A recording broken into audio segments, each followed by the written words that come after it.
Okay.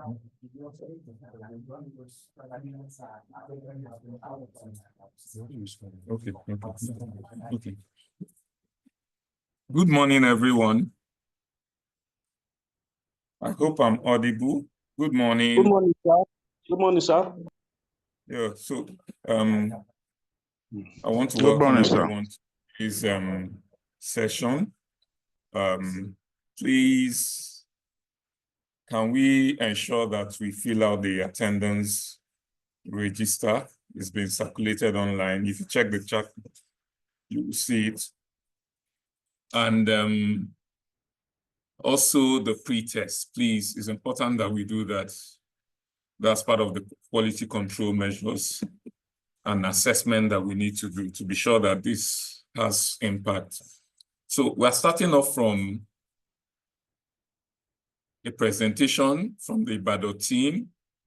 Professor Priska Adejumo, whose profile is showing, is the person who is going to take the very first presentation. So Mr. Shola, if you can hear me, please take it from here. Thank you.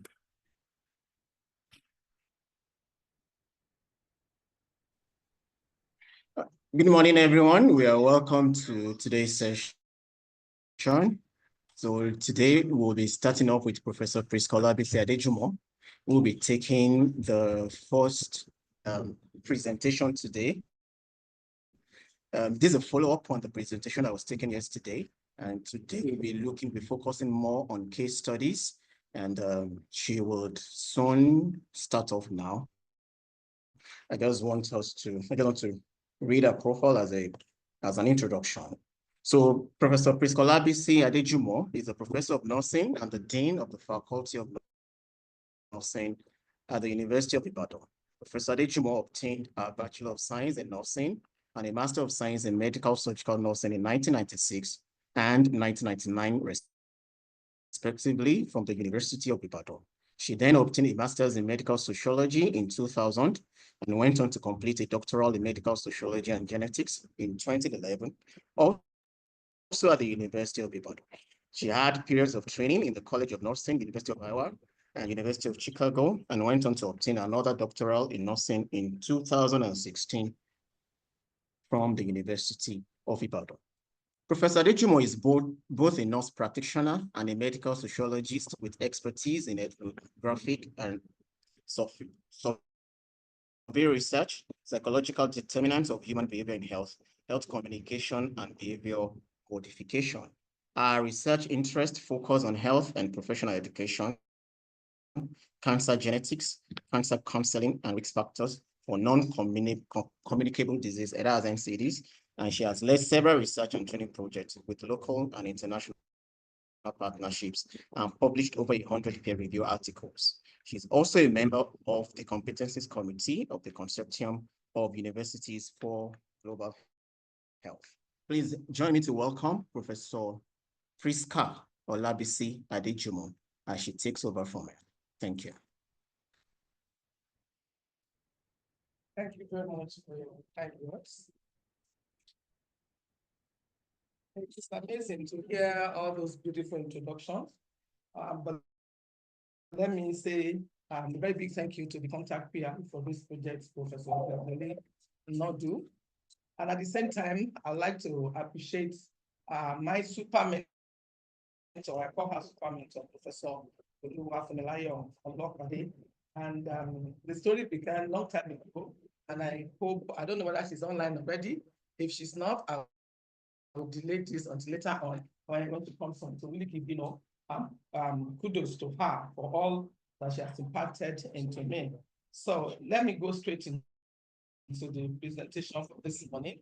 Responsible conduct of research is what we did yesterday, and today we are going to be going into the case studies.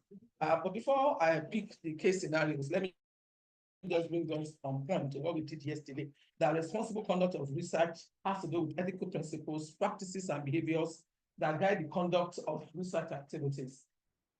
We were told yesterday that we should flash back to our various research protocols, research teams, research activities, all that we've done, and try to answer the question: to what extent have we put responsibility accountability, and stability into designing those kind of studies that we have. And it's a capacity of values and standards that are targeted at ensuring that integrity, transparency, accountability, research process, all of them are brought to fore. So when we talk about responsible conduct of research, what do we mean? We're talking about ethical principles and practices that govern the design, the conduct, and the reporting of research across all disciplines. And it has to do with ethical guidelines, with regulations, honesty, accuracy. Please, if you cannot hear me, let me know. If you can hear me, let me know. I want to be sure we're on the same page. Can you hear me, please? Anybody? Mr. Emmanuel, can you hear me? Okay, thank you very much. Okay, thank you. So RCR here into referring to responsible conduct of research henceforth has to do with promotion of fairness in all our research activities, objectivity and transparency in our practices, ensuring that potential conflicts of bias are dealt with. So there are quite a number of components of responsible conduct of research, including such elements as integrity, that is upholding honesty, accuracy, transparency in all aspects of the research as much as possible. And it has to start from the beginning, from the conceptualization of the idea, from the designing, from the planning, from data collection. All those 18 steps are described by Politan Hongler and Politan Berg. And then respecting the rights, the dignity, the autonomy of research participants, colleagues, and the broader research community. Then compliance, which refers to adherence to ethical guidelines, regulations, and institutional policies governing research conduct. And then we also have elements or components like accountability, taking responsibility for one's own actions and decisions in research, including addressing errors or misconduct if they do occur, unintentionally. And then, of course, professionalism, making sure that we conduct a research with all sense of responsibility as professionals, competencies, diligence, while fostering and ensuring that whatsoever it is that we're doing, we have a culture of mutual respect and collaboration as much as possible. The practical illustrations include areas like data management. So when we are collected that data, we are managing that data, we need to ensure the integrity and security of the data that have been collected through proper documentation, through sharing, and through storage. And then authorship and publication is another arena, ensuring that authors are properly attributed. The authorship, cannot hear me? Somebody is talking.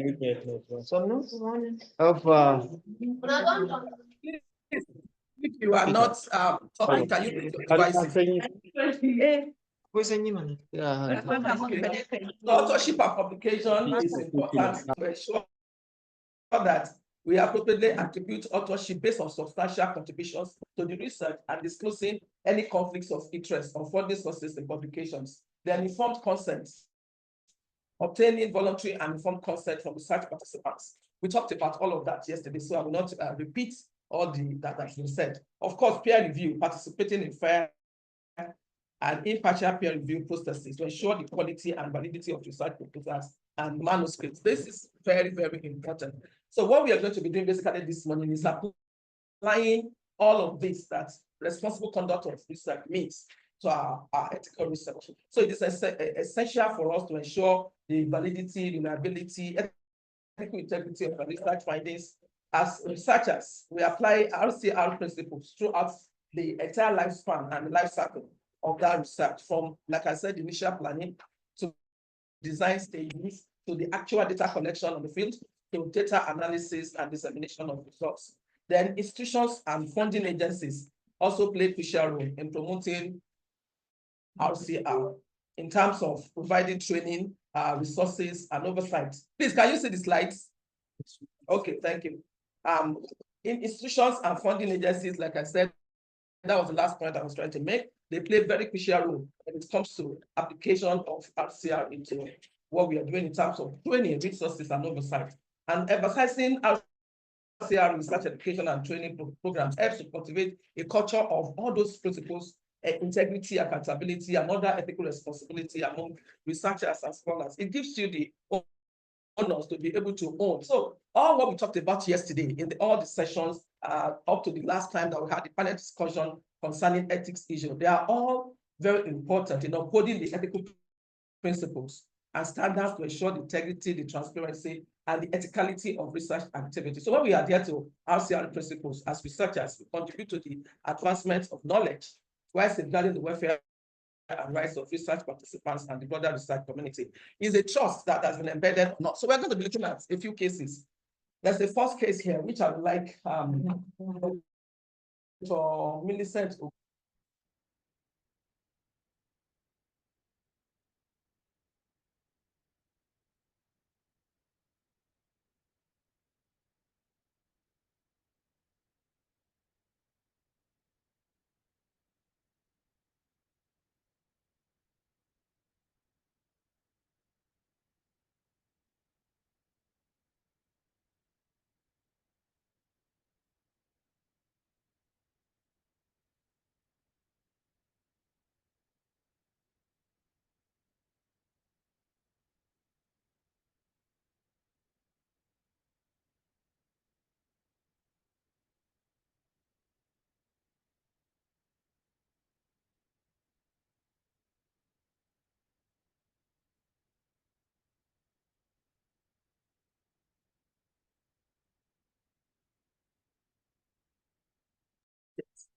And it had been successfully built upon by other people. So that work, yes, it did it, but other people have contributed to it. And I want us to please follow the case so that in looking at the scenario and then analyzing it and looking at it in pieces and synthesizing it, we will be able to find out where are the gaps and then what should we do, because we are going to be want to respond to that in this first case. So his work in the laboratory, and he had completed a rotation project. He had been successfully built upon by other people who have contributed to the work, and a manuscript was expected to be submitted for publication by the end of summer. However, with the fellowship application deadline, on June 1, that is just a phase for us. VJ decided that it would be beneficial to leave the publication as submitted rather than in progress, without consulting the faculty members or his colleagues. So he made up a new title and author list for the non-existent submitted paper and cited it in his application. Fortunately or unfortunately, a laboratory member discovered and brought it to the faculty members' attention. And he was nonchalant about it, believing that it's a commonplace practice among scientific community. But he was demanded to withdraw that grant proposal and face dismissal from the graduate program. So can we discuss this briefly? Every one of us, those online and those on-site, you feel free to contribute to this. Please, if you have something to say about this, we want to analyze this. What are the ethical principles that have been violated in this case? And what should the researcher have done instead of what he did? If you can hear me on-site, online, please, let's quickly look at this together. Are you looking at the decision of as being too harsh? Are you looking at what VJ did as truly a commonplace practice in the scientific community? What's your take on this? I like comments, please.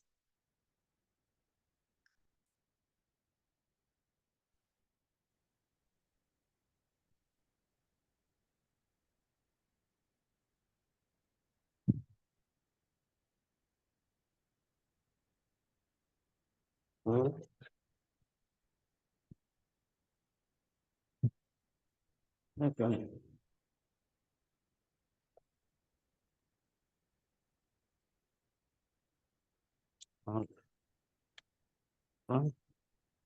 Run the rest. No.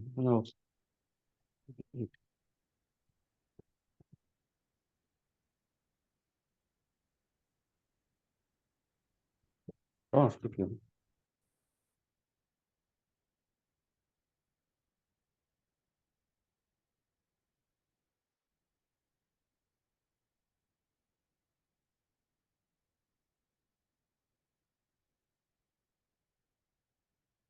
Need to repeat that because it doesn't seem as if she was heard. Good morning, everyone. VJ was not right in his decision. because he fabricated the reports of what he has not done, which is not ethical in research world. And believing that it is a normal phenomenon, I don't think that is right. It is not right. You have to report what you have done vividly and be clear. Yesterday, we were told about openness. You have to be open, transparent, and report what you have done. Then number two about the decision of the faculty is that it is a joint work. So you cannot just sit down one place and manipulate. This should have been brought down to the faculty for everybody to have an input and make decision about it. Thank you. Okay, thank you very much. Yes, sir. What do you have to say about it? Yes? Everybody is going to move. Please, those online, feel free to contribute. Is there any comments from our online participants?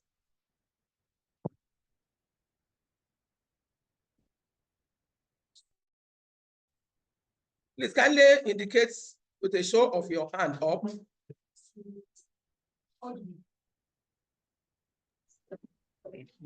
All right, good morning.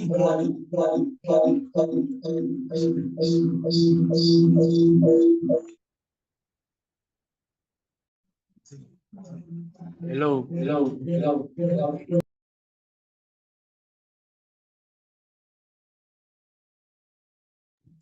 Okay. My name is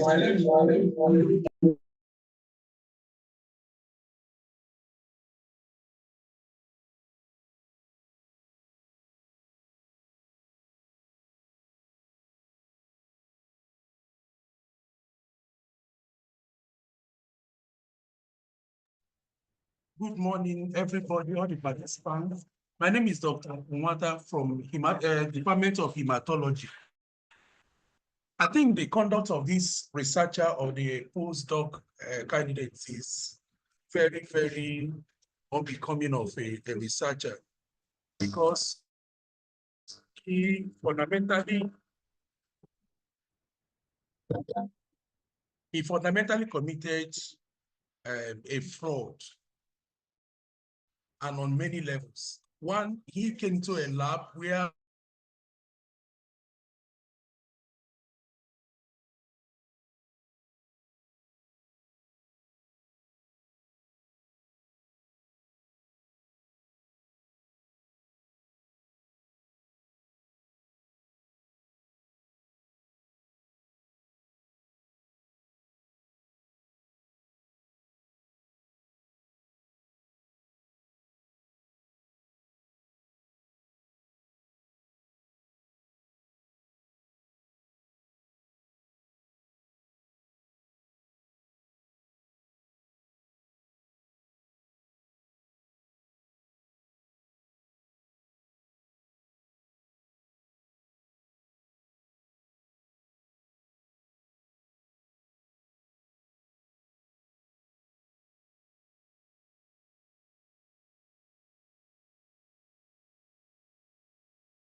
hello, okay, so sorry for hello, can you hear me?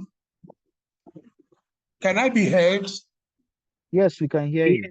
We lost your audio. Oh, sorry, on our site there is a power interruption. So I said that these candidates did not do well, and even for conscience sake, he did not do well. He came into a lab where work has been on. He built on what has been and went ahead because he wanted to meet a deadline for his own application and falsify results and falsify things that were not even done. So I think that he committed a fraudulent act. And for him to also insist that that is what is a common practice means that he's also trying to paint every other person who is conducting research in a responsible manner with the same brush. So I don't think, looking at what we learned yesterday, I don't think it was a harsh decision. In fact, to me, I think that they need in a board what a fraudulent researcher this person will be going forward. Thank you. Dr. Akumwata, thank you very much for hematology. Thank you so much. I have one more physical contribution. Please, if there's any contribution online, let's see your hand up. So over to you, ma'am. Yes, ma'am. Thank you very much, ma'am. I want to say that VJ did not do well, and fabrication of any results in research is violating the ethical principle of honesty and truthfulness. So she didn't do well with what she has done. And for thinking that it is the right thing or what other people used to do, I don't think that mindset is right at all for a researcher. And what the board has done, I think, is the right thing. Thank you very much. Okay, thank you. I cannot see any hand up online. And I want to thank all the contributors from Obafemi Awolowo University Teaching Hospital, from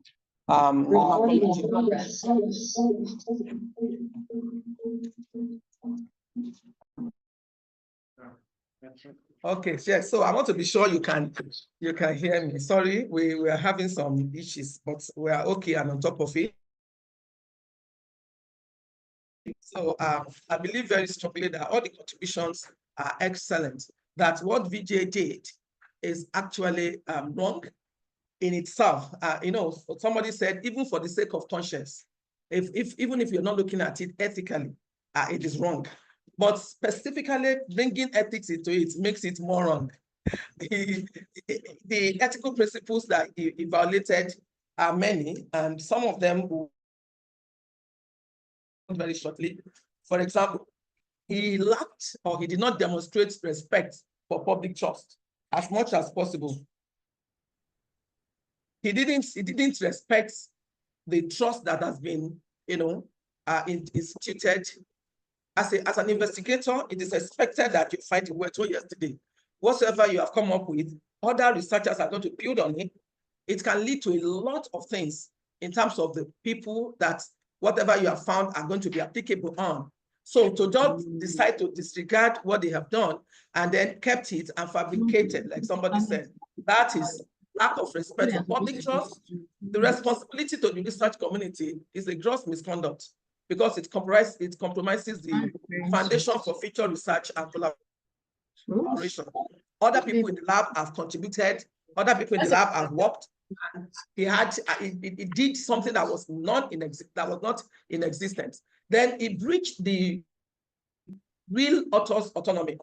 You know, Immanuel Kant's ideology and principles, ontology, is that you respect people.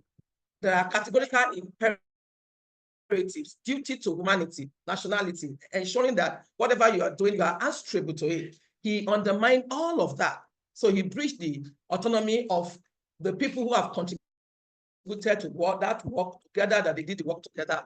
And of course, Vijay appears to be a person who lacks integrity. He compromises the honesty, the trustworthiness essential to scientific inquiry. He falsified data.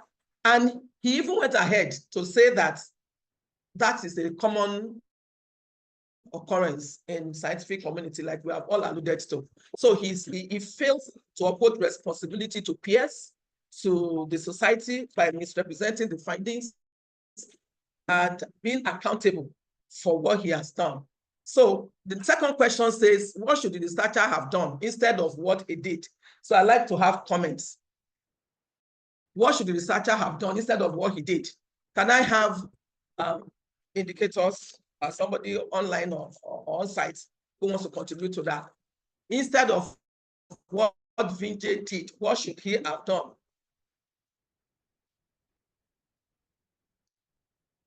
Yes? Yes. Doctor.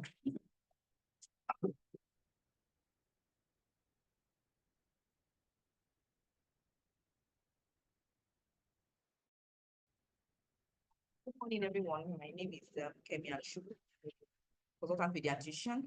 It's nice to be here. Well, looking at what Vijay did, I think he worked with other people. So what he did was he falsely owned the paper.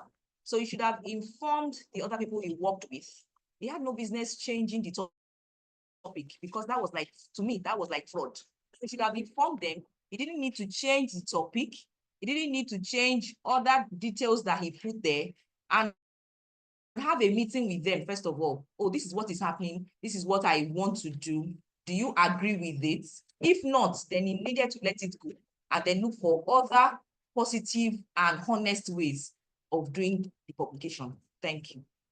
Dr. Shibu, thank you very much. I can see a hand up online. Dr. Ganiat Yusuf. Please, you own the floor. Go ahead. Thank you very much. Good morning, ma. Morning, everybody. I'm Yusuf Ganiat from Federal Medical Center, Kefi, Nasarawa State.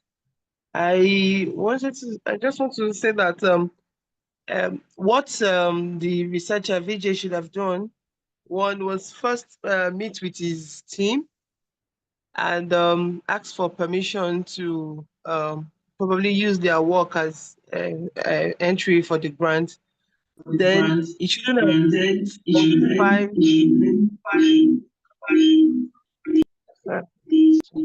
It shouldn't have falsified the title and also authors. That's he didn't acknowledge his colleagues that they did the work together. And because the work was still in progress, I think he shouldn't have submitted it as a work that was fully done.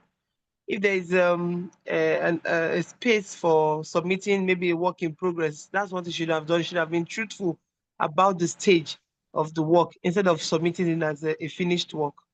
Thank you very much.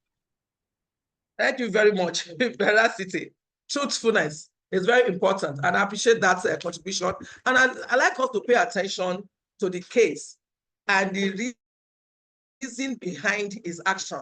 He decided it would be beneficial to list that manuscript because of the closeness of the time. So he felt if he put it as in progress. Can we discuss that? Is it even right? What do you put as in progress? When you in the submission process, at what point do you say your manuscript or your article is in progress? So even the fact that he said he submitted it, grossly, misconduct or gross misconduct, but to claim it as in progress, maybe will have been looked at less seriously, if there's anything like that, than how it was looked at. But to even say your article is in progress, at what point do you say it is in progress? Can we have contribution? At what point do you say the article you've submitted to a journal is in progress? Number one, you will have received comments. You have had reviews. Okay, thank you, Dr. Nwachukwu. Dr. Chinwe Nwachukwu. Okay. Good morning, everyone. My name is Chinwe Nwachukwu from CESTA. I wanted to say that he should have stated his work as progress report and then stated the limitations of his, stipulate or list the limitations he encountered in the study that, didn't allow him to conclude the work. Okay, thank you very much. So the shortness of time is not an excuse at all for what he did.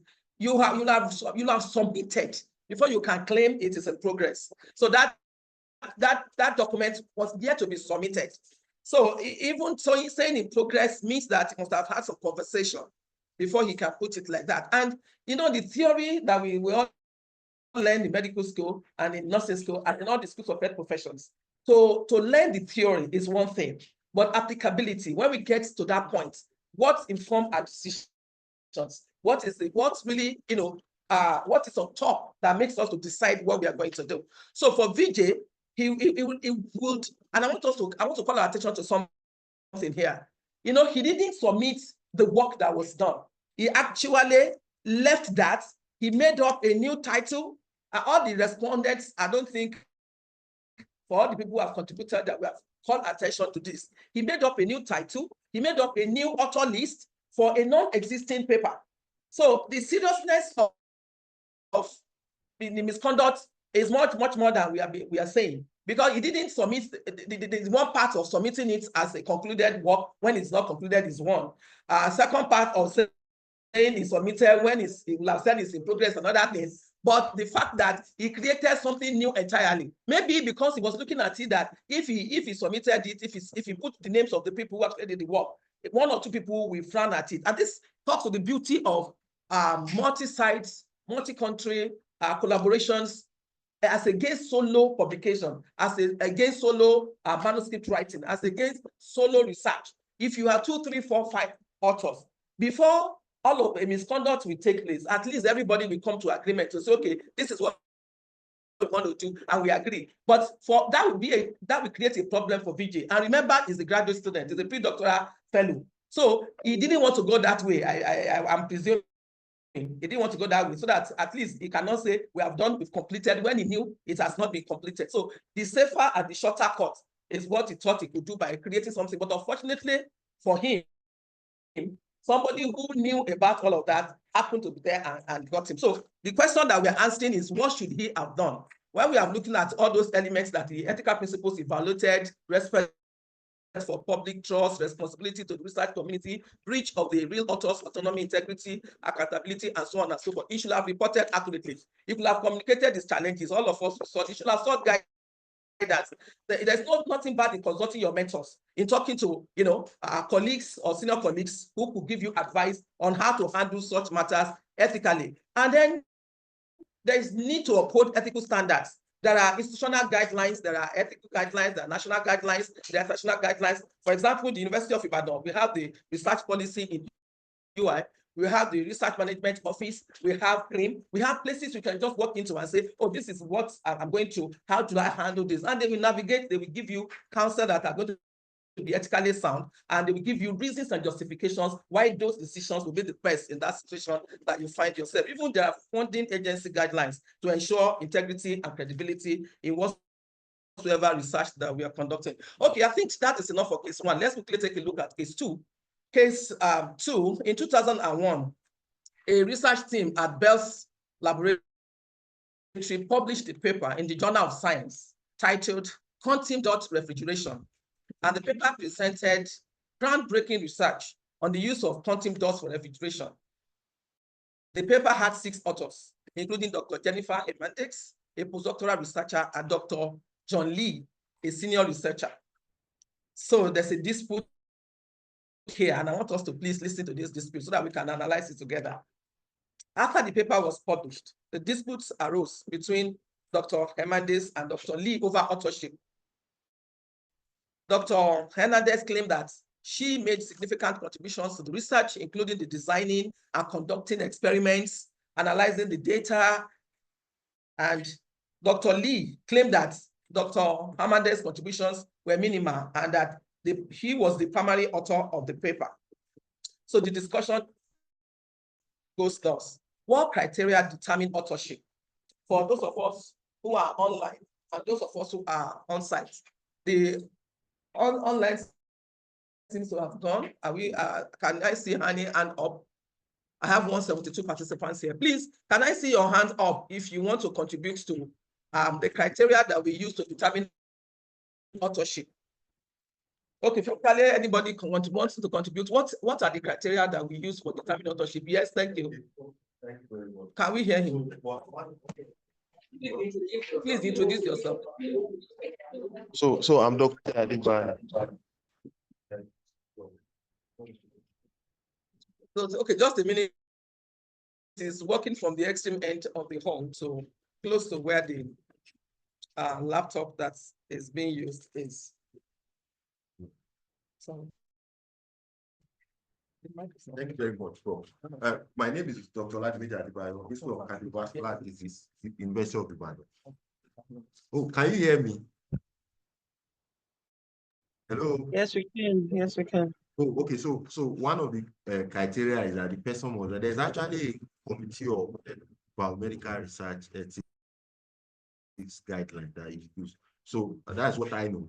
And the person must have significantly contributed, made critical input to the writing of the literature. It's not necessarily just the data collection, but the persons will have also been part of the data collection, in addition to making critical input to the writing of the manuscript, and is agreeing to the content of the manuscript, even though it's not going to be the primary person that will submit, but agreeing to the decision and whatever that have been written in the manuscript. That would mean that the owner is on the corresponding author to always send back whatever have been written and share it among all the authors for all the authors to agree. I think those are the key things that also. My name is Oladimide. Okay, Dr. Oladimeji from Cardiovascular Unit. Thank you very much. You want to contribute? Okay, but while you are coming, let me call Dr. Femi Macaulay from online. Over to you, please. Yeah, good morning, madam, and all other participants. For me, when we talk about authorship, like the last speaker said, is usually a function of how much contribution each of the individuals involved have made into the manuscript. However, there is usually a problem because we have instances where a junior researcher may have conceived an idea, and that idea will be, modified by a senior person who eventually will provide direction in the course of writing the paper. And in such cases, it is always difficult, or let me say challenging, to determine who will be, because by virtue of having led the team, the correspondent author, who apparently is the main person, who has given direction, who has helped in fine-tuning the idea that the junior person has proposed, may want to be the one that will lead the paper.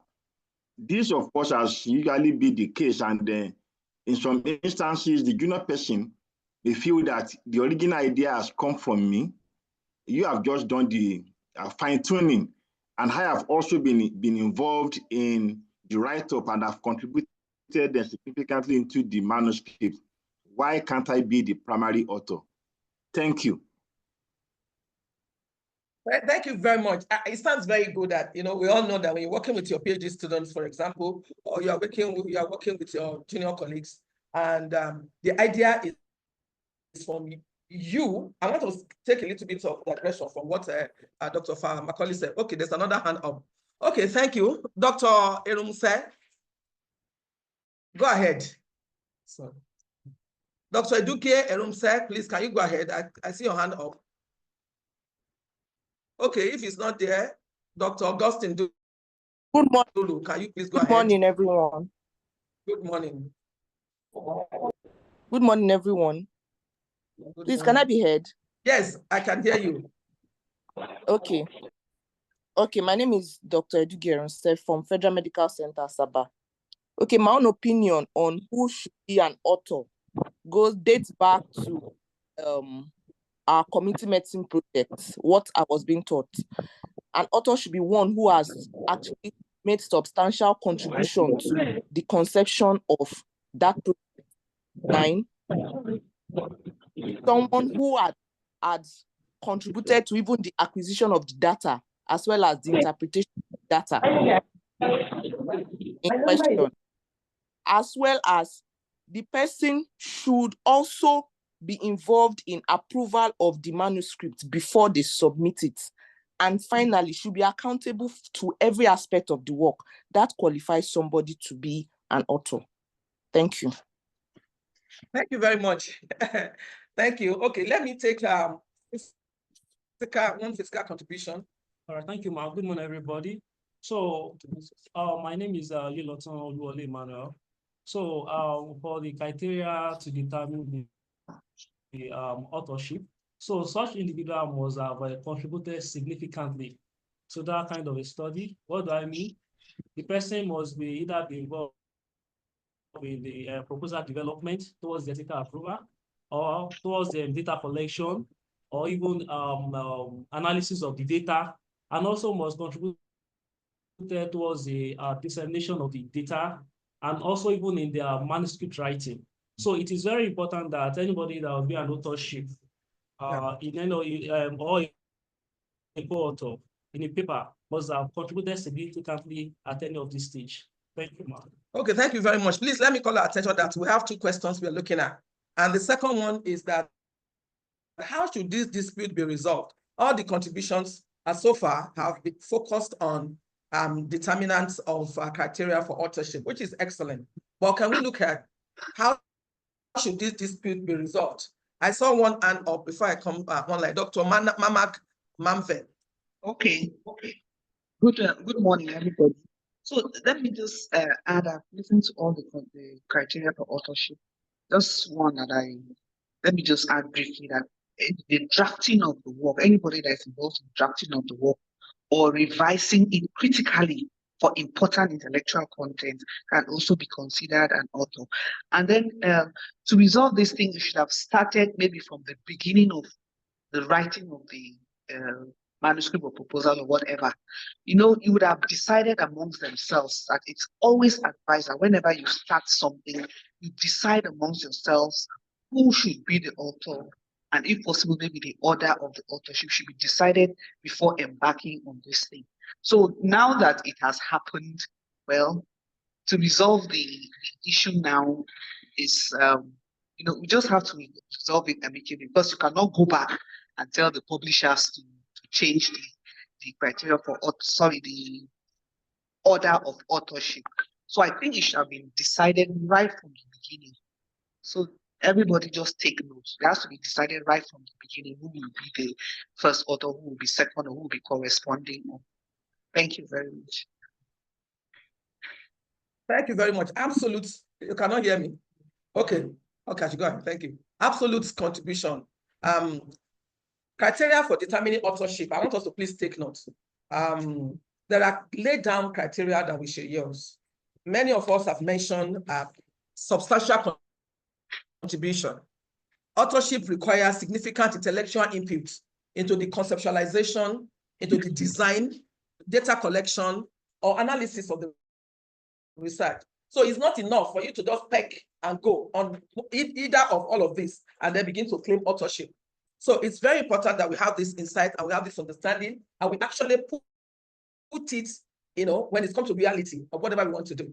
I like the last speaker's contribution in terms of, okay, how that matter should be resolved.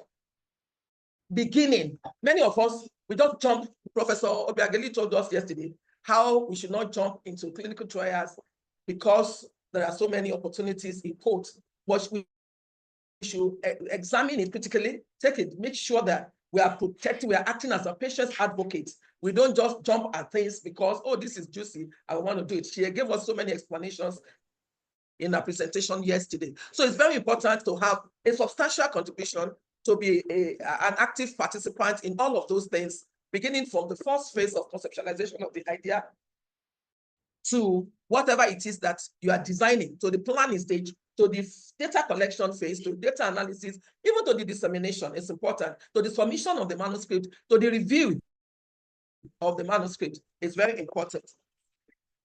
Sorry, we want to switch to microphone.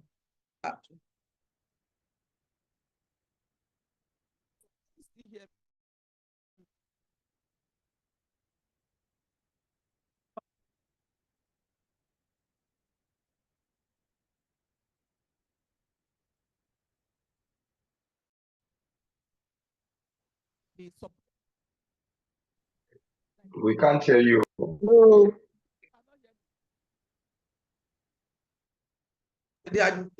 No, Okay, can you hear me now?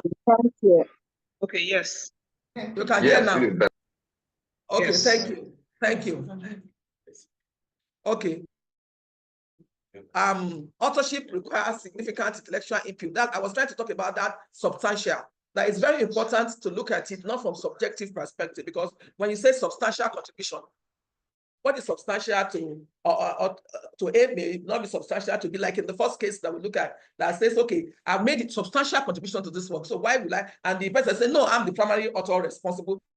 So I should be this. So when you talk about substantial contribution, you're looking at the entire spectrum of the stage at which you conceptualize the idea, to the age at which you design it, to the stage at which you plan it, to the stage at which you actually collected your data, to the point that you are back for collecting data. You're still looking at it to make sure that the whole entire spectrum, you know, follows what you want to do, is answering your questions that you have done to the field to go and do, to the data management, to data analysis, to writing for the manuscript to submission to reviewing, which is the next one, drafting or revising the manuscript. It's very important that authors participate in writing or critically revising the manuscript for intellectual content, so that when anything goes wrong, you are answerable, you are accountable. You're not going to say, oh, I didn't know that that's what you're trying to do. So you have to be part of it. And approval of final version. Final version, all authors must. In fact, you know that some papers, some journals will actually send you. In fact, we had an experience. I'm glad our super mentor is in, Professor Fumi Olopade, that acknowledged at the beginning.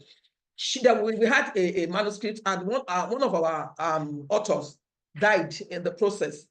There was a lot of process. In fact, Professor Olopade had to connect with a lawyer, the legal department, for them to write that this person actually passed after we have embarked on the journey, and where we have for her name to be removed. There was so much to leave her name because she need to sign. There was this for her signature. It couldn't be signed by proxy. So you see some journals make that such demands that everyone should be answerable and accountable by appending their signature, by endorsing the final version and approving of it, so that everyone who qualifies to be an author, they actually agree to the final submission. But before we go ahead to do whatever it is that is going to be done. But what I'm trying to say is that all of these are sounding well, but the practicality of it is where the issue is. Now, how should the case be, the dispute be resolved? We've said so many things which are right. Accountability. Authors should agree to take responsibility for their contributions and the integrity of the research as a whole. Nobody should say, oh, I didn't know, I wasn't aware. If anybody writes any paper somewhere and they just put your name and you accept it, you are answerable, you are accountable. So it is very important that as authors, we must take responsibility, compliance with guidelines. You know, I just gave one, all those criteria I was looking at, they all belong to the International Committee of Medical Journal Editors criteria. So this compliance with guidelines, make sure there's a guideline that is directing, that is, you are used as a compass for the decision you are taking. Acknowledgement of significant work is very important, that individuals who are contributing to the project in any meaningful way, beyond general tasks, should actually be appropriately credited. And if you have a guide, don't just say, okay, well, I know that when you are writing, you have substantial contribution. What is substantial? What's substantial? What contribution is substantial in the research of it? But if you have a guideline like this ICMJE, it's a written document and it guides everyone. So you can actually say, according to ICMJE, you have failed to do this, and therefore you actually do not qualify to be an author. So it's clear. It's not you who is making up that. It's because you are following a guideline that directs actions and lead that. So when you want to resolve this conflict, one, there's need for open communication. Like generally in health professions, you know how we break bad news. I mean, because it's an excitement to have a paper published. So when something has gone wrong and you are going to either lose authorship or not qualified to be an author, it's a very sad thing, so to speak. So there's this for open communication to encourage an honest discussion among all parties to clarify expectations and contributions. So ab initio, you know, you are going to, we had a meeting up to 2 a.m. this morning and 3 a.m. We're still discussing some things about this program, and some issues that came up is this. It's very important that some open communication, so every participant understands honestly what is expected of them. That, and then, like I said, refer to track of policies, consult national, international, different kinds of specific guidelines that can be quoted, that can be referenced, so that it's not you, it's not a makeup or anything. Then involve a mediator, especially when it happens between your senior colleagues. You know, some of us, we don't want to speak up because, you know, okay, I'm going to apply for promotion and these people are going to be there. So if I talk, it's going to have some kind of things backfire on me. No, let there be a mediator, so that when things even begin to happen in our own environment, then you have somebody who knows about it. You have somebody who is a witness, so to speak, and acknowledge contributions, consider alternative forms of recognition. It doesn't mean that because you did not take active part, you don't have that substantial contribution, you should still not be recognized. No, at all. The fact that you are not an author in a paper does not mean that you cannot be acknowledged in that publication if authorship, you don't qualify for authorship, or authorship is not appropriate in that situation that you find yourself. Then, like I've said, establish clear criteria early. I mean, Dr. Sharma, who contributed online, gave that important point, that let us beginning, before you go into anything you're going to be to make sure that everything is laid at the table as early as possible. And those things, they prevent disputes by discussing and documenting authorship criteria and roles at the start of the project. Then to promote ethical collaboration. It's very important that all of these are taken care of to ensure that and that we are encouraging a culture of fairness and transparency, and that will reduce the likelihood of this kind of disputes arising wherever we find ourselves. I think we still have some time, so let's look at case 3. Still a follow-up on Professor Lee. Professor Lee is now writing a proposal for a research grant, and the deadline for the proposal submission is 2 days from now. So to complete the background section of the proposal, Lee copies a few isolated sentences of a journal paper written by another author. And the copy sentences consist of brief, factual, one-sentence summaries of earlier articles that are closely related to the proposal, descriptions of basic concepts from textbooks and definitions of standard mathematical connotations and notations. None of these ideas is due to the other author. So Lee just added one sentence, summary of the journal paper, and cites it. So does the copying of a few isolated sentences in this case constitute plagiarism? By citing the journal paper, has Lee given proper credit to the author? So let's quickly discuss this. I'm watching hands online. Can we discuss this briefly?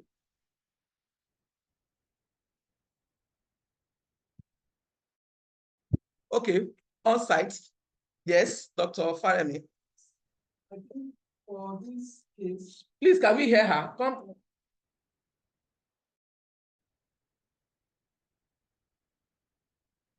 No. Okay. I'm fine. I I think for this case, Dr. Farrell, please mute your microphone, make your please. I think for this case, I will not see it as plagiarism because she duly referenced where she copied those things. And it was said that what she copied was a few summary to wrap up what she's doing. If she had not acknowledged or have a reference, then that could be termed to be plagiarism. Yes, I got you. I'm happy I got you because I distracted in that case. Thank you for your contribution. Does anybody have a different opinion? Yes. Okay, online, anybody with a different thought?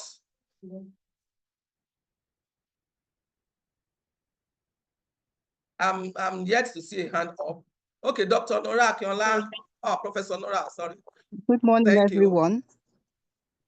Concerning the last example, normally when you take examples from other people's writing, if you're lifting it verbatimly, whatever you lift must be put in inverted commas, which means we can say that it is not your own. It is obvious that it is not your own. And you also give the citation of where you got it from. But if you're not going to lift it verbatimly, but you're going to take ideas from it, you now take that area and rearrange it, rewrite it in your own words, and still cite that article from where you got it from. So that is the little bit that is missing in that particular example. So it's not ideal. Thank you. Excellent. Thank you so much. I saw Dr. Femi Fakoli's hand up. Yeah, thank you, Ma. Over to you.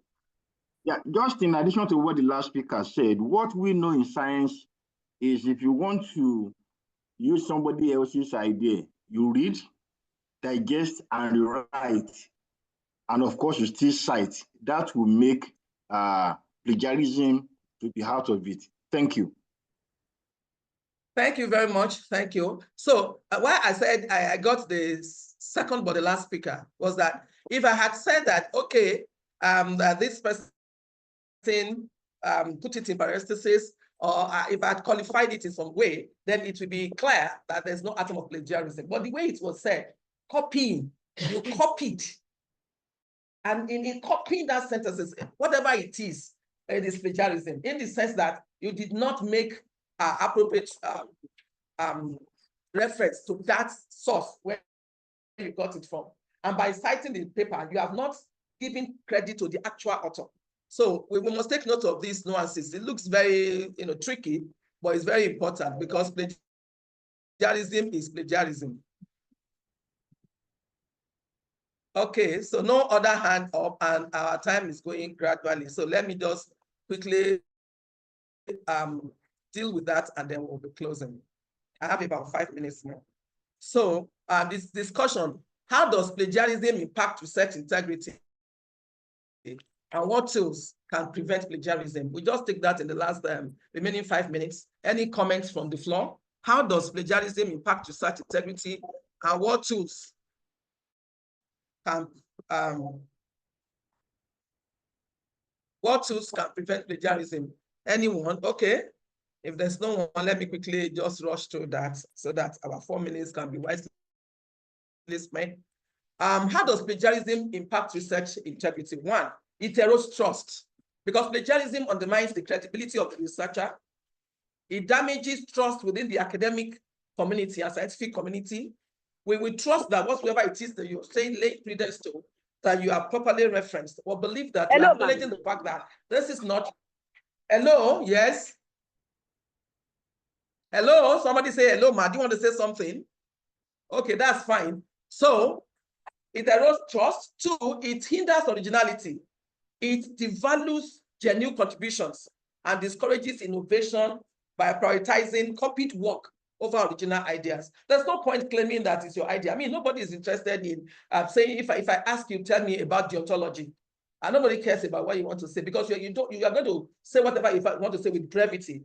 But if I say go online and come up with a critical essay on deontology, it's going to be different. Or utilitarianism, it's going to be different. Or Kantianism, it's going to be different. What you're going to be telling me, you just tell me, okay, Kantianism maybe it's an idea of Immanuel Kant, who is a great philosopher, who has all of this to do with this ethics issue. But if you go and do a critical review, a scoping review, a systematic review, what you're going to come up with is going to be more consolidated because you have looked at other people's work. It's allowed in research, generally speaking. It is very important for you to find out what is known about this. Two, what is not known about this? And three, which of the unknowns do you want to pitch your tent? So nobody is really after what you are getting from anywhere. What is important is giving credence to the sources from where you are getting all this kind of information from, so that you don't dull your originality, creativity, and innovation in whatever you are doing. And legal and ethical violations. Plagiarism breaches copyright laws and violate ethical standards. Time will fail me to go into several examples. Yesterday we had those who were dismissed from so many years of work of active service. Those, like the first case that we saw. I mean, that guy had to lose the opportunity to continue in that doctoral fellowship and was actually dismissed. So there are so many violations that can come out of it and the consequences that accompany each of those things. It can lead to retractions, damaged reputations, professional consequences, and so on and so forth. There are so many tools that are used in closing to prevent plagiarism. I know we have so many of them that we all know, authenticate, Grammarly, Turnitin, and so on and so forth, to ensure originality of whatever you are doing, and proper citation management. Maybe you want to use Zotero, EndNote, Mendeley, whatever it is that you have in your facility, and training and awareness like what we are doing this morning, workshops, courses, guidelines on academic writing and ethical research practices to educate people more and more. Well, I'll leave case 4 and case 5. So I've just jumped into conclusion because our time is far past. So in conclusion, responsible conduct of research is the cornerstone of ethical and credible scientific inquiry. All the case scenarios we've looked at today have demonstrated data falsification, plagiarism, authorship dispute, data fabrication, and all different kind of things. And all these situations emphasize the importance of maintaining transparency, accountability, and stability in whatsoever it is that you should be ready to own it in the process of doing. And solutions lie in fostering a culture of ethical practice through proper mentorship, adherence to institutional, national, and international guidelines, and effective conflict resolution strategies, and ultimately embracing responsible conduct of research principles, which will help to ensure trustworthiness of research, support innovation, and reinforce public confidence in the scientific inquiry. Permit me to end by, I started with appreciating my super mentor, Professor Funmilayo Olopade.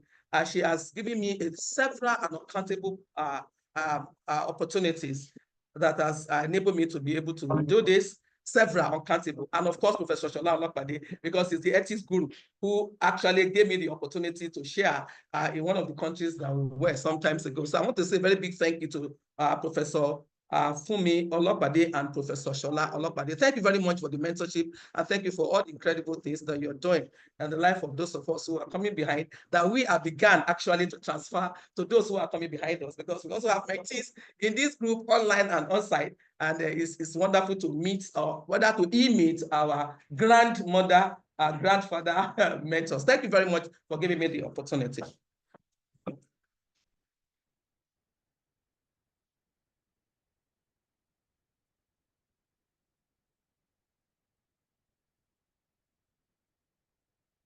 Okay, so nobody will have a question.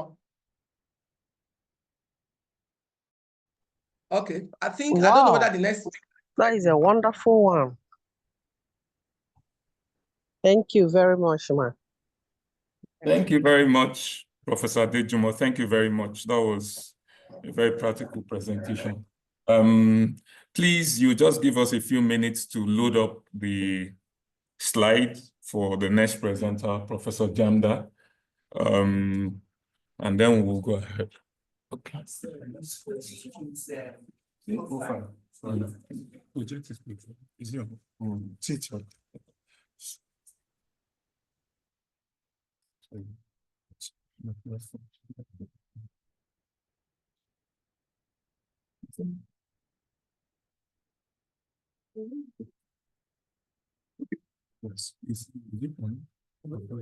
So please, Professor Adejumo, there were some questions on the chat in the chat box. So please, if you could respond to them at the chat within the chat box, please. Okay, thank you. Out of Actually, time, yeah. Thank you very much. Yes. Thank you very much, Ma, for the presentation. Please, can you hear her? Okay. Thank you very much, Ma, for that brilliant presentation. My name remains Kemi Ashu from Stage, but I wanted you to make a comment on gift authorship. Because in presentation, I didn't hear anything about that. And I know that I think what happens, well, my own thinking is that sometimes we tend to do that. We think if we put the name of the big person in the paper to really make the family fast and it won't have so many delay. So please, can you speak to that? And then I wanted to add that a plagiarism check too can also help us. There are some apps and tools, plagiarism check that can also help us. Thank you very much, ma'am. Okay, thank you. I think it was the first case. Maybe you joined us late. It was the first case that we're looking at. And it's very important to understand the concept of sponsorship. There is no big name anywhere. Honestly, the truth is that ICMJME has already given us the guideline, for who qualifies to be an author. And so one of the disputes that arose in one of the cases that we looked at talked about certain ammunition to set the stage. If your big name is going to be, and very respected big names, my farm mentor is here. She will tell you that no, don't put my name in the paper that I'm not aware of. You cannot even put her name. So when you want to put her name, she has to be involved. She has to know what you're writing. Like all those processes that we explained, that, okay, from the conceptualization of the idea, from coming to terms with what you want to do, to the designing of it, to data collection, to data analysis, data management, data analysis, dissemination. The research process has 18 steps. And the conceptualization phase is the first one. This last phase is phase of dissemination. Whether you want to go and present it in a paper or a presentation, you want to write a scientific paper, journal, whatever you want to do. But that big person that you think qualifies to be an author should be carried along from the beginning. So when you say gift authorship, it means that you are the one that is validating that role. And then on the side of the big person, like I told you, my mentor is not going to allow that. So there's no how, you can't put my name on something that I don't know about, because that's that I'm being mentored. I'm being mentored to say that if my name is going to be on a document or a manuscript or an article, it's important that I contribute to it. So if you know that it's important that I have to contribute, then you have to carry me along from that from the beginning. So it's not when I finish writing it and I say, okay, for this paper to get acceptance, to be published, then I'm going to put this big name, and the big name too accepts it, is fraudulent practice, both on your part, on the part of the author, and on the part of the person who is gifted. And concerning the tools for plagiarism check, it was the last presentation where I ended on making sure that you actually use those tools and several other tools to make sure. Yeah, so please, can you help me to get one or two questions from the chat, or is the next presenter ready? Okay. So, sorry. Please, if we could, I would suggest that so that we can manage our time. Please, if we could respond to the questions on the chat, Prof. Okay. Yeah, okay, thank you so much. Yeah, thank you so much. Thank you. So the next presentation is by Professor Mustafa Jamda. He's a professor of community medicine and also the former chairman of the Health Research Ethics Committee at University of Abuja Teaching Hospital. Please, let's welcome him.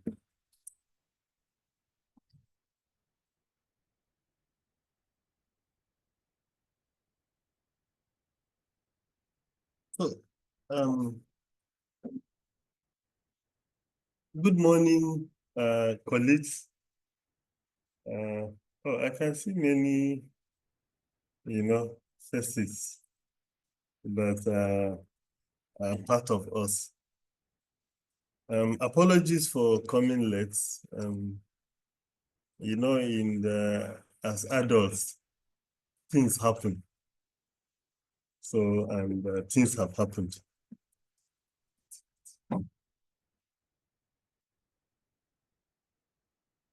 We shall be talking about ethical treatment of animals in research. Those same animals that we do use for meal. And we want to look at that. When we use them as for meal, I don't know whether that is ethical or not, whether that is research or not.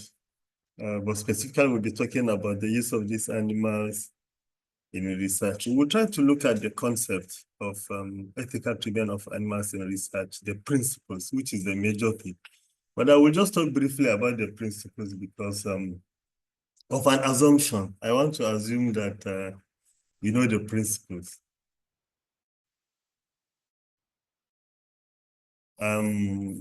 As a Health Research Committee in this facility, I think I was a member for 4 years, then chair for 4 years, so I spent 8 years there. And we've seen animal research. So the major challenge is, I've noticed then, is we are doing very little for animal research. So most of my talk will centered on the challenges why we don't treat animals in an ethical manner. I will brush through the principles. Then I will hope that at the end of the presentation, I will stimulate our interest, in joining the bandwagon of doing what, ensuring that there is ethical treatment of animals in research. This shall be the outline. I learned I have 40 minutes, so I will just try as much as possible to go through. Ethical treatment of animals in research refers to the humane and responsible use of animals in scientific studies. There are two keywords there, humane and responsible. You see, this is very key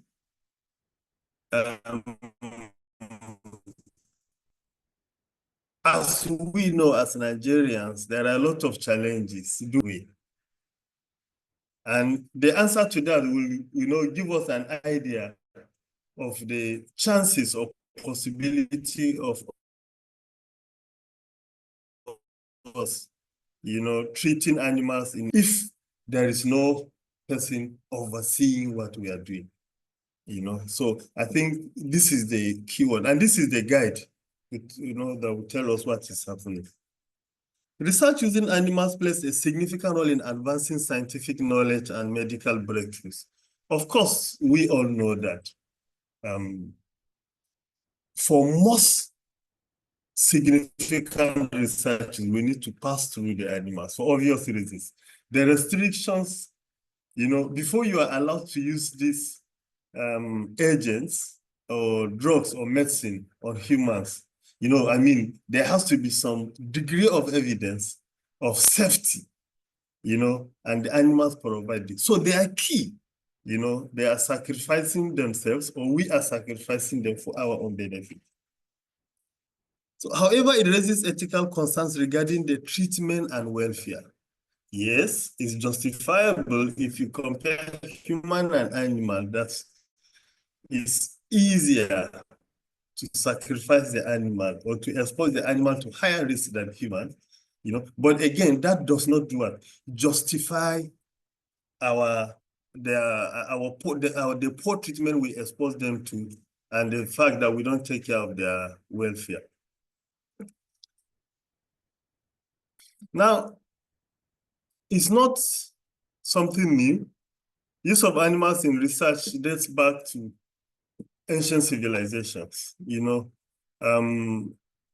The only thing happening in the 20th century is what? It's just the increased awareness and regulation regarding them.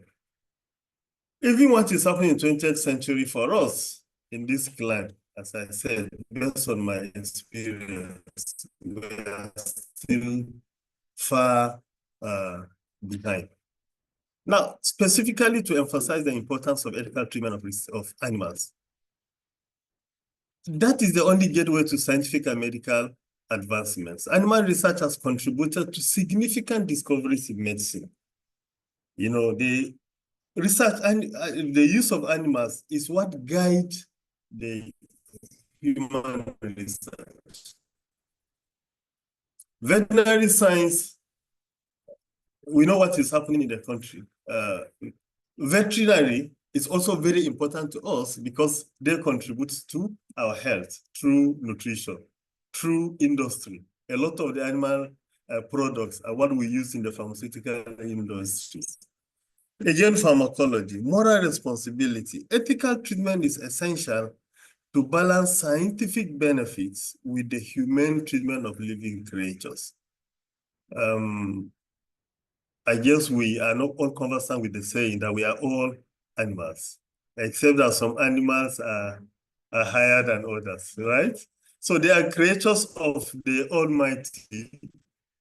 We cannot create even a tiny, part of an animal. So we should, that's the same, we should respect that.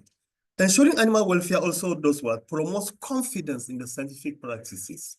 Because if you are not careful with the animals, you see, if there is no evidence that you are careful in what you do, if we can't trust you with the small things, how do we trust you with the big things? So this is why we really need to look at this. Now, is there a legal framework for that? Certainly, there are global ethical standards for animal research. And the 3R principle is, what is fundamental or central or key in living. That the 3R stands for replacement, reduction, and refinement. Replacement, reduction, and refinement. To human research. So these are other guidelines that I know we are conversant with. I just listed them that will also guide the use of animals. Specifically, we have the Animal Welfare Act, European Convention for the Protection of Vertebrate Animals. We also have the International Council for Laboratory Animal Science and WHO guidelines. And we also have the Nigerian position. Now, what is the Nigerian position? I think we'll say this, I will reserve this for the last. Others are the Welfare Act, European Directive 2010-62, the number is there, and also the ethical review boards. Now, I am aware that the University of Ibadan has an ethical review board for animal research. I was told that there is one, is it in Maiduguri or so, I'm not sure. But just to say that we shouldn't be, because research with animals takes place everywhere, we shouldn't be making effort to remember whether these people have or not. For example, in the medical school, we have animals, and we use them for teaching, training medical students. How do we take care of them? How is our animal house? I don't want to answer. Maybe I don't have the answer, or maybe it's better for us to answer for ourselves. We know how the animal's house are, even if the animal house exists, right? So that says a lot about it. Or do we think that because we are using the animals to teach medical students, and it's not quote and unquote purely research, then we can handle them the way we like? Of course not. What happens to the animals? Do we give them enough pain relief? For example, when we use them for those experiments, or when we use them to teach medical students pharmacology and other. All these are issues. do some of these animals need veterinary care? Do we provide? Do we have the veterinary facility? So you can see in terms of manpower, in terms of legislation, in terms of facility, in all manners, in terms of regulations, we are lacking. But let's just jump into the main meat of the matter, which is the principles of ethical treatment of animals. As I mentioned, the basic principle is what? The 3 R's, which is the principle of replacement, reduction, and refinement. And the 3R is a fundamental ethical framework used to guide humane treatment of animals in scientific research. And it aims to ensure that animal research is only conducted when absolutely necessary, and that the welfare of the animals is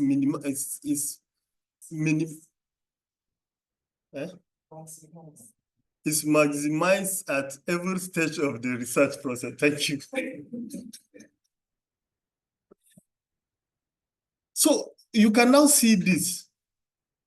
Who determines it? Because we said only conducted. That means someone should permit whether it is conducted or not. So where you don't have the ethics committee for animals, who does it? Nobody. And that means we can do what we like. Because believe you and me, for usually what is done is, because the aim of this research is what? Target is humans. So submit to ethics committee, human ethics committee. The National Health Ethics Committee have some mandates to take care of animal welfare, but it's very, very rudimentary. The 3 R's are designed to promote ethical practices and to encourage the development and use of alternatives to animal testing. So what does the replacement means? Replacement refers to methods or techniques that allow researchers to avoid using animals in experiments altogether. That is, we only use them when we have to use them. Where if we don't use these animals, it will affect what? The validity of our findings. Okay? Where there are other ways to get our findings, we should not use the animals. That is the first R. And this principle encourages scientists to replace animals, with animals with non-animal alternatives where possible. And this includes where the in vitro test tube methods, computer simulations, and other non-animal models. Again, this will fit into one of the challenges we have. One of the challenges we have in implementing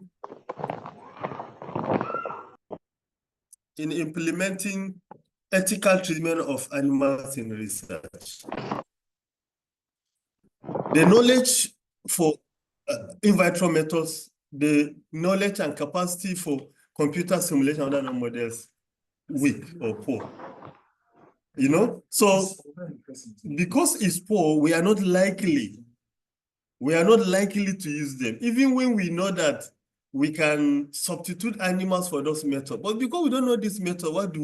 We use the animals because that's what is available and that is what we can use. And there are many examples, as we said. These are just further explanations of the 3 things I mentioned: in vitro cell cultures, computer modeling, and organ. The second R is reduction. And this reduction refers to strategies that minimize the number of animals used in research while still obtaining valid results. That is, you do not use more animals than you really need. You use the barest minimum level. If you need 50, you don't need to use 60 because they are available and nobody can sanction you for using 60. This can involve improving experimental designs, better statistical analysis, and reusing data. Now, changing experimental design, sometimes what happens is, of course, as we know, if we look at the different experimental designs we have, as we move from, for example, observational to experimental, the strength increases, but also the difficulty and the cost increases. Similarly, the number of subjects you use also reduces. So in as much as we know, as we move, the number of animals, for example, could reduce, but however, the cost and difficulty will also unfortunately increase. So as you know, especially in this, well, even before now, and it's worse now, you know, where resources are very scarce. Better statistical analysis, again, revolves around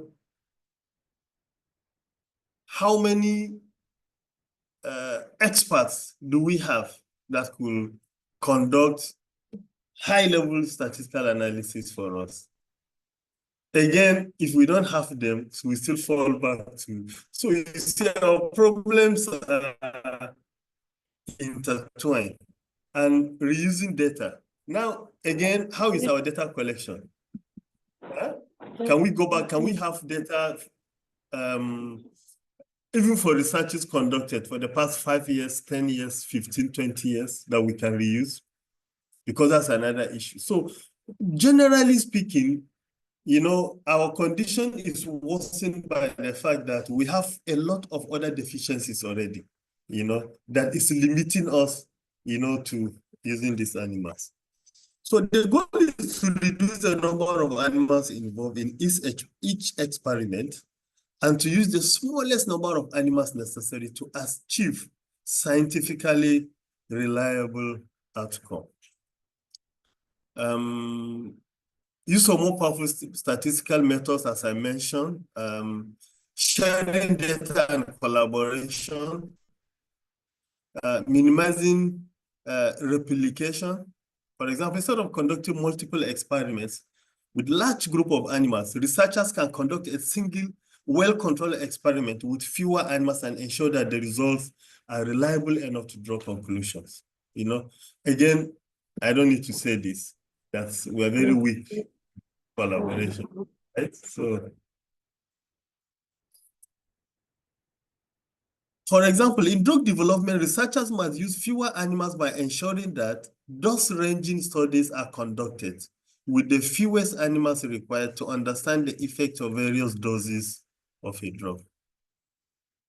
In behavioral studies, like within subject designs can be employed where the same animal serves in multiple experimental conditions, reducing the need for additional animals. You know, there are different designs that will be used for that.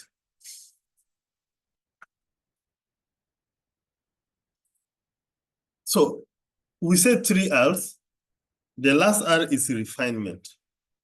And refinement involves modifying the way experiments are conducted to minimize pain, suffering, distress, or lasting harm to animals.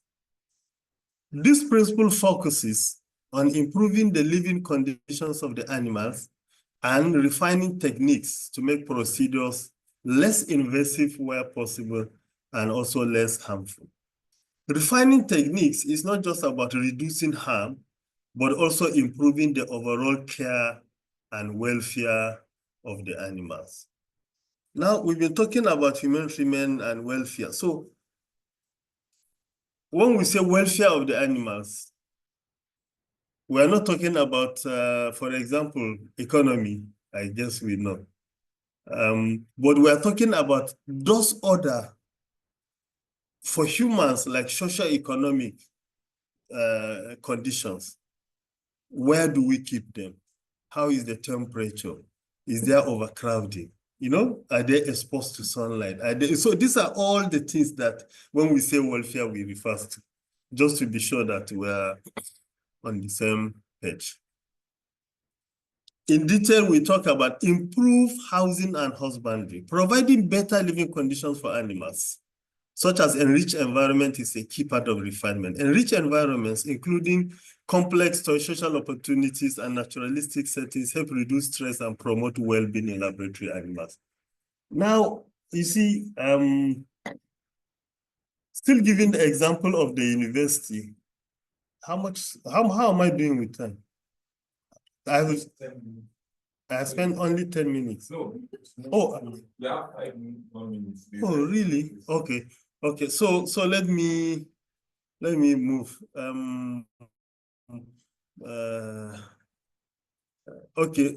Let me just improve housing, pen management. There are many ways to do pen management.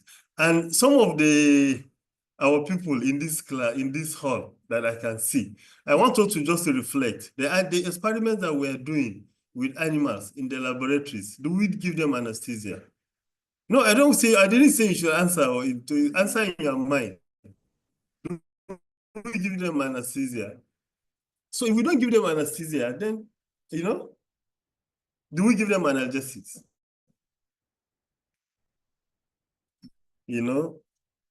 Non-invasive techniques, minimizing harm, euthanasia, and the rest. So now, what are the benefits of these 3 Rs? They improve animal welfare, certainly, and also give us better scientific outcomes. Humane treatment and more accurate experimental design can lead to higher quality data. When you are testing a drug on an animal, and the animal has been malnourished, the animal has been suffering from 3 or 4 diseases already. Of course, what do you expect? There are other things that will kill the animal. I mean, not that will affect the data, what you will see in the experiment. Cost efficiency is one. Public trust and legal compliance, encouragement on alternatives. Now, what are the challenges? That's the main thing, the main takeout for us. And I think we need to, that's the main thing. Unfortunately, I've spent a lot of my time. The first is lack of comprehensive national legislation. Nigeria does not have a unified comprehensive national law specifically dedicated to the treatment of animals in research. We are aware that the animal cruelty law exists. That is part of the National Criminal Code, but they do not provide specific guidelines for use of animals in research. Most of it talks about pets and other things, but in research is missing. Regulatory gaps. Absence of a national animal research ethics law means there is no consistent standard across research institutions. People interpret the 3 R's principles based on their understanding and implement them. Researchers and institutions are left to rely on international guidelines, which may not always be strictly enforced. Even before they are enforced or not, the application of those international standards in our setting is another issue. Need for a national framework. There is a need for a legal framework that explicitly regulates animal testing and research practice in Nigeria, aligning with the global practice. Second point, awareness and education. Do we have the people that take care of animals, are they trained? Or we believe that once you are a scientist or you can take care of animals?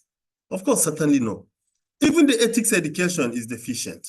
And this is worsened by the cultural perspective. In some areas in Nigeria, animals may not be viewed with the same ethical regards as in Western societies.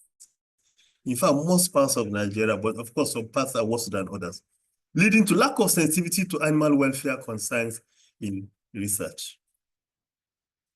Inadequate international oversight. Of course, recall we say it doesn't exist, but there are some rudimentary ones that we say exist. But this all provide weak ethical review committees. While some institutions have established institutional animal care and use committees, these committees often lack the resources and the authority to effectively enforce ethical standards. Let me also say that even for human health research ethics committees for humans, most of the committees have no capacity for oversight. no capacity for oversight. In essence, I'm saying that we don't even provide oversight for animal studies. So that of use of animals can only be imagined. Limited resources, lack of resources for animal care. Where we even want to care for them, do we have the resources? The research institutions in Nigeria may not have the financial resources to provide the necessary facilities for the humane care of animals used in research. For example, housing, enrichment, veterinary care, and the rest of them. They are lacking. Imagine yourself, I will still give you an example with University of Abuja because this is, that's my center. And this is also the center for this group, but also because many of us belong there. Imagine a setting where you take a laboratory animal from the physiology lab, for example, to the veterinary clinic for care. What do you think will happen?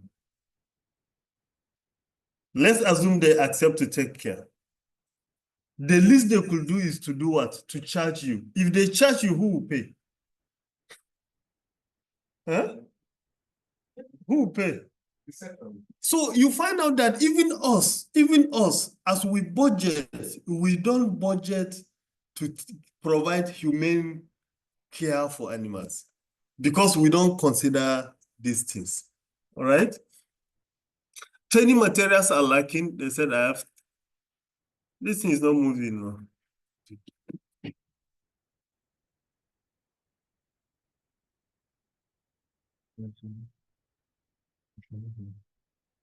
Okay, thank you. So cultural and societal factors. Animals are seen in some parts of this country primarily as tools for research or food, and there may be less emphasis on their welfare. This attitude can influence how researchers approach animals.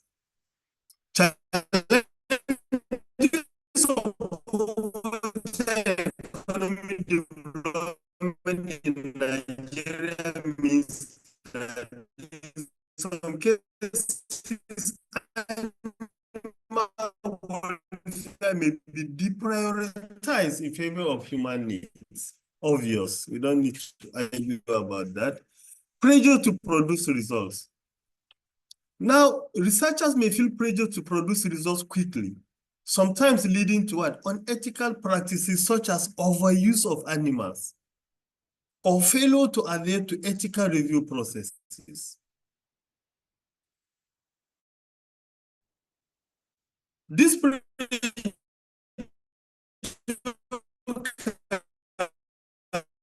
also lead to what? The prioritization of research outputs over animal.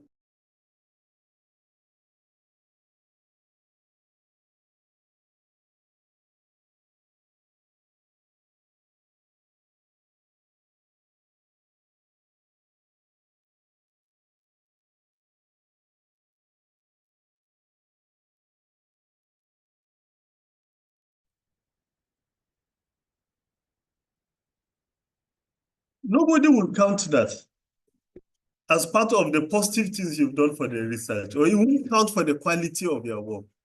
So, as we all know, anything that is not counted is not done. Huh? Nobody does what is not recognized. So again, the system needs to, I'm still having.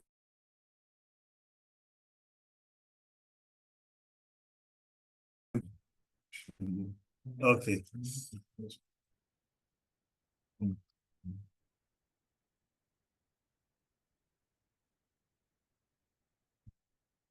Challenges in adoption of the 3Rs. Although the 3R is globally recognized, implementing it in Nigerian research institutions is challenging. There may be resistance from researchers who are not familiar with or who do not see the immediate value of replacing animal models or reducing animal numbers in their research. Again, this speaks to the earlier point that because it is not measured, it is not counted and people will do it. As we also mentioned, these limited alternative methods, either because we don't have the capacity or they don't exist. The 8th point is the ethical or scientific dilemmas in biomedical and drug research. In biomedical field, the use of animals remains essential for testing drug efficacy, vaccine development, and understanding disease mechanism. However, the ethical concerns about the suffering and rise of animals in such high-risk experiments remain unresolved in many cases. I mean, do we even measure it? Nobody measures in the first place. Lack of standardized guidelines for specific fields. In some specialized fields like drug development or genetic research, there is no clear standardized ethical guidelines for the use of animals in experiments, which may lead to ambiguity in research protocols. So beyond here, public awareness and advocacy. There is limited public awareness of animal research ethics. People do not know. And even where people know, people may not care. For example, if you look at the typical situation we have in the country, and again, I will compare with the humans. Nigerians themselves are not being treated. And we are not doing anything about it. So if we cannot do anything about what affects us, you can see now how more difficult it will be for us to be able to do something about what affects animals, right?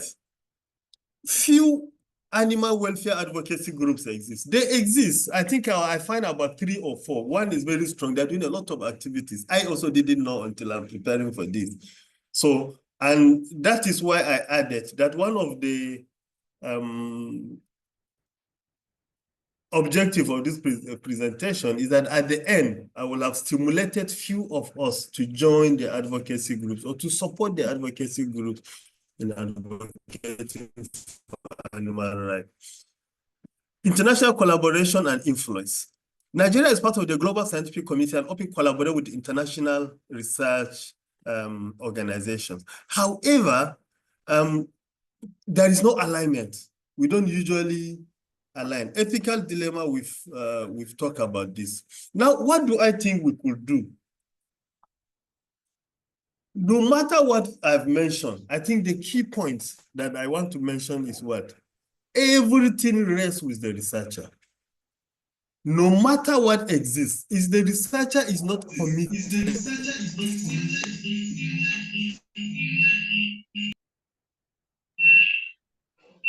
if the researcher is not committed to human and welfare of animals, nothing will happen.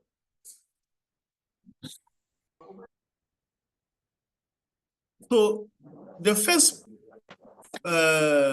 suggestion is develop and enforce comprehensive national law, specifically addressing animal welfare in research. Again, as I said, this mandate is the closest organization with that mandate is NHREC, that is the National Research Ethics Committee. Now, do we want to split it, or do we want them to, have a subgroup that, if you look at all the treatments, all their requirements for members of ethics review boards, there is nothing on knowledge or training on animal research. There are 3 requirements that they have, and none of them includes animal. Public awareness and advocacy. There is a need for increased efforts to educate the public and researchers on the importance of ethical treatment of animals in research. Now, again, we are saying we should educate researchers. But you see, the point is this: before you become a researcher, it should be part of the training of becoming a researcher. You have the knowledge and skills of how to take care of animals, right? So, going back to the basics, in service, when we teach ethics, do we include human treatment of animals? I don't think we do. At least I can say that for myself, because I take the medical students' ethics. I do take part of the master students' ethics. But what we provide is very little. And I want to use this opportunity to thank the organizers for inviting me, because this will revolutionize what I will teach right from undergraduate to postgraduate level when I teach ethics, because it's obvious that we are not doing giving them what they need. Support for training and resources and international collaborations. Again, whether we like it or not, we don't set standards. So if we have international collaborations, it helps. It helps with standards, it helps with training, it helps with education, it helps with funding. So by the time we do this, we'll be able to, a lot of regulations, guidelines, we just align to them. So the more we collaborate with international organizations, the easier or the faster we know what is happening and we adopt them. Finally, we started by saying we wanted to describe the concept of ethics of use of animals in research. I think we've said that principles, we talk about the principles. We said it's basically the 3R, right? Replacement, reduction, and refinement, right? Reduction, replacement, reduction, and refinement. Replace, so we don't use, if it is possible to do the research without using animals. If we must use animals, we use the most minimal number, right? The minimal as possible number. And even there of them by reducing pain and other challenges revolves around, even from the in-service training, we are not exposing people enough. And that's why we are talking about educating researchers. Researchers should have, as part of training to be a researcher, that should have been part of it. And I also hope finally that I have stimulated your interest to support the group. Finally, while Nigeria's research institutions are advancing in scientific and medical fields, there is a clear need to prioritize and rationalize ethical treatment of animals in research. Researchers want a more human research environment. Nigeria does not yet have a comprehensive national detailed guidelines specifically dedicated to animal research ethics, similar to the standards seen in many. However, there are several frameworks that can be used. So it's not totally bad, but we are not where we should be. Thank you.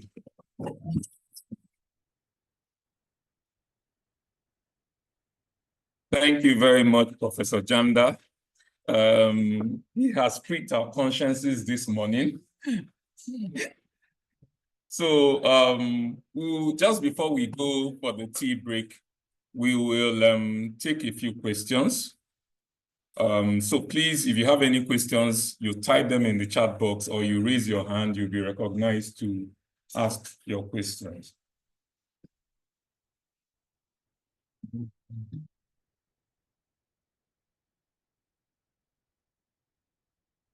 Okay. I can see Professor Kocha's hand is up. Please unmute yourself and ask your question.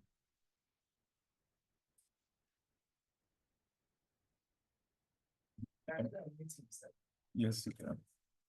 Professor Kocha, can you hear us? You can unmute yourself. You can't unmute him.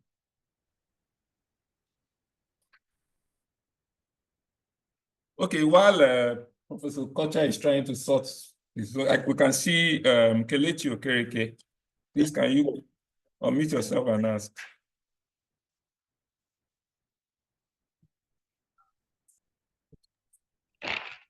Good afternoon, everyone. Can you hear me?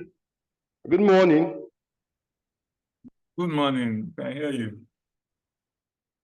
Okay, my name is Dr. Kelechi Okereke from University of Nigerian Teaching Hospital, Enugu State, Nigeria.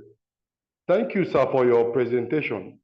But I have one question and one observation.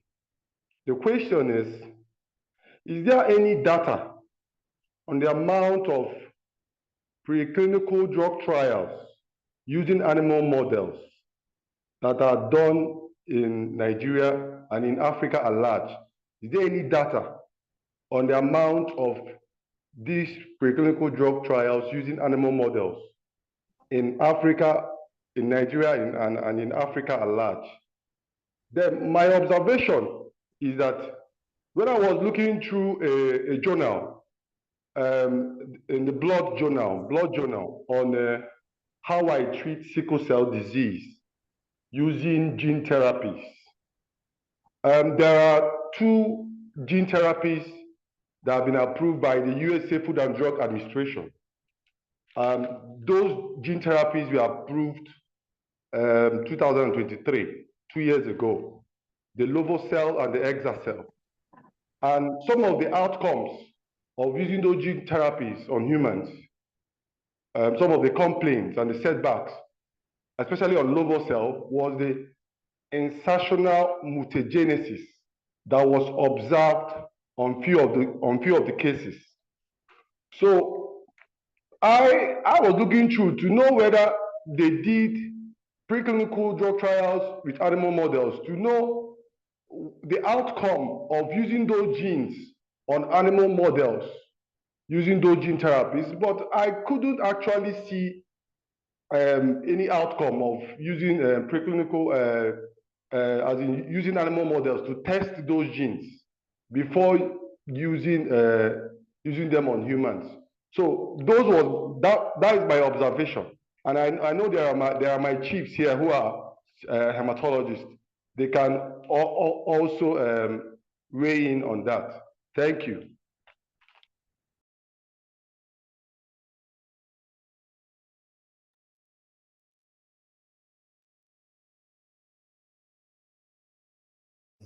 Yes. Yeah. Okay. Okay. So thank you, Okocha, right? Okay.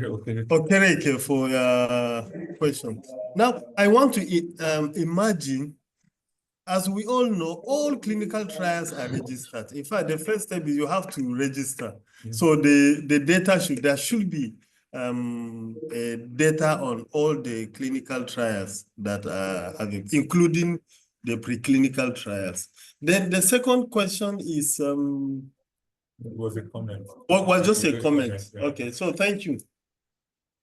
There's Femi Macaulay. Sorry, it looked like I was knocked out by network while I was speaking. Okay, Prof, go ahead. Yes. Okay, so I was saying, if you have to knock in or knock out a gene to make an animal develop a disease which naturally they don't have, like sickle cell disease, and then after you have worked with them and maybe several generations, now you finish your work, what do you do to all those rats to have responsible conduct in research? Do you sacrifice all to be humane? This is my question. Professor Kocha, you stirred the honestness this morning. You not in the gene or what? Yeah. So, Prof, you know, as we mentioned, part of what is done for these animals, which I mentioned, I'm not sure where I mentioned euthanasia, is that some of them, the Ethics Research Board, I think, will determine specifically what needs to be done. But I can imagine that I can just give these options. After using the animals, and it is not useful to keep them either for further research or for other benefits, it is okay to kill the animals. So, and I want to imagine for this, after this, because if we have any fear that leaving them after altering the will also affect potential of affecting other animals or affecting the offspring, then it makes sense to kill them to protect the offspring. Thank you. So before we go to Ibadan, we'll just take Femi Macaulay, then we'll go to UCH Ibadan because I can see a hand raised there. Please, Femi, ask your question. Thank you. I'm Dr. Femi Macaulay from Lagos State College of Health Technology. My question has to do with the 3 R's, specifically the R that stands for reduction. What we know is that when studies are conducted, the accuracy of the results in most instances is a function of the sample size. Now, with the reduction that is being preached now, and we know that it is not in all cases that you can have alternative like the computer simulated version of data that will help us to increase the sample size. And also when models are developed, the performance of, to avoid what we call overfitting, it is always advised that the sample size is increased. Now with this reduction, how will that impact on the accuracy of the results that will be arrived at the end of the day? Thank you.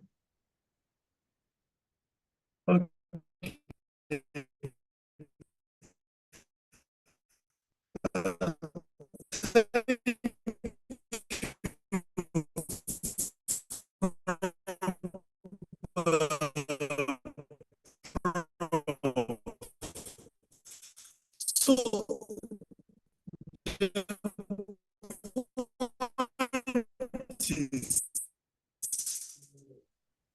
minimum sample size required is calculated. I'm not saying we should go beyond what is calculated. Should not go beyond that. A number is basically another way is based on the design. Some designs, when you calculate the sample size, it will be smaller than certain designs.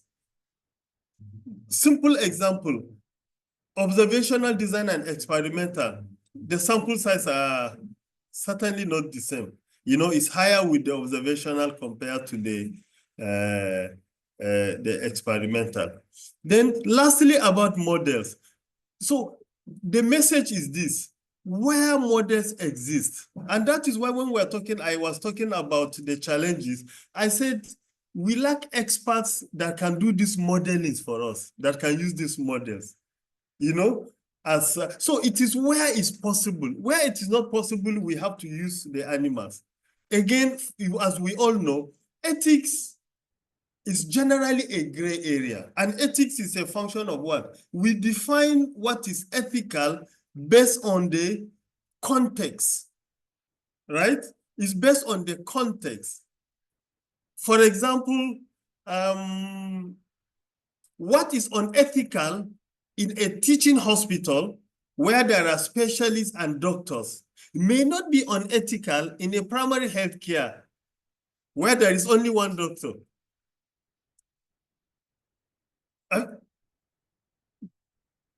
I hope I have made myself clear. So the basic thing is the context. The gynecologist will say that there needs to be, what do they call them at every delivery? Midwife, for example, midwife. But if you are in a facility where you are the only midwife and there are 3 women at labor at the same time, how do you divide yourself into 3? Where you can, so that is the context of that facility. But if you come to a teaching hospital, for example, where there are many midwives on duty, it will be unethical not to have one midwife by that side. So I think this is the best I can say. Thank you, sir. So thank you, Professor Jamda. We'll take Ibadan, and we may not, I can see 2 hands, but we'll go to Ibadan. We'll go to Ibadan first. And then after that, we'll just take Mukhtar, and that will be the end, and we'll go on the break. Any other questions can be put on the chat and will be responded to at the chat. Please, Ibadan, UCH. Okay, thank you, sir. Good morning, sir.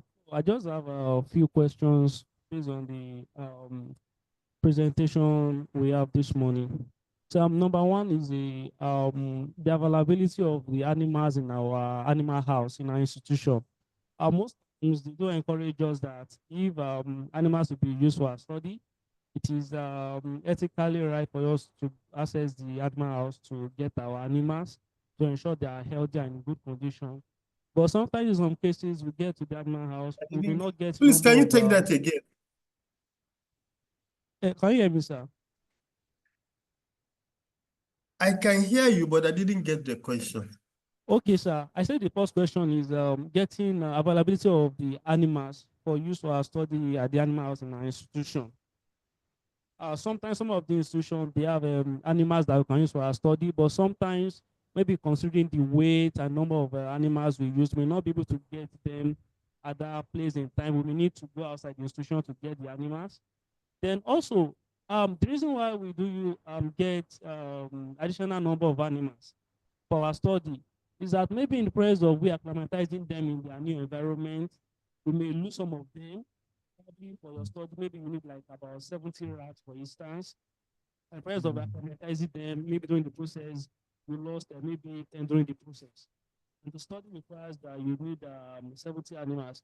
And I remember that if you're having a study that requires human participants, maybe for questionnaire, we do take note of, for in case of attrition, probably certain percent, maybe 10% percentage for additional in case of attrition.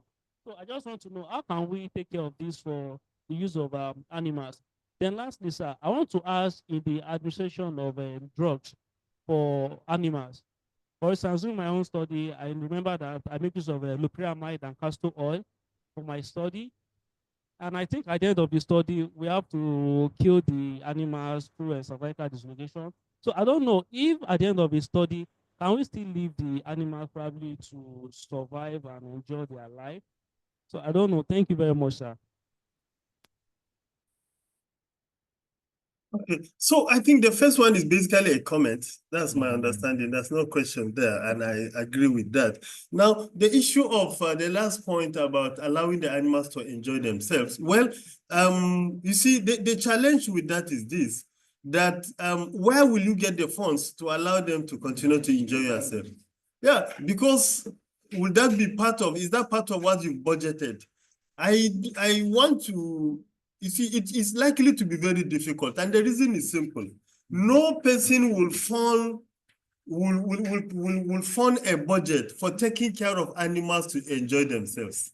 I'm not sure anybody will do that. And because no person will fund it, then you are likely to have challenges who will fund it, and which will mean at the end of the day, the animals will not be enjoying themselves, but they will suffer from malnutrition and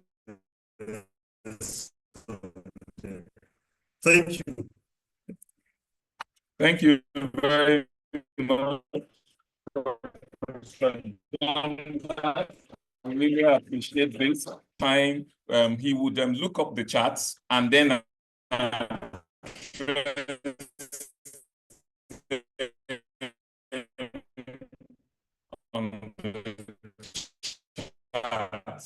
so we'll go. Ibadan will take on the session. Thank you, everyone.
Hello? Hello? Okay. Yes, we can hear you. Oh, you can hear me. Thank you. So we move on. It was the, a misconduct by the computer. Okay, so good morning, colleagues. This topic, again, I'm sure people will have comments or stories they have had or cases they can cite and so on. But any researcher, you cannot be a researcher of any form of repute in any sense, or working in a civilized environment as an academician, if you get involved in misconduct or academic fraud. I think they mean the same thing, the two words, they point to the same direction. Next slide.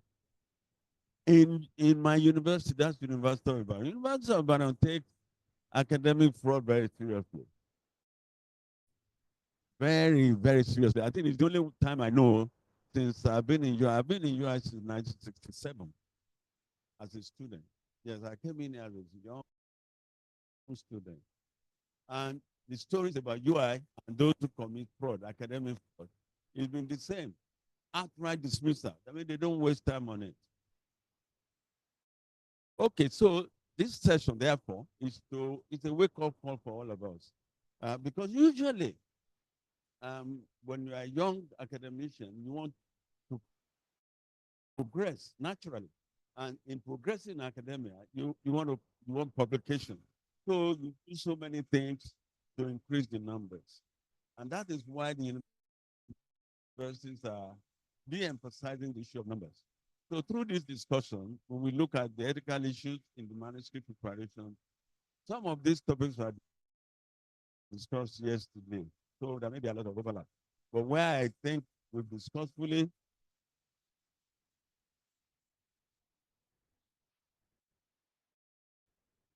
I would try to not to waste our time on it.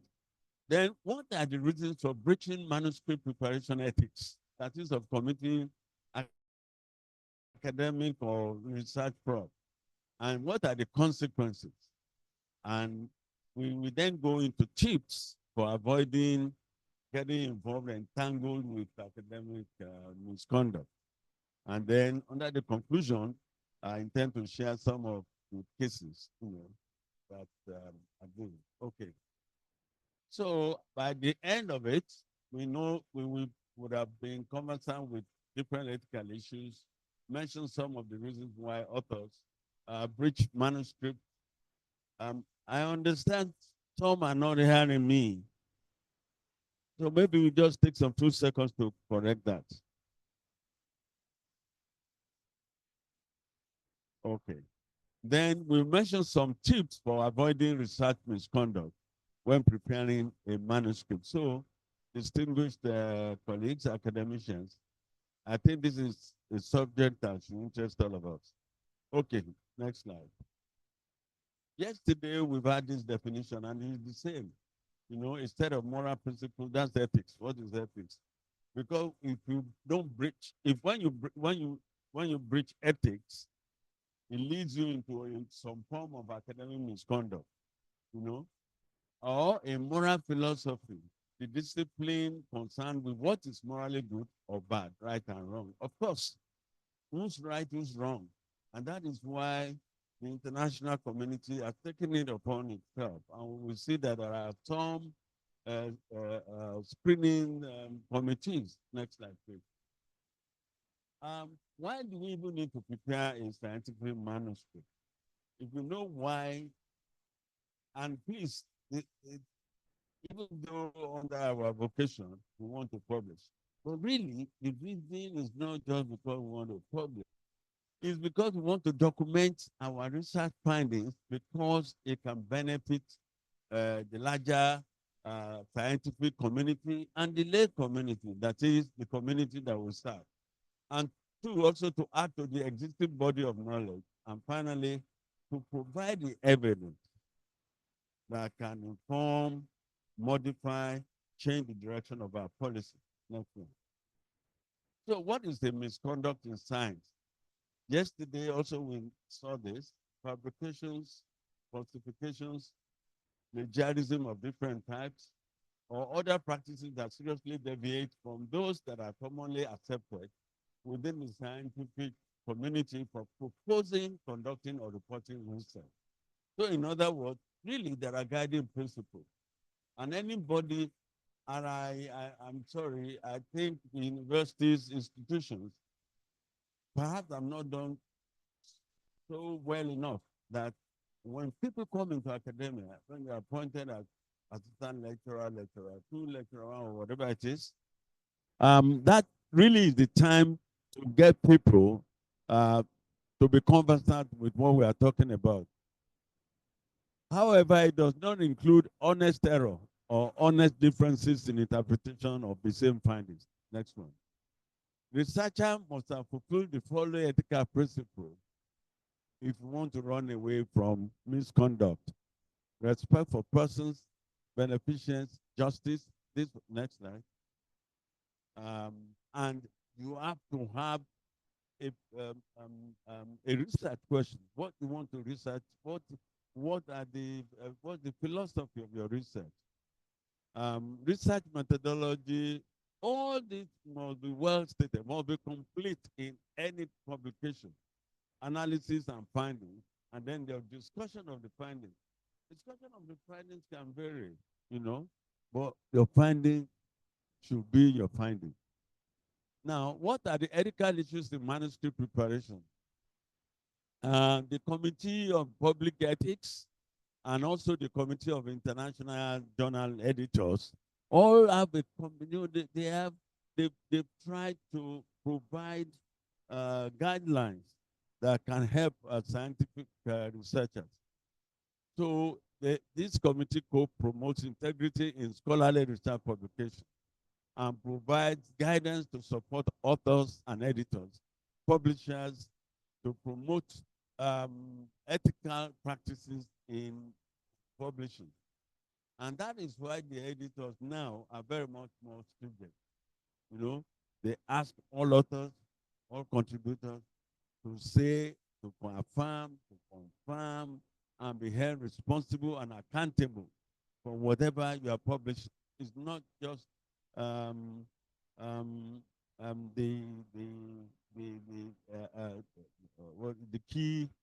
main author, the corresponding author.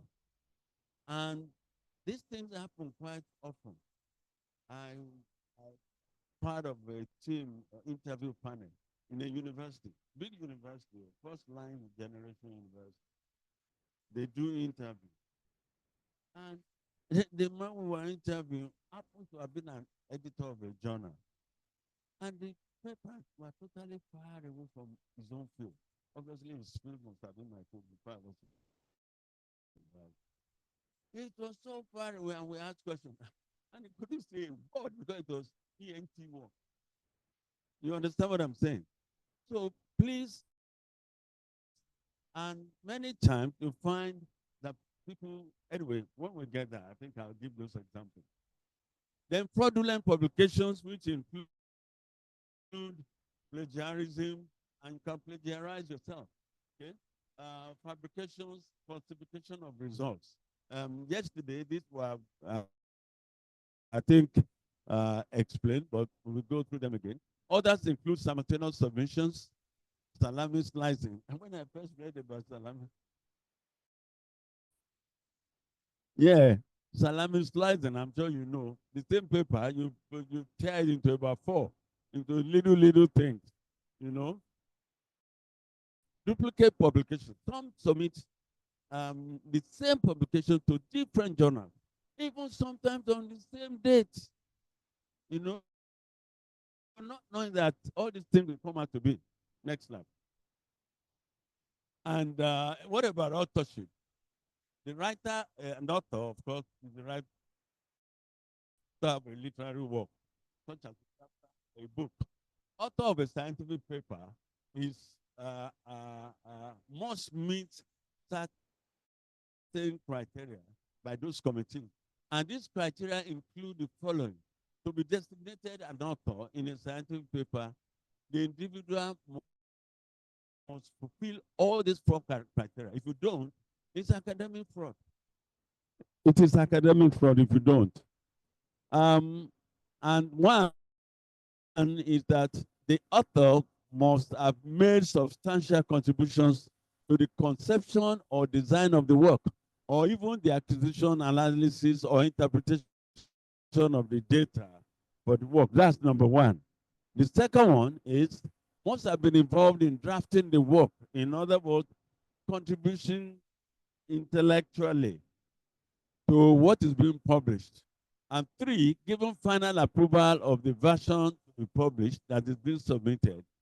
And 4, agreed to be accountable. That's why we all sign it.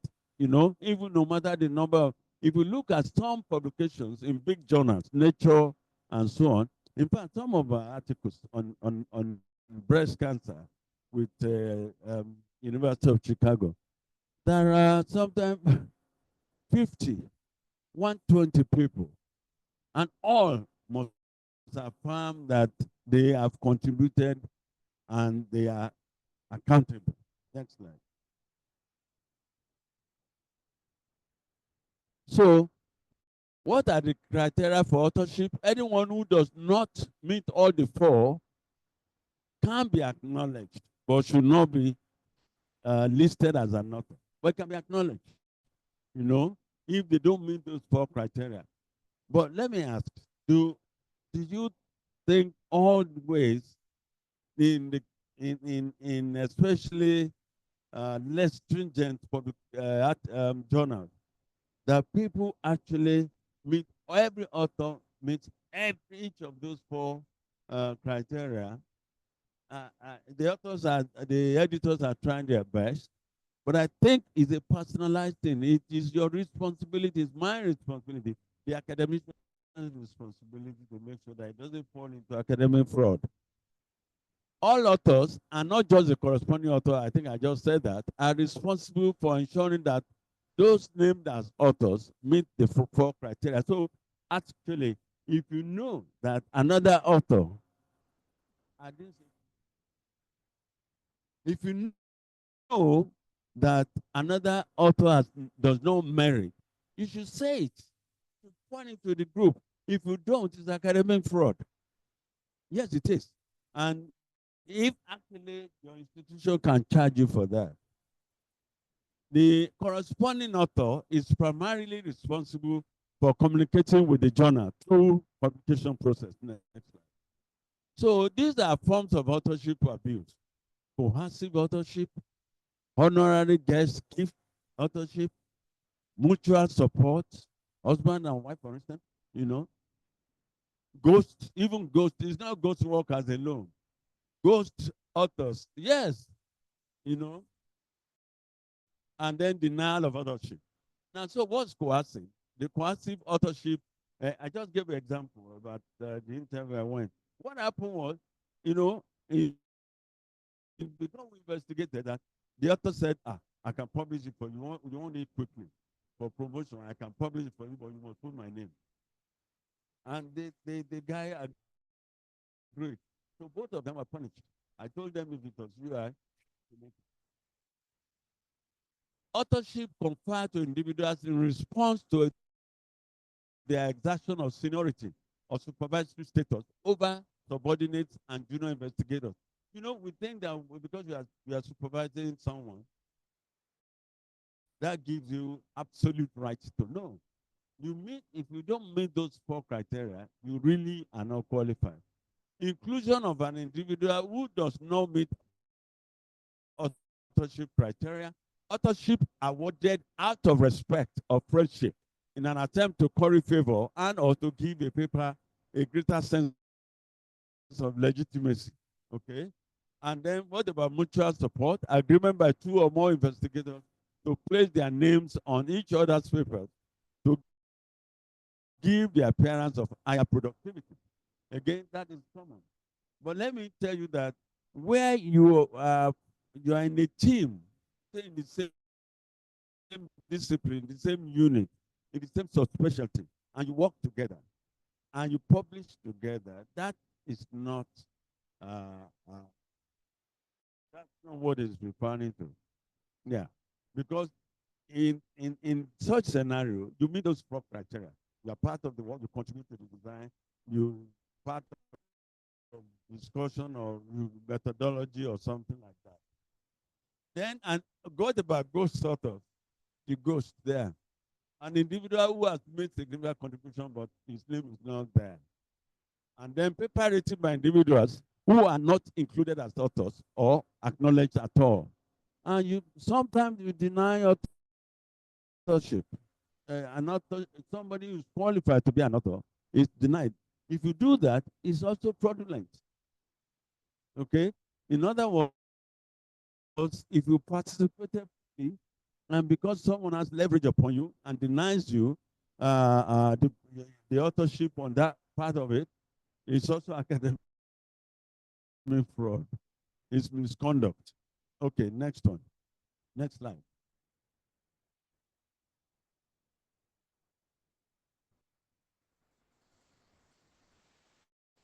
Oh, okay. So fraudulent publications, these are the various ones. I won't go through all the because I think they were discussed yesterday. Plagiarism. Just to say, like I said, you can plagiarize yourself as well. Okay? So fabrication and falsification of results.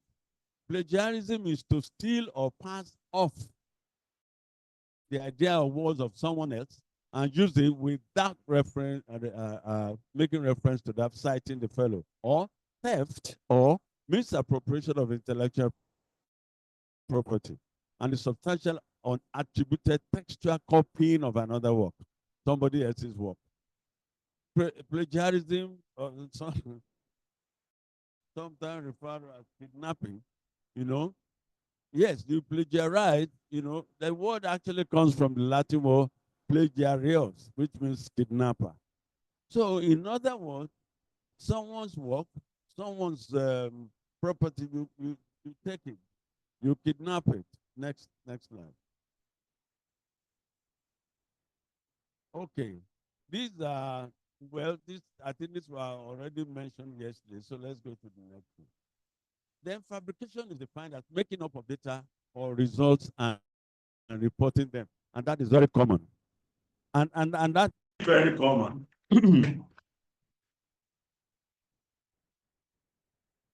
Okay.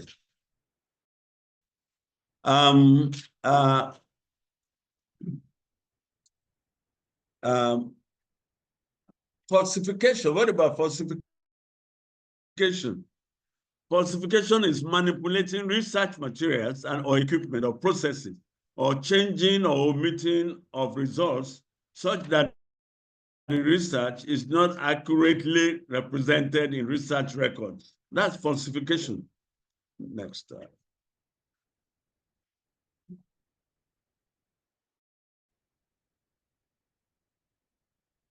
Okay. Other ethical issues that have been mentioned, salami, which is slicing. It comes from a Latin word, actually. Then simultaneous submission, I also mentioned. Sometimes you submit the same article in several journals. Duplicate multiple publications. You publish it first, then later you republish, just change one or two words. And assessors usually will detect it. A very responsible assessor. Next slide. Then list publishable, those are the slides in salami, just explaining what salami slicing is. Now, these are examples, for instance. You know, let's take a project or an article, knowledge, attitudes, and practices of partners or pregnant women about use of insecticide-treated bed nets in Ibadan, Nigeria. And this article, you see how it is broken, salamized into 4 different articles. All the same data that was used for the main paper will still be the same that is in it, but little bits are broken. Look at the way it is written. Awareness of partners of pregnant women about use of insecticide-treated nets in Ibadan. Then it says knowledge of partners of pregnant women. What's the difference between awareness and knowledge of partners with them? About the use of insecticide nets.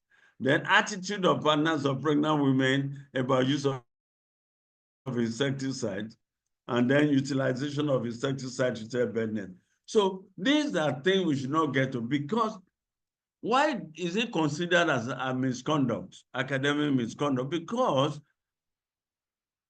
it does not give the readers, the scientific community, the opportunity of full knowledge of what you have researched, and therefore they are not able to get the fuller implication and the potential that may be derived from that publication. That is why Salamine's papers are just thrown away. Next one.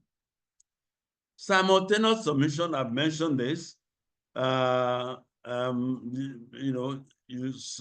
find people submitting the same thing to different articles and to different journals. Next one. This is an example.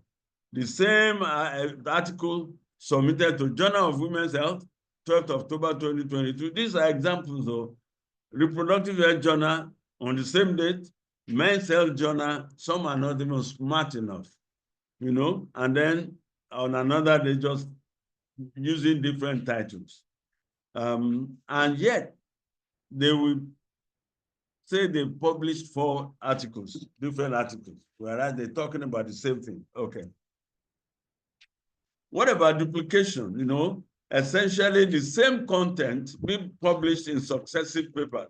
You publish it now, 2 years later, you publish it again, 3 years later, you publish it again. The same thing, okay? Go on, it will show the examples. These are just the same thing. I'm still using that same article as an example. So again, these are things that happen, and we must, honestly, if you want to be respected in academic world, avoid being caught in any of these academic misconduct or unethical practices. Next slide.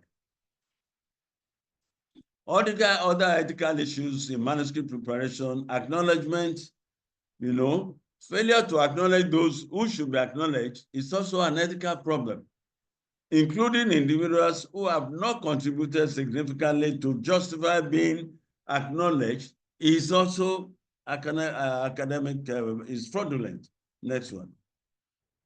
Now, conflict of interest. I think this was taken yesterday. So I don't know, maybe we can skip it. But wait, sorry, before you go. Look at the final bullet though. Failure to declare actual and potential sources of conflict of interest is unethical. And that conflict of interest can take various forms. It can take financial form, or your academic commitment, or personal relationships, or when NUC was going around for accreditation of universities, they got a university and they met the dean, who was appointed dean, and he said he was on sabbatical. The next university they moved to, and the next one, they came there and they found the same man. And he says he's on sabbatical. You come in sabbatical in 2 universities at the same time. It's a misconduct.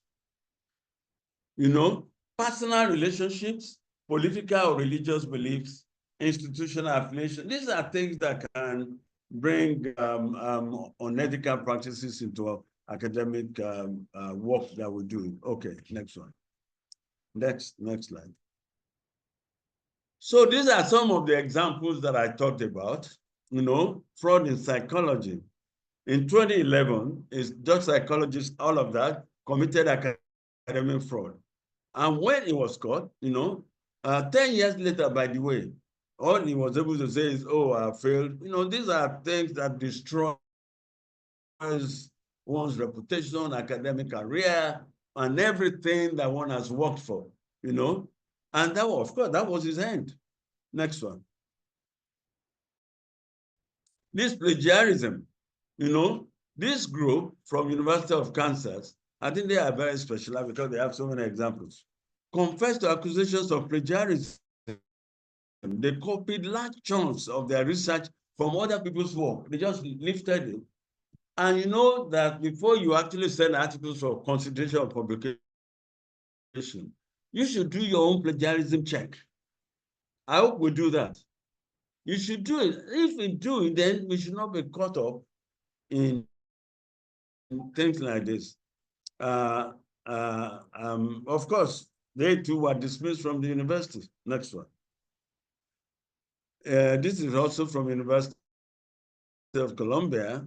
Eventually they were caught sometime 10 years, 20 years after. This was 10 years after the paper had been published. And also they regretted and were dismissed, and that was the end. Next one. So I thought we could also share some experiences that we may have had, or either we know someone who's been involved in it. So I don't know if anybody has any example to cite on authorship or any comment on authorship. Authorship in the sense of any form of unethical practice, coercion, mutual benefits, anyone, yes. Yeah, thank you very much for this presentation. What I want to ask, I don't even know this, about it's very recent about, I mean, a couple were academic and I think the husband was given a letter for it, and the original investigator for the book was the wife. Well, apparently, the wife used the husband's name as the last author. So when they wanted to interview for the process, of course, I mean, the husband is also knowledgeable about the topic. I mean, unknowing for the husband, they called him. I think the last author is usually the most senior author. It's the most senior author. So they called him, and he was recognized in place of the wife who was the, principal. He was given a Nobel laureate. It caused a lot of, debates globally. So stuff like that, I think people should also be aware about, arrangement of names on authorship of papers. Thank you, sir.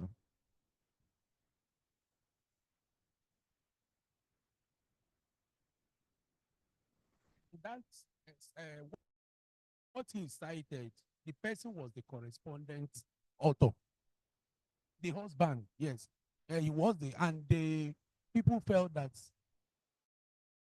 during the publication, the communication was with him so that he was knowledgeable. So I think that was what happened. I think I followed that case that time.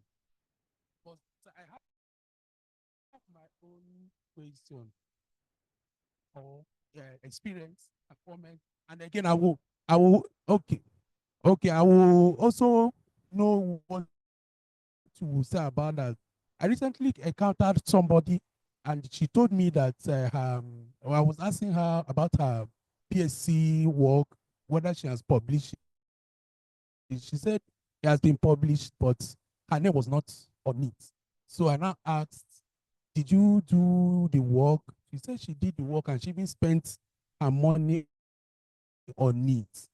And also I asked, who was the original, the concept? Who had the he said it was the supervisor. I said, but even at that, your name should have also appeared on the work. So I don't know, maybe it's one of the denial of authorship.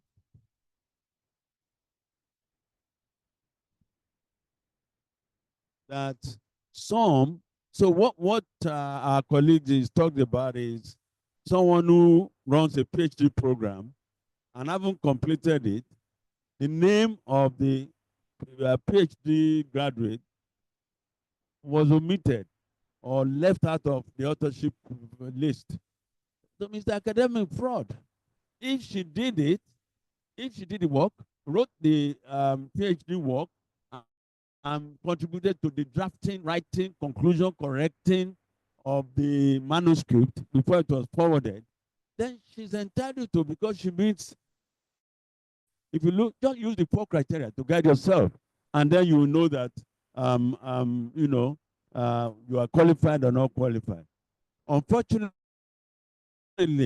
like we said, some people use seniority, okay, and left advantage of reference to oppress and to commit academic misconduct. Okay. I can see a hand, Mr. Olaniyi Olanrewaju. Please go ahead. Thank Olaniyi you very much. Olanrewaju. Yeah, thank you very much, sir. Um, uh, there are people who supervise undergraduate students in their projects. Most times, a lot of undergraduate students don't pursue academic, so many don't even bother to publish their work. Can the supervisor simply just publish it as his work, whether he will include the student or not? No, no, no. The supervisor has not even gotten the preferential right to publish it. Okay, because the work was done by the By the student, student. PhD student. No, Am I right? undergraduate student. Yeah. Even Uh, undergraduate, yeah. even undergraduate. As an undergraduate student here, as an undergraduate, we were, they do group work now, but in our time we were not many. So each student does Yeah. a research. I did my research on pre-eclampsia and eclampsia in O&G, and it was published. And my name is on it in my paper, is in my CV. Even though my supervisor, Professor J.P. Hendricks, his name was also there. So the student, it doesn't even matter, because your qualification is not what qualifies you to be an author, but your participation, your contribution, you know, to the body of the knowledge, to the thing that is being published. So I think it is just unfair to have left somebody else. Okay. So I just want to talk about my own experience too, sir. So I remember after I finished my first degree then in UI here. So I started my master's.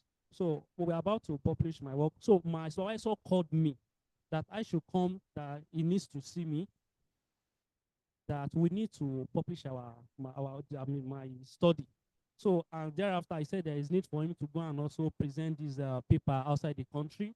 So eventually included his name, my name, and my other colleagues that we both did the work together, included our name, and the study is published now, and our name is there. So we are even at the BSc level, our name were included in the project. Thank you, sir.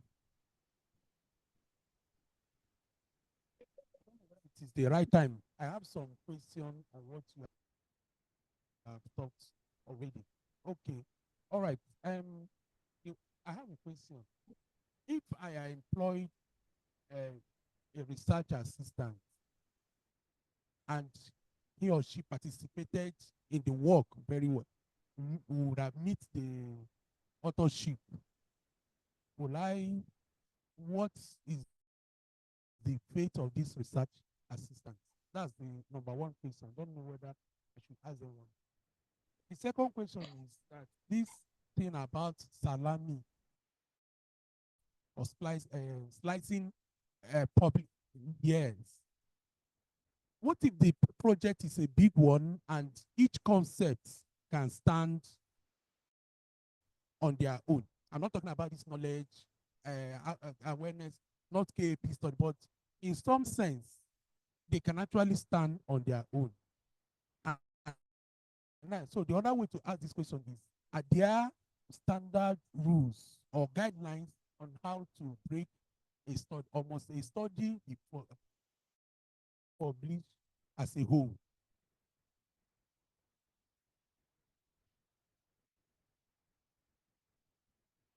Okay. Thank you very much, sir, for the presentation. He has asked my question on salami slightly because I had something on that, so I'll repeat it. The other question I have is this. So let's say that I have a senior colleague who wanted to do a particular work, and then somehow the person stopped it, didn't continue it. So I saw it, I picked interest that, oh, this is something we can do. So I think, okay, I'll reach out to her. Can we still revisit this? Because it's going to help management of our patients. So if I reach out to her and she says, oh, why not? Because I actually discussed with someone else who had said, oh, why not? Why can't you do it? But I'm like, no, I need to let the owner know about it. You can't just pick it up and go. Because yes, definitely she had an idea to work on it. But I see that that work not being completed is okay. So I see that that work not being completed.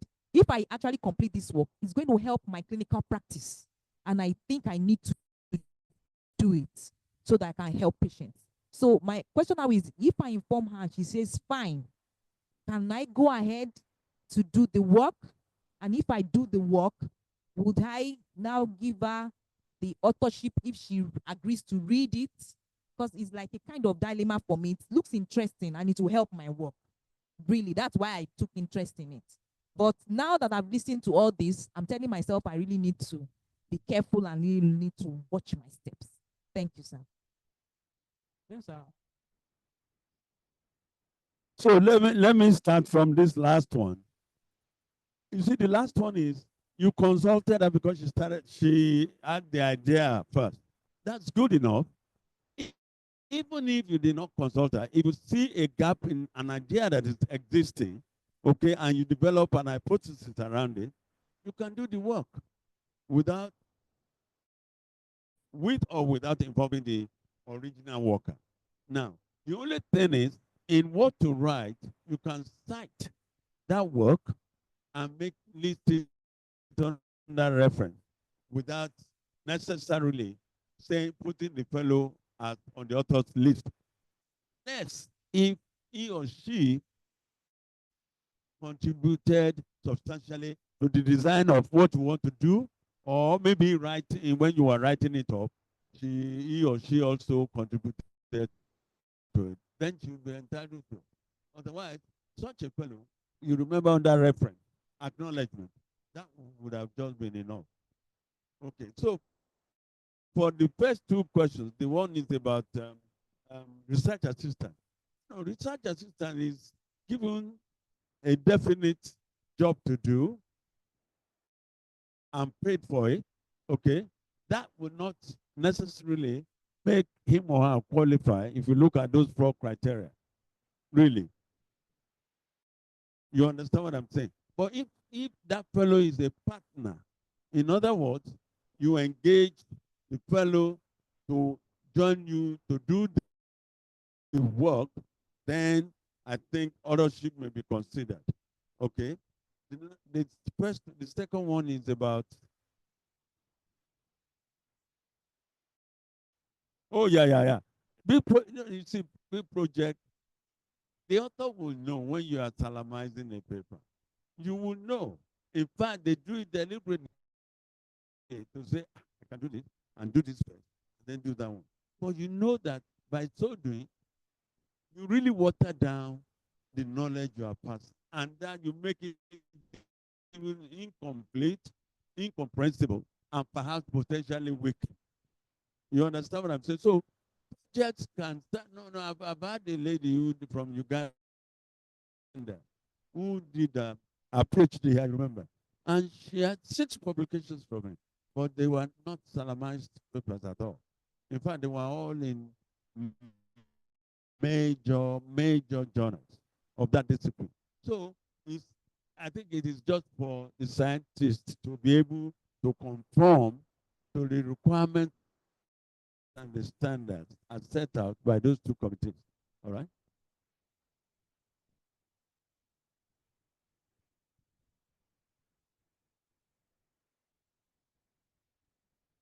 But are there sorry.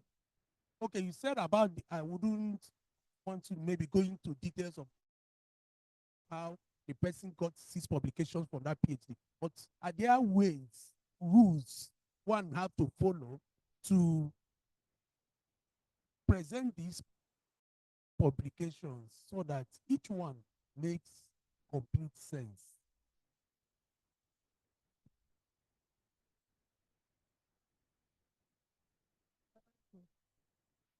Can I talk? Okay. I think about hello. The rule at the onset when you are conceptualizing, you already know that you are aiming at having 6 papers. You know, each of them has their own objective. The objective, the method. Hello? Oh, hello? Okay. Okay. So I think from the beginning, you have an objective for each of the sections. The questionnaire under your question, the questions they are going to use for each of these rivers, they are not using the same thing. The only thing that will be the same is the demographic characteristics. Every other thing will not be the same. Publish that.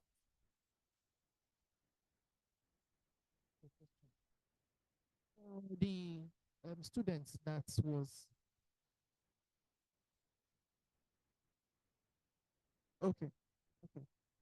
For the students that was not that the name was not included in the publication, who actually did the work, is there any compensation that can be given to such a student?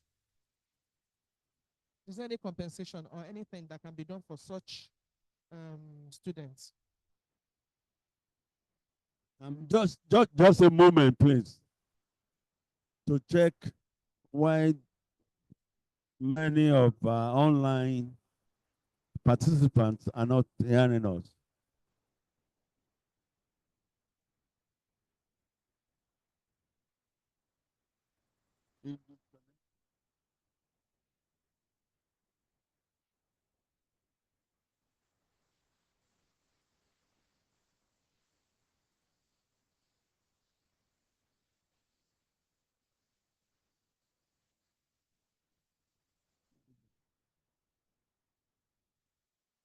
Hello? Hello? Hello, can you hear me now?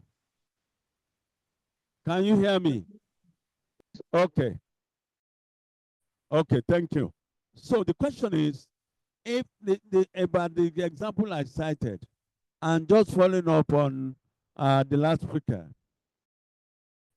when you wrote up the proposal, you add objectives, okay? And those objectives are supposed to be addressing a different subset of the issue that you are working on, okay?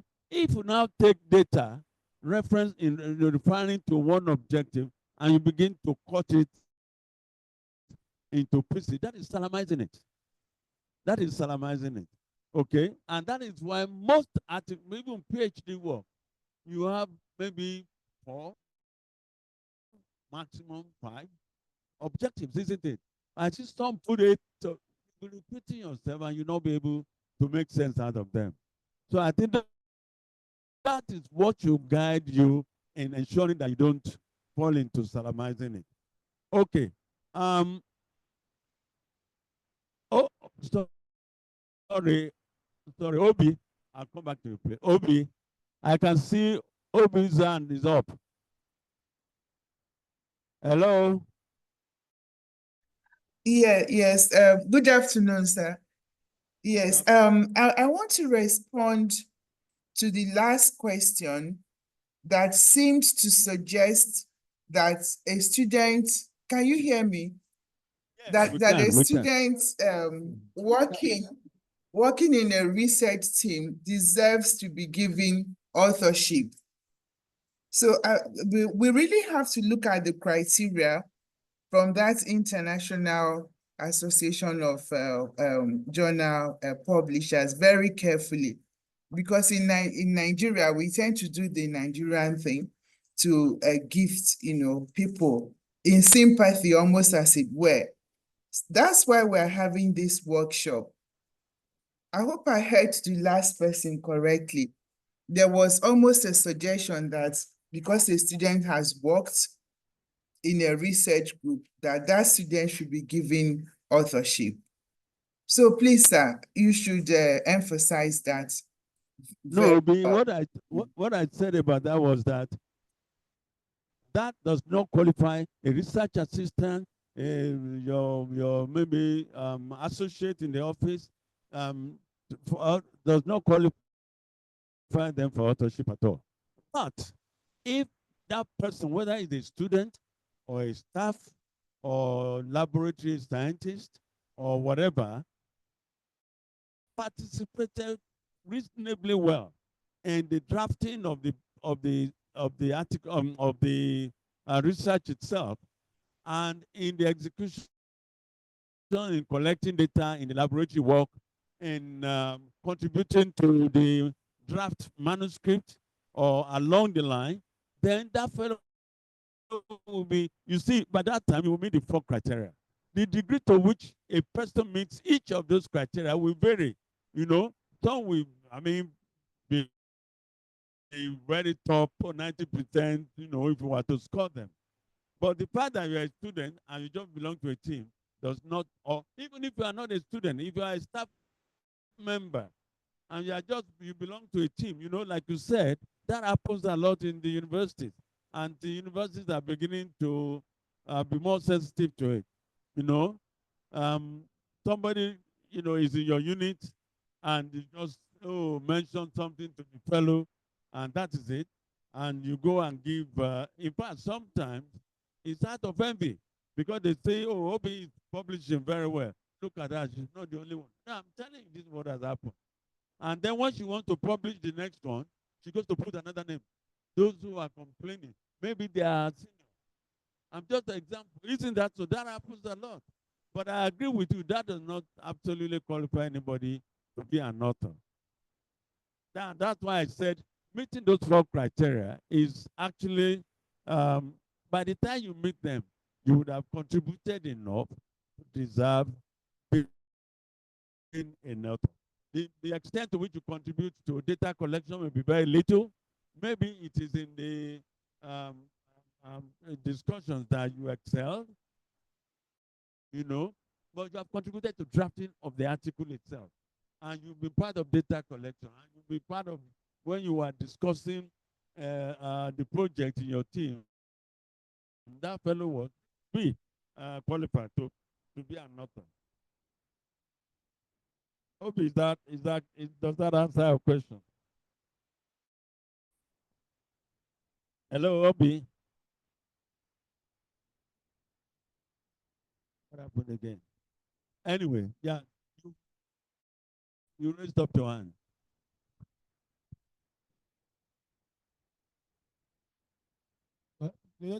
Just probably underline to where earlier. For us, the amic was trying to assistant as a senior registrar, as a registrar in our unit, in our own discipline. Yes, thank you very much. I was trying to unmute myself. Understood. Thank you. I understood what about assistant in a registrar in our own unit, our own discipline. In that work, we put everything, and probably also maybe even be part of the writing too. We should definitely qualify as an author in that work.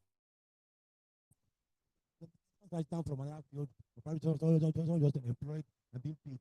He was actually a resident doctor, whether I was senior or junior, heavily involved.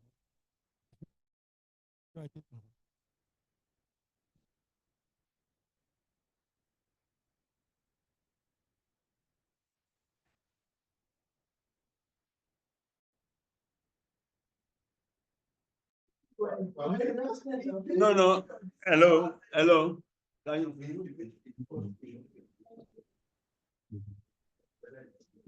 So that I think that's a different scenario. The scenario of a senior registrar, for instance, in a unit, fully working with the consultant, participating in it, right, collecting data. For instance, your senior registrar collects the case file, collects all the data, you know, gets it, data entry and all of that. Yeah. Yes. I think our time is, maybe I should quickly go through the rest of the slides. I think we're almost at the end.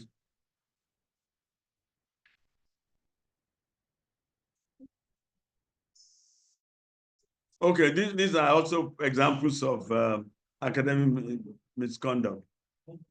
Let's go to tips for avoiding. Yeah, here. Can you, the one before the slide before? Tips for avoiding, yeah. Go back to the tips for avoiding. Yeah, you start from there. Okay, next one. So these are some of the tips for avoiding fall into academic misconduct. First is that conduct good research, okay, that meets the minimum criteria that have been set forward. Then determine to work hard and be consistent and stick to the rules, okay? Refuse to be pressured to publish or to add anybody's name. Because if you are caught, really, like the example that was cited of husband and wife, it doesn't matter. I mean, the husband will be liable because he is the corresponding author. Update your knowledge regularly about what is going on in the international scientific community.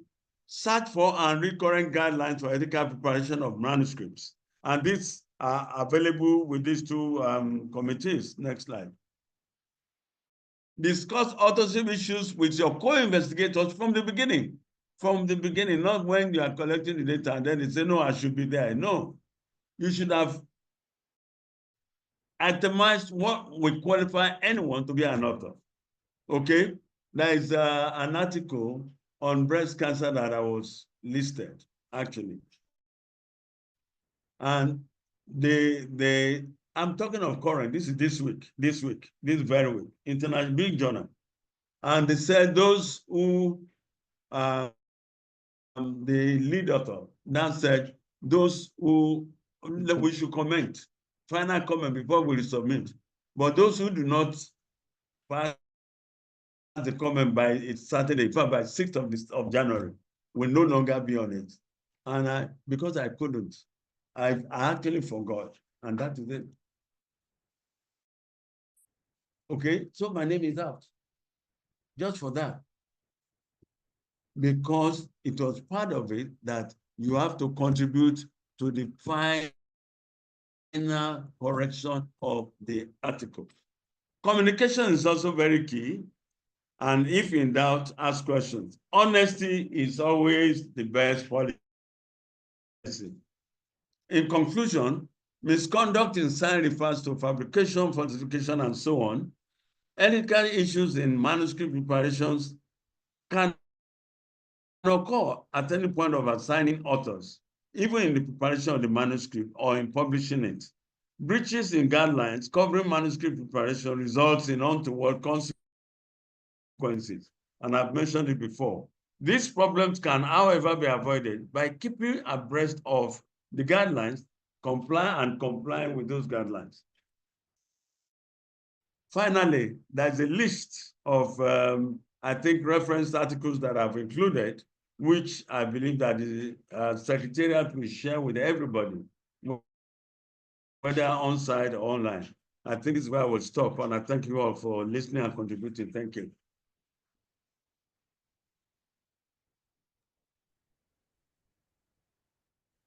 All right, we hand over back to Abuja. Thank you. Thank you very much, Professor Jembede. In fact, I just wish that we should have just continued. This is a very important topic, but I'm just hoping that, Prof, you will still be around during discussion time so that you can still help speak to any issues that people will raise. Thank you so much. So we're moving on with the next presentation. I believe Professor G is online. If you're hearing me, Professor G, you can, oh yeah, he's there. So you can prepare to share your slides. Professor G is a professor of cardiology and the current director of IMRAT in our place, University of Abuja. You're welcome, Professor G. Thank you. Thank you very much, Professor Maxwell Mwebu. And I want to thank the organizers for their kind invitation. So I'll be speaking on publications and authorship, and I'm sure everybody will agree with me that this is a very, very important topic, but not without acknowledging Professor Jembede, my teacher at University of Ibadan. So please acknowledge you and every other person online. So in form of background, what is publication? Publication is the preparation and issuing of a book or a journal or a manuscript for that matter for the public. So it's for the public consumption. And when you talk about the public, I'm sure you are talking about those interested, that community that is interested in that work. For example, in the cardiovascular community, some will be interested in hypertension, some will be interested in invasive cardiology, for example. Some will be interested in arrhythmia. So when you publish, if you publish articles on, for example, hypertension, that people really, that will really be interested, you know, in such publications. So that defines the public. Then when you talk about authorship in research, you are talking about someone that will take credit or will be accountable for that published work. You have to have people that are accountable. And most times, as you know, there's a lead author and also a senior author. In some instances, the senior author happens to be the mentor, you know, of the lead author, and it can also go in the other direction. So just to stimulate us, I have some quizzes or some questions. The first one is, all the following are responsibilities of authors except which one? A, make substantial intellectual contributions to the conception, experimental design, or planning of the work. I think Professor Jengbede mentioned this when you were responding to some of those questions. B, fund the project. Do authors fund the project? Then C, involved in analyzing the data. Are authors involved in analyzing the data? Then D, take responsibility of the integrity of the work. We don't have much time, others I could have opened the floor and say people can contribute, but you know that the odd one here is fund the project. Authors don't fund the project in most cases. We have funding bodies that do so. I mean, they can be investigator initiated, which are funded by authors, but that is not really common in terms of research. Most times, the funding bodies, NIH, and list them. There are numerous of them that tend to fund this work. So that is not a typical function of an author to fund the research project, even though we know that in the environment, sometimes authors have to do that, you know, because of lack of funding from agents. Now, the second one is, who do you think qualifies to be an author amongst the following persons? A, the junior faculty member who did the literature review and drafted the background section of the manuscript. Do you think such a person qualifies to be an author? I think Professor Jengbede already referred to this when you were responding to one of those questions. The second one is the senior faculty who allowed you to use their lab to process samples collected for your study. Will you, out of respect, because he has given you the lab, you know, to process samples, make him an author? Does he qualify to be an author? Then number 3, or C, a fellow faculty member who shared their data set for you to do comparison analysis. Do they qualify?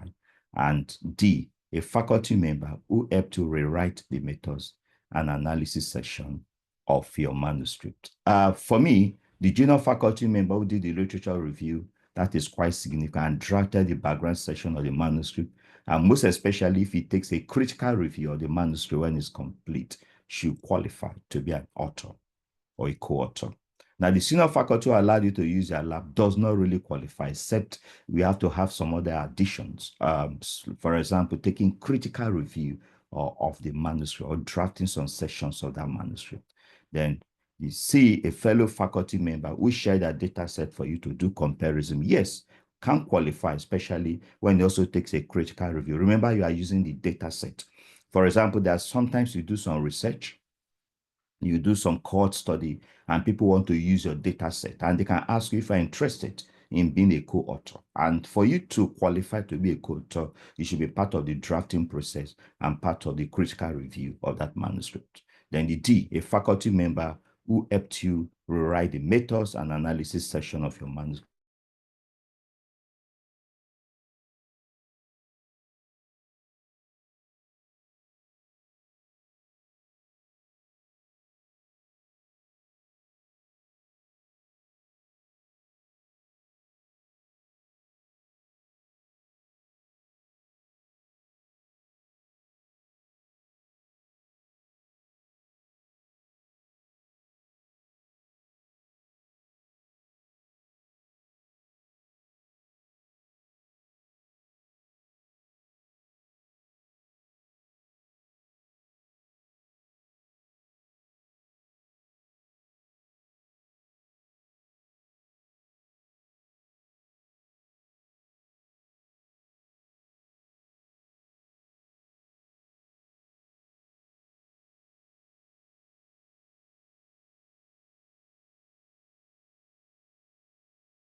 Hello, everyone. Sorry, there's just a little glitch from Professor Oji's end, and he's relogging in. Please, apologies.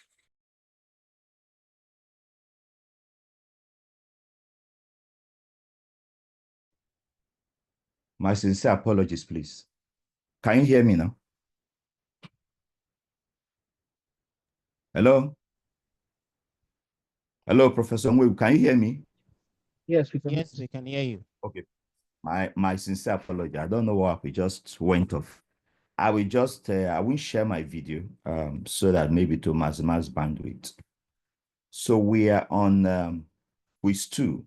I say, who do you think qualifies to be an author amongst the following persons? And I feel that the junior faculty member who did a literature search, like I said, background section on manuscript, especially if he also takes a critical review at the end, is qualified. The senior faculty will allow you to use the lab, I don't think qualifies. And this can be some of the issues, referring to the first lecture, because it's a senior faculty, you want to respect the person, you might do a gift authorship, but using the lab just qualifies to be acknowledged, to have contributed to the work, in form of acknowledgement. But if the person goes further, is interested in the work, in taking critical review or being part of the drafting process of the manuscript, of course, we qualify. A fellow faculty member will share their data, like I said, also qualifies. So people can reach out to you. You have a data set, you've done a big study, and you have some data lying there, and they can want to use your data. And sometimes they can ask you if you will be interested. To qualify, it's not only enough for you to share the data. It's also important that you are part of the manuscript in terms of drafting and critical review. Now, a faculty member who help you rewrite the methods and analysis section of your manuscript obviously qualifies, especially if that person also does a critical review. Doing a critical review and agreeing to be part of what is written in the manuscript is very, very important, and one of the criteria that every author should meet. Then the third quiz is, how do you acknowledge the funder of your research in publications? You do make them an author. That is definitely a conflict if you want to make them an author because they funded the work. That is, you conflicted. For the second one is, that's B, mention them in the body of the manuscript. Really, we don't want to mention them in the body. The body of the manuscript is not meant for that. It's meant for your abstract, for your methodology, for your results, and also remember that the body of the manuscript also a number of journals, peer-reviewed journal with high impact. You have word limit, so you'll be struggling a lot of time to summarize, what we call summary of summaries. So you won't have space really in the body of the manuscript to do that, and it's not really ethical. Then tell others they funded the work, not really. And the fourth one is acknowledgement statement. There's to be an acknowledgement statement where you acknowledge the funders, of your work.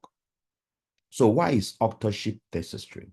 Now, it confers credits and has important academic, social, and financial implications. And this is quite important. Now, in academia, it said you publish or you perish. I mean, if you don't publish, you will be stunted. So it's very, very important. So it gives you a lot of academic credit. And when you publish also, remember that your publication can be used for guidelines, your publication can be used for policies and so on and so forth. And through your publication, you can be invited into committees. So it makes you actually get into communities. That is what your publication. Like one of my mentors will say your publication will speak for you when you are not there. When your publication is referenced, when it is quoted, is speaking for you, even when you are not there. And those can be also financial implications. There are some universities, when you publish, they trust some money onto you. Maybe it's part of your endowment, which you can use, to maybe sponsor people, go for meetings, and so on and so forth. It implies responsibility and accountability for published work. So authorship implies that you're going to take responsibility, for everything. And that is why the issue of authorship is very, very serious. You don't just endorse any paper. What if the work has not been done and you just carelessly endorse it, then you become part of it. You become liable if issues come out. So don't just be part of any publication. You have to be sure that the work has been done and it is credible and you have taken a critical review. And that is why one of the most important criteria for to be a part of a publication as an author, a co-author, is to take a critical review of that manuscript. And if you are not satisfied, it's better for you to tell them to take you off the manuscript. However, authorship does not communicate what contributions qualify an individual. These tend to be the old pattern. Most times, the journal will not tell you, oh, this one did this or this one did that in terms of drafting the abstract or analyzing the data or so. But now it is changing. There's a paradigm shift where most journals, most peer-reviewed journals are encouraging you to implement a contributor policy. So you have to tell us, Professor so-so-so or Mr. so-so-so did this. This one did and this one did this. And they want to be sure that that person has contributed adequately to be part of the authorship. And if they are not, some journals have told you in their review process that, please, this person qualifies more to be acknowledged in the acknowledgement section. So there are guidelines for authorship. Just like in life, we are guided by laws. So what are some of those guidelines? What constitutes authorship credit can be very discipline specific. That's one of the guideline things you must note in the guidelines. So it can be, depends on the discipline, you working in. If you're working in cardiovascular ward, for example, there are some guidelines. If you are working in social sciences, there are some guidelines, and so on and so forth. Now, but the number of society association that have published guidelines. So they publish guidelines to guide their society members, to guide the association member regarding the assignment of authorship or acknowledgement of manuscripts. So, and the one thing you must take note of is that most journals, most high impact journals will publish their own specific criteria of reference out of a specific guideline. And they tend to use the COPE guideline and the ICJME, for assigning authorship or acknowledgement. We know the ICJME is the International Committee on Medical Journal Editor, while the COPE is Community on Publication Ethics. So whereas the ICJME tends to lay some of those criteria, for you, whether you can qualify as an author or not, COPE tends to deal more with issues of ethics or ethical issues in publication. So this is basically what the ICMJE criteria for authorship involves. Now, the first one is that substantial contribution to the conception or design of the work or acquisition and or interpretation of the data is part of it that people should be involved in. Now, the second one is that drafting the work or revising it critically is important. That's one important thing that qualifies you to be an author.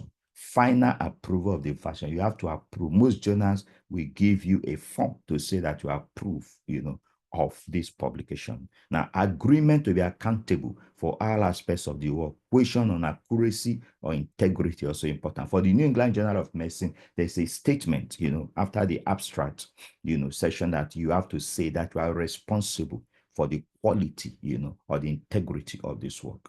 Now, the other criteria that are very important, identify co-authors and have confidence on integrity of their contribution. So that is you have to know the people you are working with. If you are not sure of the integrity, it's better for you to excuse yourself rather than entering into troubles or deep waters.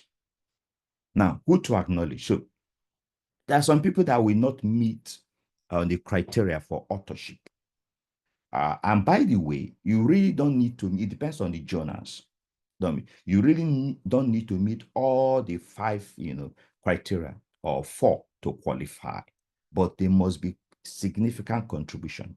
And one of the main contribution is that there must be a critical review, and you must also approve of the journal, of that publication. Now, there are some people that will not meet, the criteria for authorship, but they can meet that for acknowledgement. For example, individuals who have participated in the work but do not meet all 4 criteria. And that is why I was emphasizing that you don't need to meet all the 4 criteria. You need to have contributed substantially. Not meant to disqualify colleagues. And that is where issues have to be laid, bare from the beginning. who is supposed to be an author in this work. It has to be, because sometimes it brings a lot of misunderstanding. So acknowledgement is not meant to disqualify colleagues at all, but it's meant to encourage people to be able to be scholarly and to be able to make significant contribution in any work they're involved in. Individuals who meet criteria 1 should be given an opportunity to participate in activities to meet other criteria. So draft and review of manuscripts. So if you've met criteria in terms of collection of data or analysis of data, you should be given opportunity to also review the manuscript. I think Professor Jengbede referred to this. For that lab person or that fellow or research fellow who has collected data, it can qualify, especially if you give opportunity to review the man and it makes a significant contribution in the writing, can qualify. When acknowledging, it is good practice to specify their contribution. It's very important. What has the person done? The person helped in typesetting. The person helped in collecting the data. The person helped in the analysis and so on and so forth. Most journals require written permission to be acknowledged from all acknowledged individuals. So journals will ask, please, we want first to forget a letter permitting us to acknowledge this individual.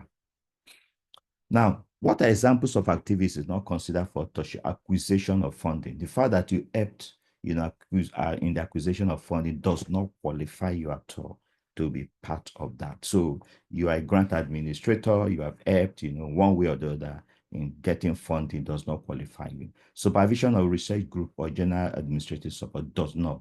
The fact that you supervise a research group does not qualify you. You have to be part of the manuscript. You have to be part of it in terms of writing, in terms of critical review. Writing assistant does not, that you help to write or typeset does not. Technical editing, language editing, or proofreading does not qualify you to be part of the authorship. Now, when you talk about authorship, the principal investigator is very, very, very important because it sets the tone. And most times there's a committee of committee that works with the principal investigator. For example, if he has other co-investigators, part of it, or very significant members of the team can form a committee and say, we are the writing committee. We decide some of the criteria based on the ICMG criteria, who it qualifies to be an author. So the principal investigator is very and has the right and responsibility for assignment of authorship acknowledgement credit. This can as well be done by a committee set up by the principal investigator, choosing the time and write journal for publication of research data and results. This is very, very important. If you don't want your work to be rejected severally, you have to be able to key to the right journal. Ensuring that all research is accurately reported that is a function of the principal investigator. You don't want to do a work and then it does not reflect, your findings. Ensuring that all persons listed as co-authors in acknowledgement meet the accepted criteria in their field for authorship or acknowledgement. Then when should decision for authorship be made? Very critical aspect of any work. Otherwise, there might be grumblings, there might be troubles along the line, and there might be misunderstanding. Planning for publication before, during, and after clinical research study are conducted promotes a timely dissemination of accurate and comprehensive results. So planning starts before, even during and after. Other publication can come, secondary data can come, and then in our research team, we've tried as much as possible from the beginning to draw up a table. And we say that, Professor Joe will lead, this work. This person will lead this work. This will be the senior author of the work. And we try to follow it as much as possible, as far as other team members are in agreement and those that have been assigned to lead also feel they are capable to do so. Effective publication planning accounts for the work of all contributors, encourages all full transparency, and contributes to overall scientific integrity. So, please, when you are making this decision, note that it will boil down to scientific integrity. It boils down to acknowledging people, who have done the work. Now, publication planning contributes to one, timely results dissemination. If you plan well, then people know what to lead, what to do. In fact, before the research even ends, you can already have a skeleton because you already have a protocol that you can drop. And then when the results start coming up, you can do that. And then the discussion part later. So improving the overall quality of research study design and overall integrity of study conduct by keeping the final audience in the forefront of the investigators' attention. So that is what it does. Who are students who are going to listen to me? I'm working on something on nutrition, who are going to be defining them is very, very important. Helping researchers achieve and maintain high standards of transparency and integrity is also part of why you should make your decisions early in terms of planning for publication. Publication plan also provides opportunity to mentor junior researchers in analysis and manuscript writing. So if you are into research, into work, one beauty is to mentor people. So that is one way you do it. And that is why some junior faculty can be allowed to lead the paper. Then the last author or the chief author now becomes the mentor. And that is the only way that capacity can be built and passed along the line. Now, so there are a lot of information to be documented in an effective publication plan. So you have the authors, who are the authors, who are the contributors, who are data and timing, which type of journal are we looking at, or which type of venue, or in terms of dissemination of information, which type of conference are we looking at? So do we have a publication team, or do steering committee members also become part of the publication team? Then also reviewing status of the manuscript from time to time. Now it has been submitted, where does it lie? Is it not taking too long? 3 months, we submitted 3 months, we not heard from the journal. Do we write them a mail and say what is happening and to follow up? Now, so the other criteria. So of course, we know about Committee on Publication Ethics. That's a forum of journal editors and publishers who provide guidelines, flowcharts related to issues involving ethical publishing and dealing with issues of research misconduct. So those are some of the materials we need to go through, very important. So COPE is geared towards answering what to do in certain situations rather than providing defined criteria. If you need for defined criteria, ICMGE will do that. But COPE will tell you what to do. Is it ethical or not? Can this person qualify in the first place? Can we look at it? Is it ethical to include this person in the publication or not?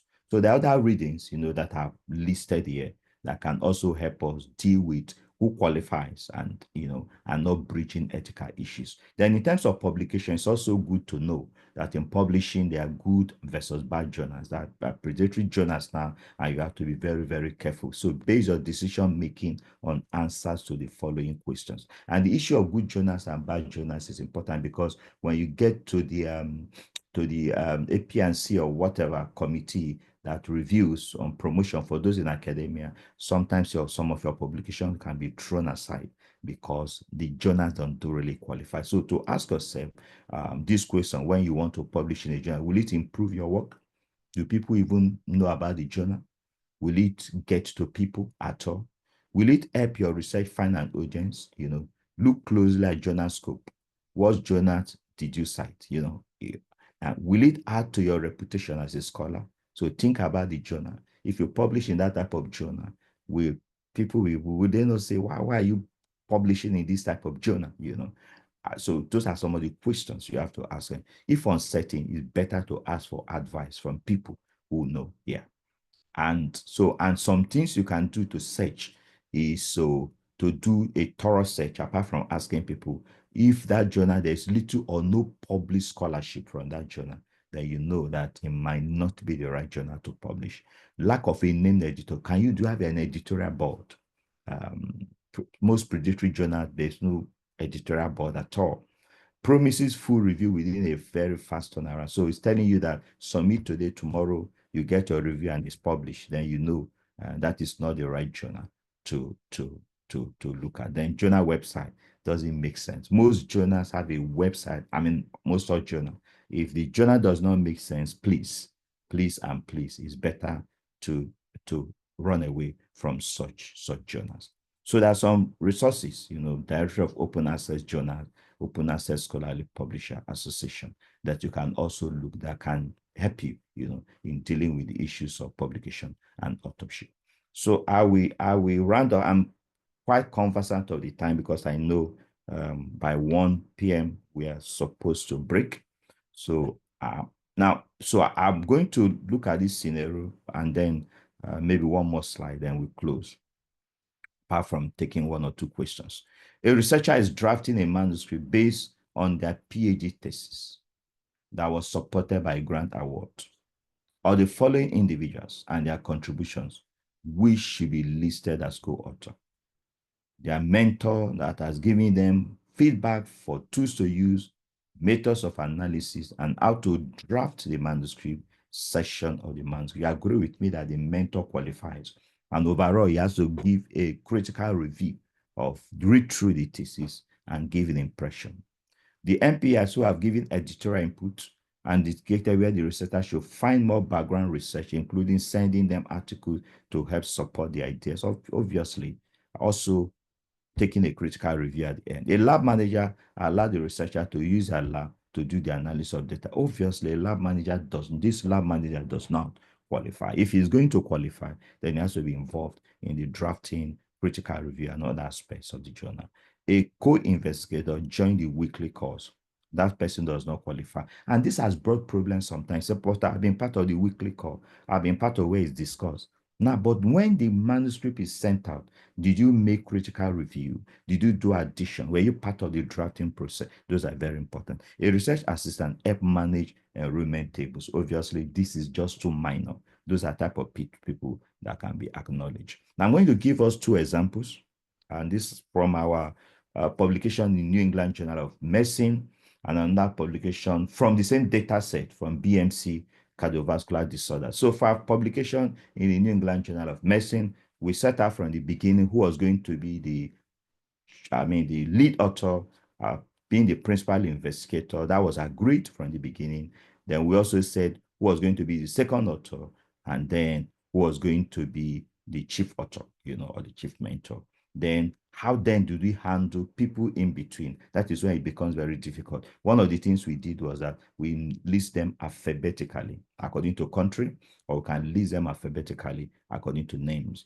So how do you handle those? Those are some of the most difficult people to handle. So you have to have your criteria at the beginning. Then we had a secondary analysis. This one now led by one of the investigators in Uganda, that is Prosi, as you can see in BMC cardiovascular disorder, and he talked about non-dipping. So how can we do this? What happens now? He's going to use the data set that has been generated by a team from these 6 countries. So the agreement was, yes, every principal investigator in those countries or sub-investigator that contributed really well to acquisition of data and will be part of the authorship in addition to being part of the writing process. Yeah. Then who becomes the chief author? Will it be the principal investigator of the CRO study? We said no, it shouldn't be, because Prosi has a mentor in Uganda, and it was good to give him that credit. So Charles Mondo now then was made the chief author or the senior author, whereas Prosi led it, and you can see that then I was the second author. So those are some of the things you have to do in conceptualization. It has to be clear. Otherwise, there will be a lot of pricklings and a lot of misunderstanding along the way. So I want to acknowledge Dr. Erasto Mbugi is from University of Health Sciences in Tanzania, and Professor Lisa Ishon. They share some of their slides with me. Thank you very much.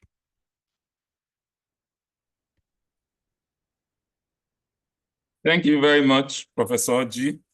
Thank you very much. We have very little time, so we'll just take one question or comment because our Muslim brethren are going to go to the mosque.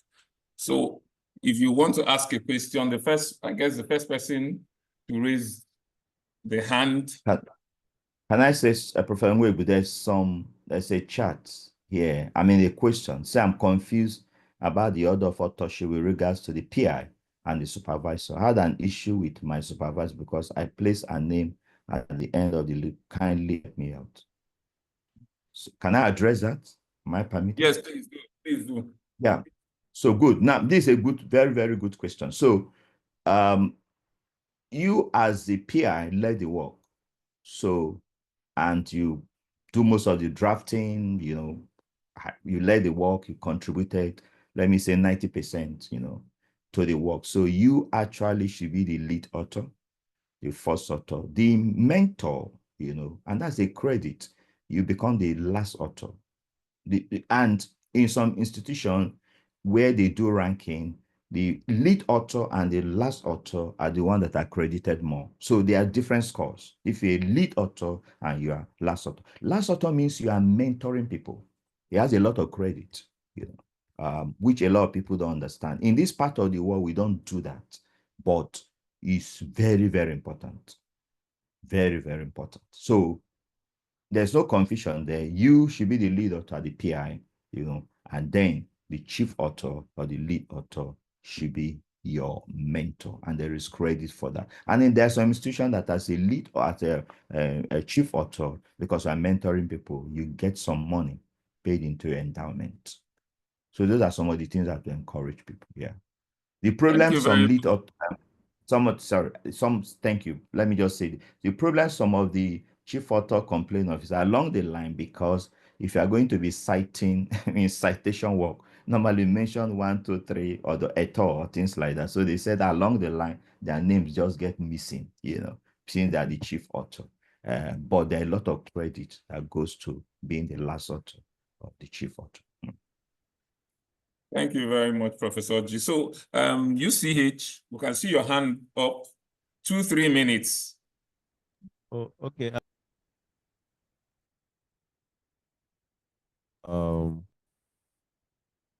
Friends of late submitting a review article to a journal, it's a Nigerian journal, and you know, I got a response which I'm going to read. It is expected that I'm reading the response I got from, it was just about 2 days ago. It says it is expected that review articles would be written by individuals who have done substantial work on the subject or are considered experts in the field. Experts are those who have published 4 to 5 articles on the subject. Perusal of references did not show relevant, you know, previous publication by authors. Now, my comment is this is a Nigerian journal, right? I've had privilege to publish in other international highly rated journals, reviews, systematic review, meta-analysis on, I mean, there's a place of diversity in research, and this is about use of HR, AMR, you know, in healthcare in Nigeria. This was a review. You know, getting this type of responses, and when they mean by reference, by searching the name of authors on Google, that doesn't demonstrate their competencies. The academic merit of the paper was not even, you know, checked, and it was just, you know, a kind of. I was really curious when I got this response, because I felt it's some kind of, you know, academic imperialism, you know, just trying to bully, you know, junior researchers or perceived junior researchers, because this is a work that was done with colleagues who has experience in about 4 or 5 countries, and we did like a very solid work. Of course, the work has been submitted to another journal, but getting responses like this genuinely, early career scientists who probably do not have so much reviews, so much work, but they have experience, the knowledge is there. You know, probably funding to even publish some of these works are not there. And getting this type of publications, how do we, you know, go around addressing challenges like this? Thank you so much. Thank you very much. I mean, those are some of the issues you get from journals, which you don't really have that much power to do anything, because this is their journal.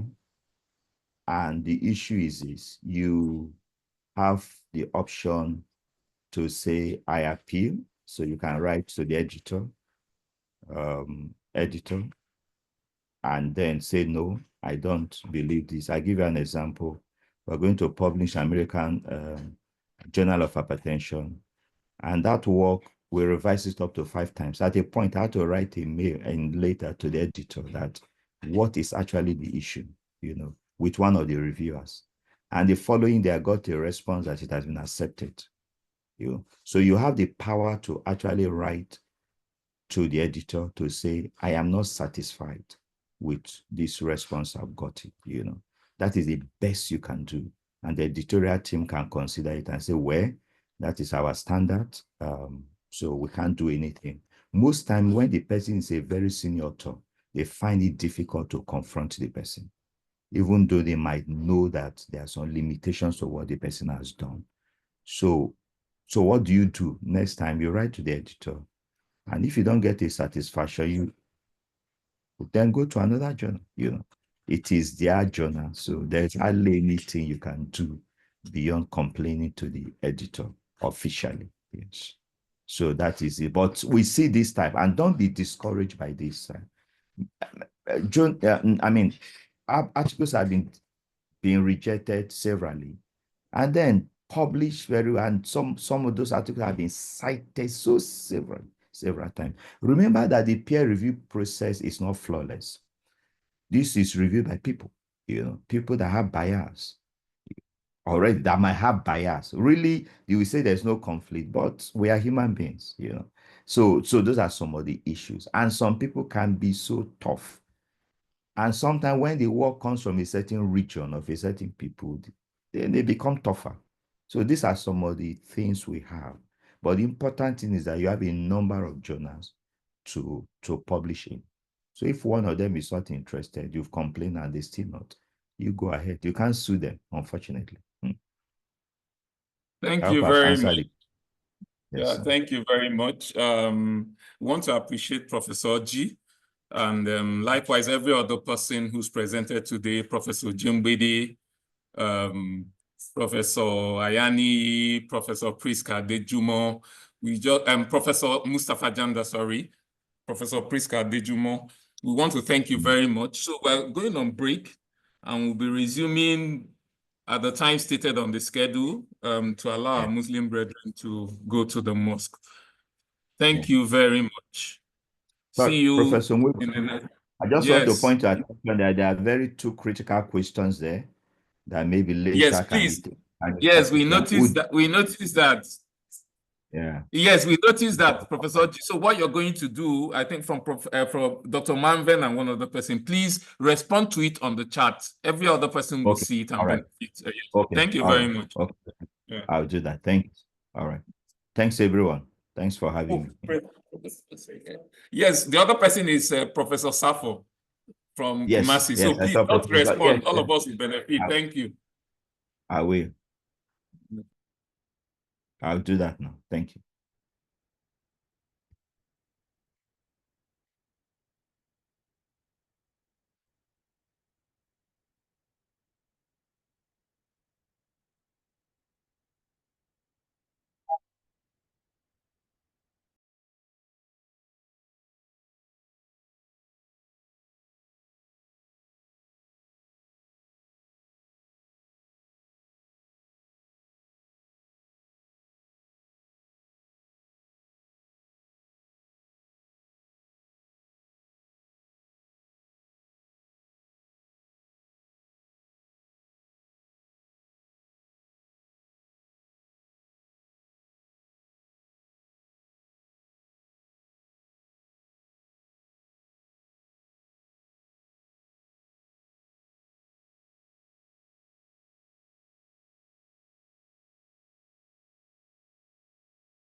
You have to.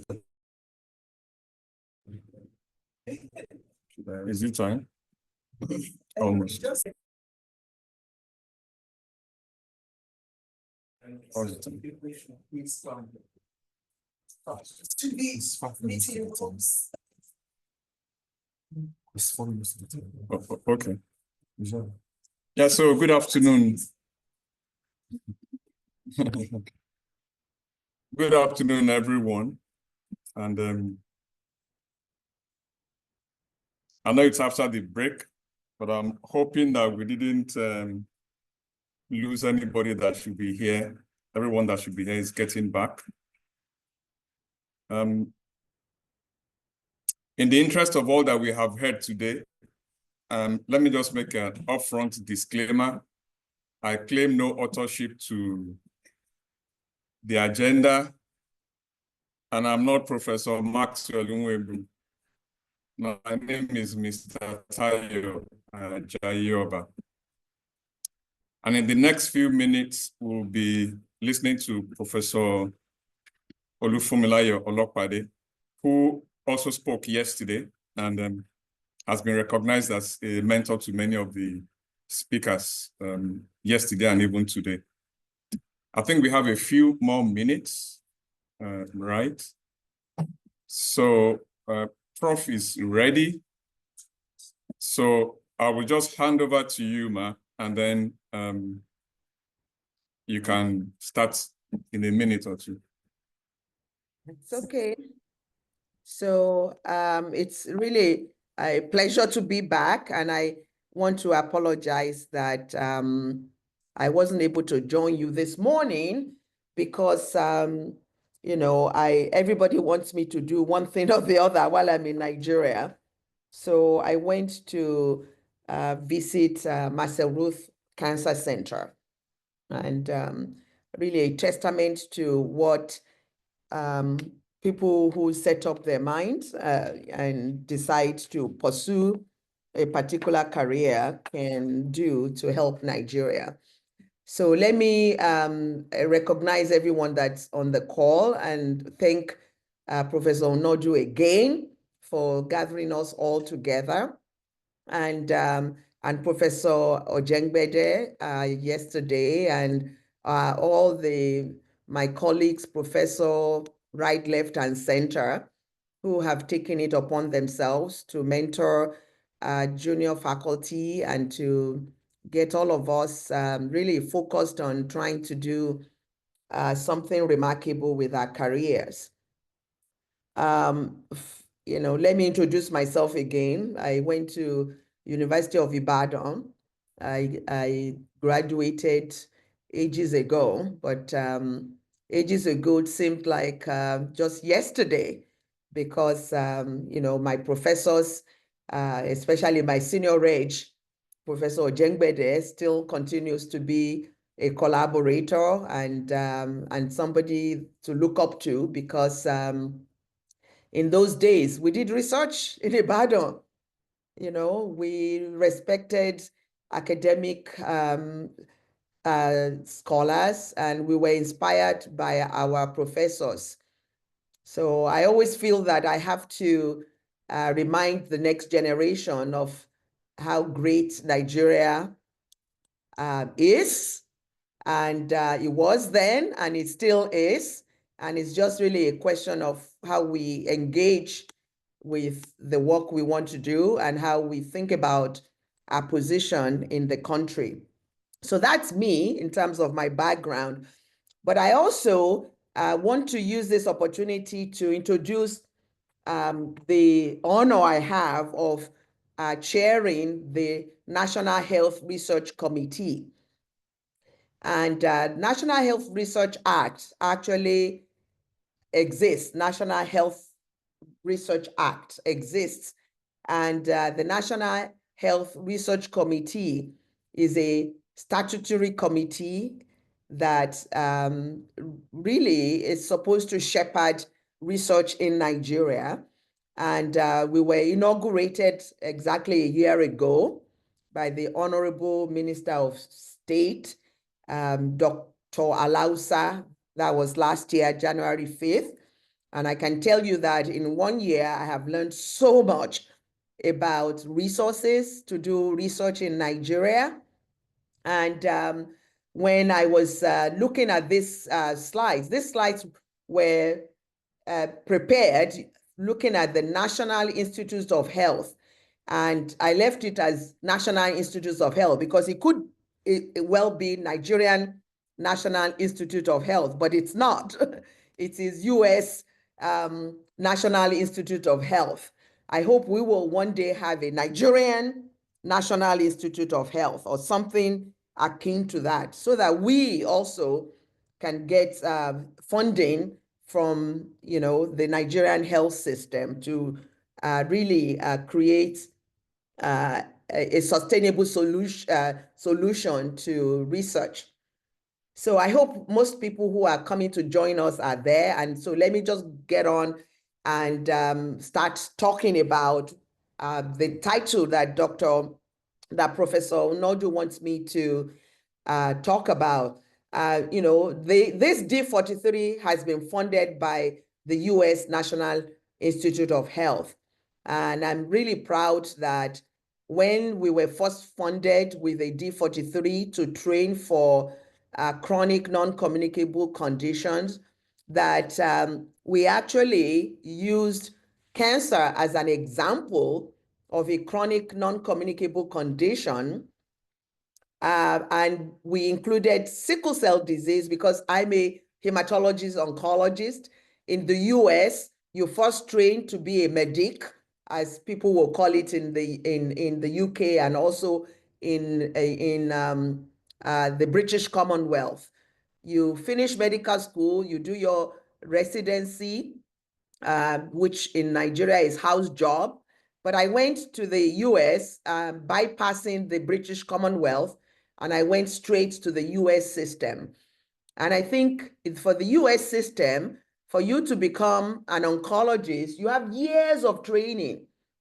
And the reason you have years of training is because for every chronic non-communicable disease, if you are trained as an internist or trained in medicine, there are no cures for any disease that, you know, adults get, because the diseases of adults is as you age, you become old. And, you know, age is the most important risk factor for most diseases. The reason we picked sickle cell disease as another model for our D43 was because you are born with a genetic condition, and then from the day you were born, you have a mutation or a sequence variant that actually sets you up to die prematurely because of a genetic disorder. So there are many metabolic disorders. There are many, many, many genetic conditions that, whether you like it or not, it's an accident of birth that you had that genetic condition. And so for me, training in hematology oncologist, being able to think about the single gene, you know, sickle cell disease, and then being able to think about a complex disease like cancer actually gives me the best opportunity to expand my brain and to really focus on research. So I left the US, Nigeria, really wanting to go and do research. And I'm glad that I did that. So for those of you who are thinking, what am I going to do with my career? I think you have to decide. Do you want to do research? Do you want to be a doctor and just, you know, be taking care of patients? Do you want to go and do, you know, basic science? And all of us have a role to play in health, but we cannot, as we make these decisions, shuttle back and forth, right? You have to commit. So I'm hoping that those of you on this, in this workshop are committed, whether you're serving as a research assistant, whether you're a clinical research coordinator, whether you're a nurse researcher, all of us are part of this huge enterprise. And that's why I want to spend time making you understand what is really important before you start writing a grant, because anyone can write a grant and everyone can get a grant. It doesn't matter what your background is, and I'll tell you why this is important. So I'm going to tell you about the NIH structure because it's National Institute of Health. And before you write a grant, you have to say, what's the right institute that I should do, I send my grant to. You have to search for grants that are already funded. Yesterday, we were talking about somebody made, somebody already wrote a bad paper, and then you want to write a grant, over what was already a right paper. So before you even start talking about writing a grant, you have to know what is the state of affairs. Has this grant been funded before? And if it's been funded, why would you copy somebody else's work? And I know that it's very easy for you to just copy and say, I'm just going to take somebody's grant and copy what they're doing. That's not going to get through peer review. So the first thing you have to do is think about how can you be original and not plagiarize. So plagiarize is when you take somebody else's idea, take somebody else's grant, and you copy it. It's not ethical conduct of research. And then one is communicate to your program director, because the program director is actually your ally.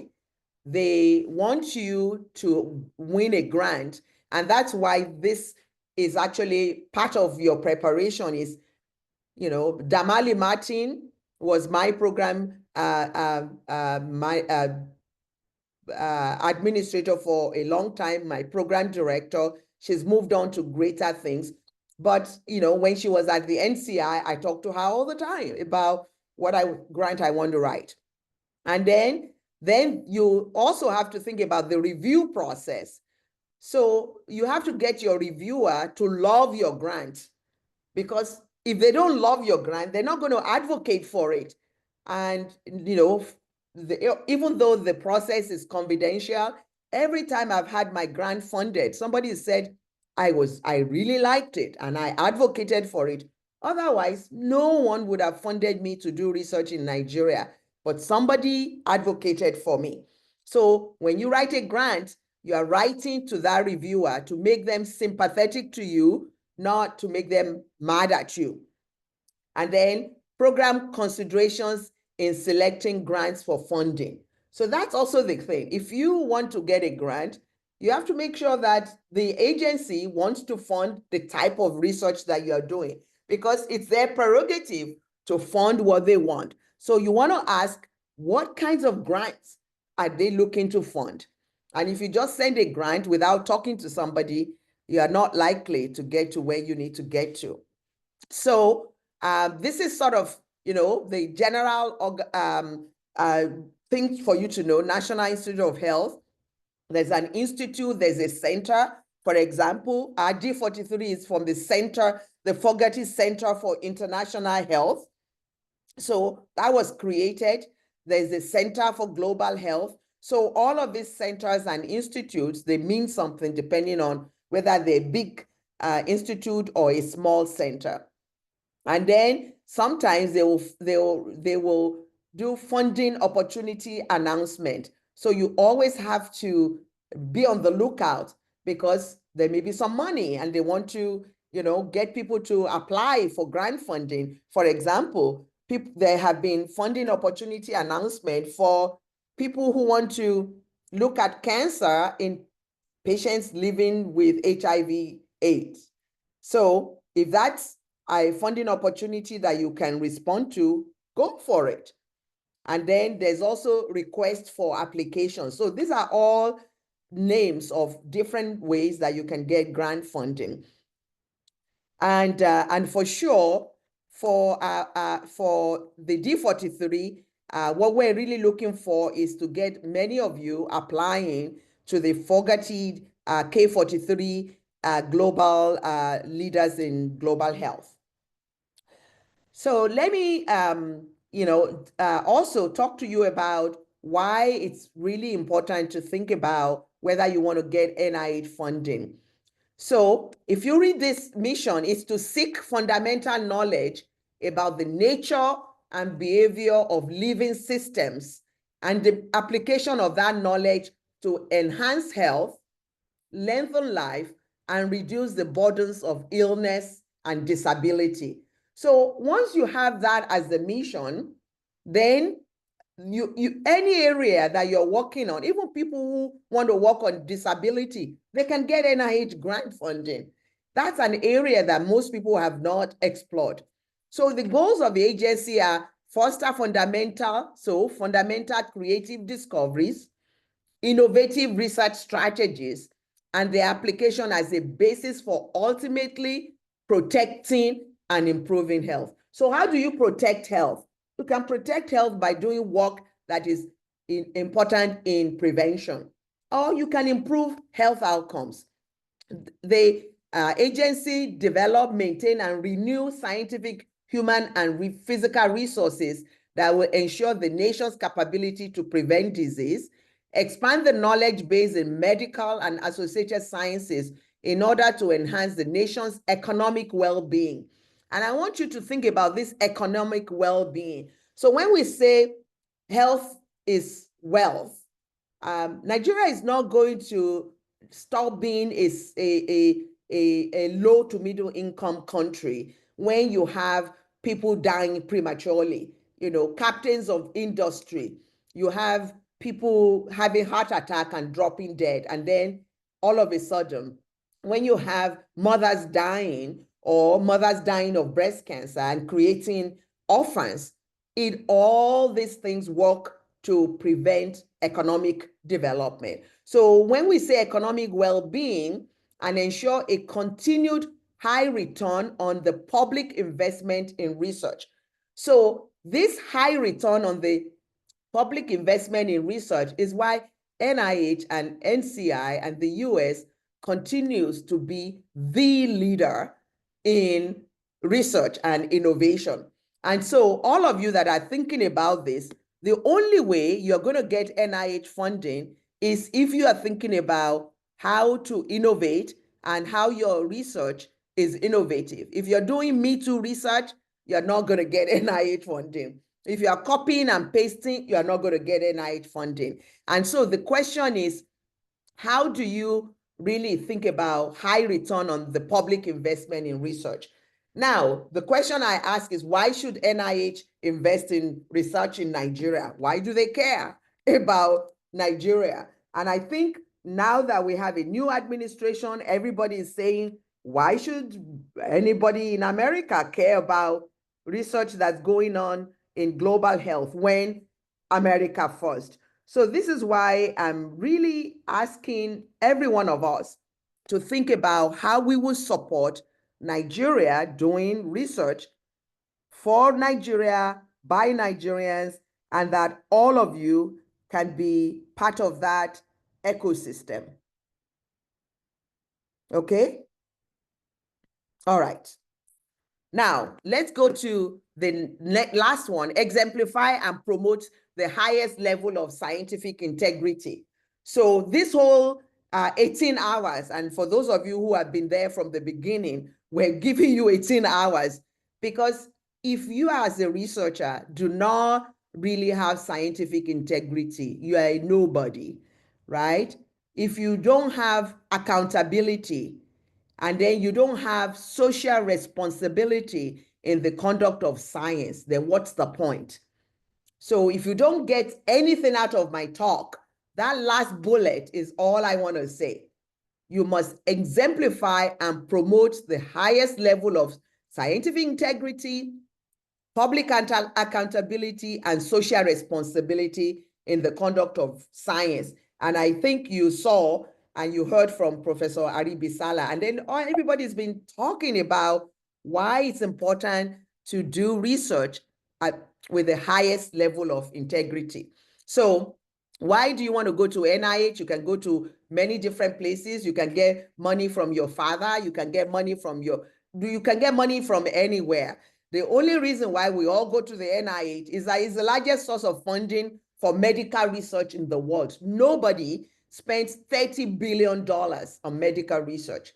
And then nobody spends $10 billion on cancer research. So I always tell myself, if they're spending billions, I should be able to get some of this billion now. So that's why you have to know who is funding. And if you don't write a grant, you are not going to get a grant.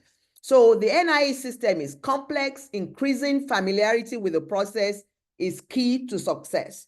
And I'm glad that Professor Unodu has had success. Many of you on this call have had successes. So why are there 27 institutes and centers? Each institute sets a specific research agenda. You know, you cannot say that all of us should be studying the same thing, okay? Because each institute, and this is why this is going to be relevant for Nigeria. We were looking at, there are 53 institutes that are supposed to be doing research in Nigeria.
Okay, so Professor Olopade is trying to get back on.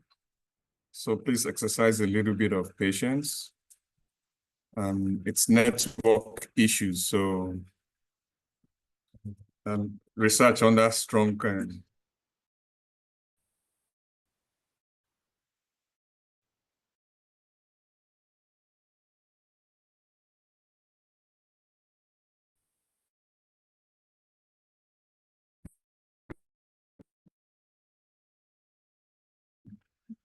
LMIC. Thank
Okay, so you have to get me back on and allow me to share.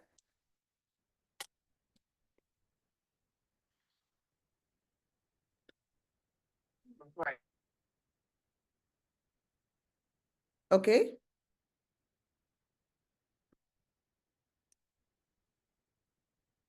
Okay, all right. Can you see me now? All right. Okay, so I'm going to, so that we can catch up on what we need to talk about.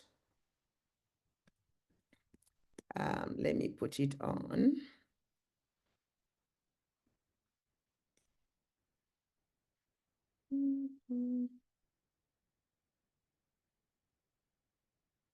Okay, can you hear me now? Yes, ma'am. Okay, fantastic. Okay, so anyway, we talk about the 27 structures, and I think what is really important for those of you who are out there, so for those of us interested in sickle cell disease, we will probably be targeting National Heart, Lung, and Blood Institute. So one of the reasons why at the end of this talk, we're going to try to look at, what kinds of things do we want to fund with our D43? Well, we want to fund projects that are likely to end up going to the institutes that already funded us. That's why NHLBI is who's funding us. And when we ask you to write pilot projects, we're hoping that you will be targeting NHLBI. There's National Cancer Institute. Well, cancer is so hot that most people actually run away from going to try and get grants from the NCI because everybody understands the burden of cancer. We have $10 billion at the NCI, whereas you can look at other institutes. So Professor Aribi Sallah, for example, even though we wrote the DSI grant with him and we wanted him to get money from the Fogarty Institute, well, it turned out that it was the National Institute of Biomedical Imaging and Bioengineering that funded him. So if you want to have a chance to get more money or to get funded by another agency, then go to that agency. You know, we have the National Institute of Mental Health, National Institute of Minority Health and Health Disparities, National Institute of Neurological Disorders and Stroke. So National Institute of Nursing Research. So if you are a nurse and you want to write a grant, try to target your grant to the National Institute of Nursing Research because you are probably not going to be competitive to go and compete with all the cancer researchers. There's some, very small institute, National Institute of Arthritis and Musculoskeletal and Skin Diseases. So this is why it's very important for you to know which agency you want to apply to. National Institute of Diabetes and Digestive and Kidney Diseases. Sickle cell patients get kidney disease. So it may be that we're going to try to do something and submit it to Institute of Kidney Disease. So very important for you to know who and where you want to target. But in order of competitiveness, the National Cancer Institute is the most competitive to try to get any money from. And then we have all these other centers. So the D43, of course, is Fogarty International Center. And Fogarty wants to train people in global research. That's why the money comes from the Fogarty International Center. And it's really important that we understand that. There's also a National Center for Complementary and Integrative Health. So some people are doing research on herbs. I remember when we first had our clinical research in Ibadan, we brought the director of the National Center for Complementary and Integrative Health. So for those of you who believe in prayers and you think that going to the, or you believe that the Babalawo is better than traditional medicine, go and bring your idea from the Babalawo and submit it to National Center for Complementary and Integrative Health.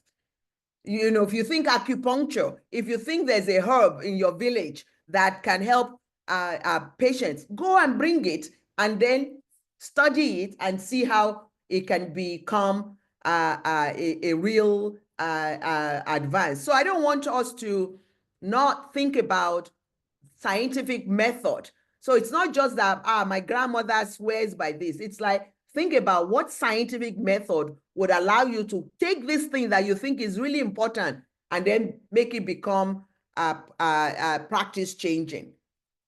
So that's really where all of these things happen. I want to spend a minute with this structure because I'm hoping that Nigeria would also be able to organize its research in a way that makes sense. So you have Office of the Director, you have a National Advisory Council, and then you have a Board of Scientific Counselors. So I was on the National Advisory Council for the National Cancer Institute, and that's really the most prestigious council that says, okay, you have all written grants. Everybody has looked at all your grants. Now we will fund it. And they then decide, okay, here's the money, we approve it, we'll fund it. But before it gets to us, you have all these programs, extramural program, intramural program. Intramural means research performed at NIH, funds research outside of NIH. We have grants, we have contracts, we have laboratory studies, we have clinical studies. All of these things are things that should be going on in an ecosystem. And I hope that that's what we will all want to do in Nigeria as well. So the most important thing, as I said, is find out where you want to send your grant. And then the other thing that you also want to do is, before you even say that this is where you want to send your grant, you have to then go, how many of you, I know I can't ask you to show your hands, but how many of you have gone on to NIH Reporter to see what's the NIH research portfolio? How many grants have been funded in Nigeria? Raise your hands. For those of you at UMTH, I can see your hands, and I'm just going to go and highlight all of you to see how many of you have gone to NIH Reporter. Raise your hands if you have ever done it. Okay, nobody at UMTH has done it. How about in Ibadan? Okay, I see one hand up. Okay. If you are participating online, raise your hands if you have ever done looked at NIH Reporter. Okay, so a few people already know the secret, right? So the secret to getting grants is to actually say, is my idea innovative? And if my idea is innovative, well, has anybody had a topic like that? And you can all go to NIH Reporter and you will see the names of people who have been funded, right? You can also go to NCI and you can ask, what's the NCI portfolio? What have they funded? And then talk to, and as I said, talk to program officers, okay? So this is what program directors, right? So this is what you will see when you go online, NIH Reporter. It talks about everything. It will put the abstract there. You can find it. And this is so important and crucial if you want to get grants funded. Otherwise, you're wasting your time. Because if they've already funded somebody to do the work you want to do, then why write a grant about it? Okay?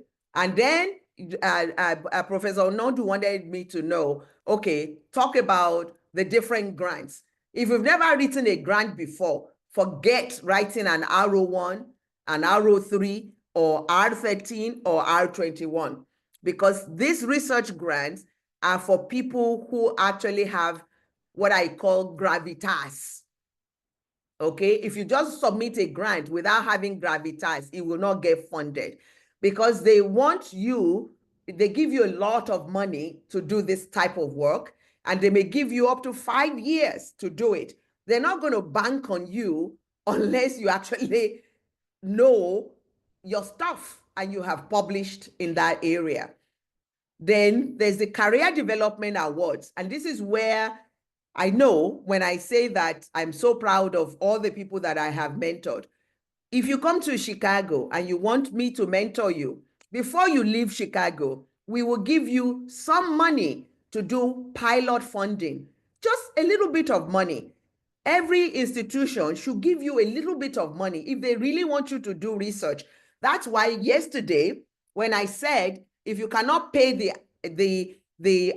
IRB, then it means you are not serious about doing research, because you can't just wake up one day and go and write a grant. So the K series, the K43, the K99, R00, these are all Career Development Awards. We even have an R00, which is, okay, now you have a K, okay? And within 3 years of your K, we want you to have an R, because if you actually succeed and you are able to write the K, then you can convert the K to an R00. And this is where the field is going, is that they want you to write that K quickly, earlier, while you still have mentors. You can have Professor Unodu can mentor you, Professor Ojengbede can mentor you, because they know if you listen to them and they're mentoring you, you are more likely to succeed. But if it is a case where I'm just going to do things on my own. So I happen to have I have several research training and fellowship grants. I have a T and I have a K, which is institutional. And I tell my trainees, it's not about your head of department or about sucking up to somebody because they want you to call them Oga at the top. No, it's about who has ever gotten a grant before. If they've never gotten a grant, they cannot mentor you to get a grant that they have not gotten. So that's why you have to choose your mentor very carefully. And I'm glad that there are many professors on this call. There are people, somebody yesterday asked, what is the difference between a supervisor and a mentor? A mentor is there with you for the rest of your life. A supervisor may just supervise your PhD, because you have to get your PhD. But if you are going to do a mentor, you have to embed yourself in the program of somebody. You first have to learn from the master before you can say you are the master. So that's the difference. And then, of course, we have now big grants, program projects, center grants, where multiple people who have gotten R01 can say, let's come together. And if we have our R01, we can then collaborate with each other and then get some core resources together. And then you have the program projects and center grants. And those are usually very huge grants. So that's really very important, because, for example, NIH wanted to do a set aside. So they created H3 Africa. So now they've created the Sickle Cell Consortium, because they're trying to get us to work together, and they're funding all of these things. But at the end of the day, how long are they going to fund us to try to get us to work together? Not forever, because the idea is that you are productive and then you can have your own independent research program. And it's never too late to have your own independent research program. The average age that somebody gets their first R01 is actually now in their 50s. So what have they been doing between when they left medical school and their 50s? Well, now the NIH is actually trying to shift that so that you're not waiting till 50 to get your first R01. That's why you start right from medical school. Some of you will find that we're sending medical school students to Ibadan. We're even sending college students to your institution to start working with you, because this gets them to learn the culture of research. And once you can be funded as a medical student, you can be funded in as a resident, you can imagine that the sky is your limit. So that's why you should pay attention to your mentors. And why we're asking that not every university, not every medical school can do research. Some medical schools are just there to turn out people who are going to treat patients. But the elite medical schools want to do research because they want to discover the future cures for patients. So that's why students who come to elite medical schools like the University of Ibadan or elite medical school like the University of Chicago must do research before they graduate from medical school. And that's what started our partnership. Of course, we now have partnership with many other universities in Nigeria and of course across Africa, because our students know that if they want to be academic, they have to publish early.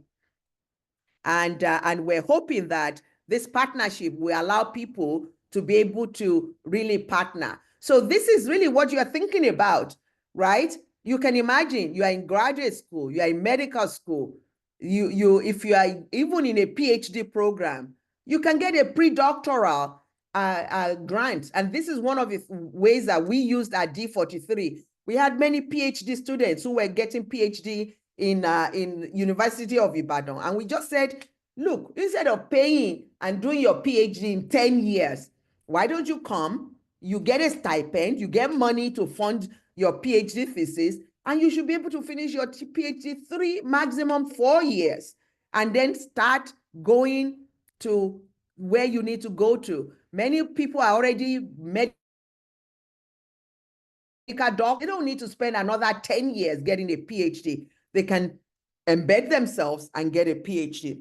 So that's why all along you have medical school, postdoctoral, and then transition junior faculty. So this is where what we call the late bloomers. When I went to America, I didn't have a chance in medical school to do meaningful research. So I joined as a postdoc, and I was part of a T32. And as soon as I was able to get on that T32, because I had my American green card, then I transitioned to a junior faculty. And by the time I became junior faculty, I already had my career development award. If you don't have your career development award for this transition, you will have a hard time making it, because they're just going to tell you to keep seeing patients, more and more patients and more and more patients. And then this K99R00 is fast track career development award. And then you have faculty, and then you have tenure. So in the US, within 7 years, if you don't have tenure, then you are out, because that means you are not competitive. They're giving you all this money, they've given you all this time to do research, and you cannot get your own R01 or get your own lab going. You are out. You are not going to be reappointed or allowed to stay in an elite research institution. You may, of course, you can always do clinical work. You can always do drug studies. You can always stay, but only the elites get to stay and get R01 funded as investigators. So anyway, that's what you do to learn more about grants. And there's actually also video on how you get the process. I'm happy to send this to all of you, but you can copy it. But that's how you get grants. So, communicating with the program director. So, it's really, before you write the D43 and while you get your grant, the program directors can tell you what they're looking to fund and how they will fund you. And then you can also look at the program director and say, oh, how many grants do they have? And then you can talk to them on the latest research that they're interested in funding, and they can help you to address the gaps and areas where they want to fund. And I've certainly, I started doing prevention, because when I tried to renew my grant and we couldn't get the grant renewed from the National Cancer Institute, somebody said, look, you are doing imaging, you are doing this, why don't you write to the Division for Cancer Prevention? Of course, for the next 10 years, I'm going to be doing preventive oncology, because that's where now I am funded. And anything related to preventive oncology is my new area of work. So I'm just saying, you have to continue to adapt. You cannot continue to do the same program and expect the same results. Okay. So, you know, program directors, they actually want their portfolio to have high quality research, because if their program is not successful, it's on them, you know, so they can be valuable advocates for your research. They can help you to determine whether your research proposal is a good fit for the program. They can guide you towards an appropriate funding track, and they can help you to ascertain trends in research. I remember when my first grant to Nigeria, I was going to study Nigerians and African Americans. And my program director said, no, why don't you just go and look for 1,000 cases and 1,000 controls in Nigeria? If you do it that way, then you're focused. You are not trying to go to 10 different places. That was the best advice she gave me, because then I just resubmitted my application, and then we've been doing work in Nigeria since then. So at what point should you contact the program director? I mean, the minute you are thinking about writing a grant, you should just go and talk to them about it, and then, you know, interact with them. And then how should you develop a professional relationship with your program director? So the important thing is that the program director will be your advocate. You just need to be able to say, this is what I want to write. Then tell her or him that you want to meet with them so that they can give you their honest opinion about how you should you know, shape your grants. And they've been always very helpful, and you can just email them. But before you email the program director, make sure you know, and I always say, write your specific aims, make sure your idea is validated before you do it. And then, and what you want to do is discuss the research project, and then make sure you know why. And this is why I emphasize, you know, you cannot say, well, I want to do this research because, you know, that other research is not good. Why is it not good?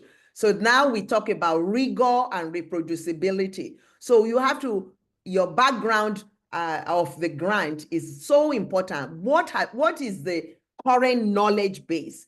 And until you do that review, so that's why for my trainees, I ask them, the first thing they do when they join my lab or my program is they have to write a review paper. By writing a review paper, or knowing what's going on in the field, then they know what questions, where the gaps are, and how they should spend their time. And then, so that's writing the grant. So this is one area, this is actually where I start writing my grant. I want to know, what is the review criteria? What are they looking for? So it's like, it's not wuru to the answer, but you walk back from what they're looking for, and then you go to the beginning. So if the review process says, the thing that is standing between you and the money is, okay, you are there, you have an idea, you are going to write the application, but you know what? Your peers, this is what they call peer review. That is why it is not somebody, my brother, that's going to review it. You have lots of money that you want to get. So do you know who is going to be criticizing you and just killing your application? The review group, because they too want the money. So this is why I tell people, you don't know that this is competition, right? If you don't get your grant, you lose your job. So for you to think that, well, you know, maybe I'll do this, maybe I won't do this, it just means that you are not really competitive, right? So you have to think about who is going to be reviewing the grant. I must get that review group to love me. So how are you going to get them to love you? It's very easy, okay? The review group, okay? What they are charged with and what they say all the time, to maintain our edge, we've got to protect our rigorous peer review system and ensure that we only fund proposals that promise the biggest bang for taxpayer dollars. That's what's going to maintain our standards of scientific excellence for years to come. So you can imagine, if anybody can just write grants, well, not everybody can get grants. So everybody is looking for biggest bang. That's why innovation, or at least how many, sometimes, for example, sickle cell disease, the reason why we have an advantage in sickle cell disease is Nigeria has the largest burden of sickle cell disease. If you say you want to do research in sickle cell disease in Nigeria, you will get funded. Why?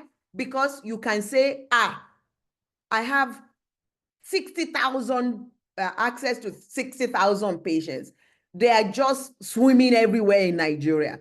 I have this, I have that. But you know why we may not be competitive in Nigeria? You have no laboratories. You have no electricity. You have no, so if you keep saying the things you don't have, then you will not get the grant. But if you say, okay, what do I have? So that if I leverage what I have, I'm going to get this money, then you are really on the right track. So what matters most is not how your English is what is going to be the impact. That is the impact score is all that matters. And that's how they're going to prioritize. So these days, everybody is trying to get a priority score of 1.0. Okay, I have had grants of 2.0, they were never funded. I have grants of 1.8, they didn't get funded because there are more people ahead of me. So when I write a grant, I'm trying to get something that is at least 15, in impact score. That's the only way that you're going to say you are in the top percentile and they're going to fund you. Of course, for global health, where they're trying to really encourage people and people are still trying, then they may fund you even with a priority score of 30 or overall impact that way. So that's why you want to, reviewers will consider each of the review criteria in the determination of scientific and technical merit and give a separate score for each, right? So overall impact is the priority score. So if, scientifically and technically you have good merit, but even after you ask yourself, even after you do this research, how is it going to impact people or change the field? Then you realize that, if it's not going to do that, they're not going to fund you. That's just the way it is. Okay? So you may think it's perfect, but it's not going to impact anybody. So then the significance, then the investigators. This is why I was saying, if you've never written a grant before, if your CV is very poor, if your biosketch, right? That's why the other area of the grant that you have to pay attention to is the biosketch.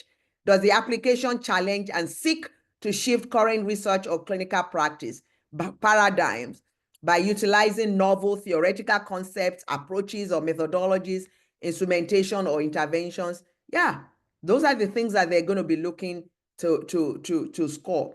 And then additional review criteria, that is protection of human subjects. So this is where, when people were asking me, do you need to have an IRB? If you really know that this research is important to you, the first thing that you want to do is protection of human subjects. So you will make sure you have proposed a program that will have IRB approval.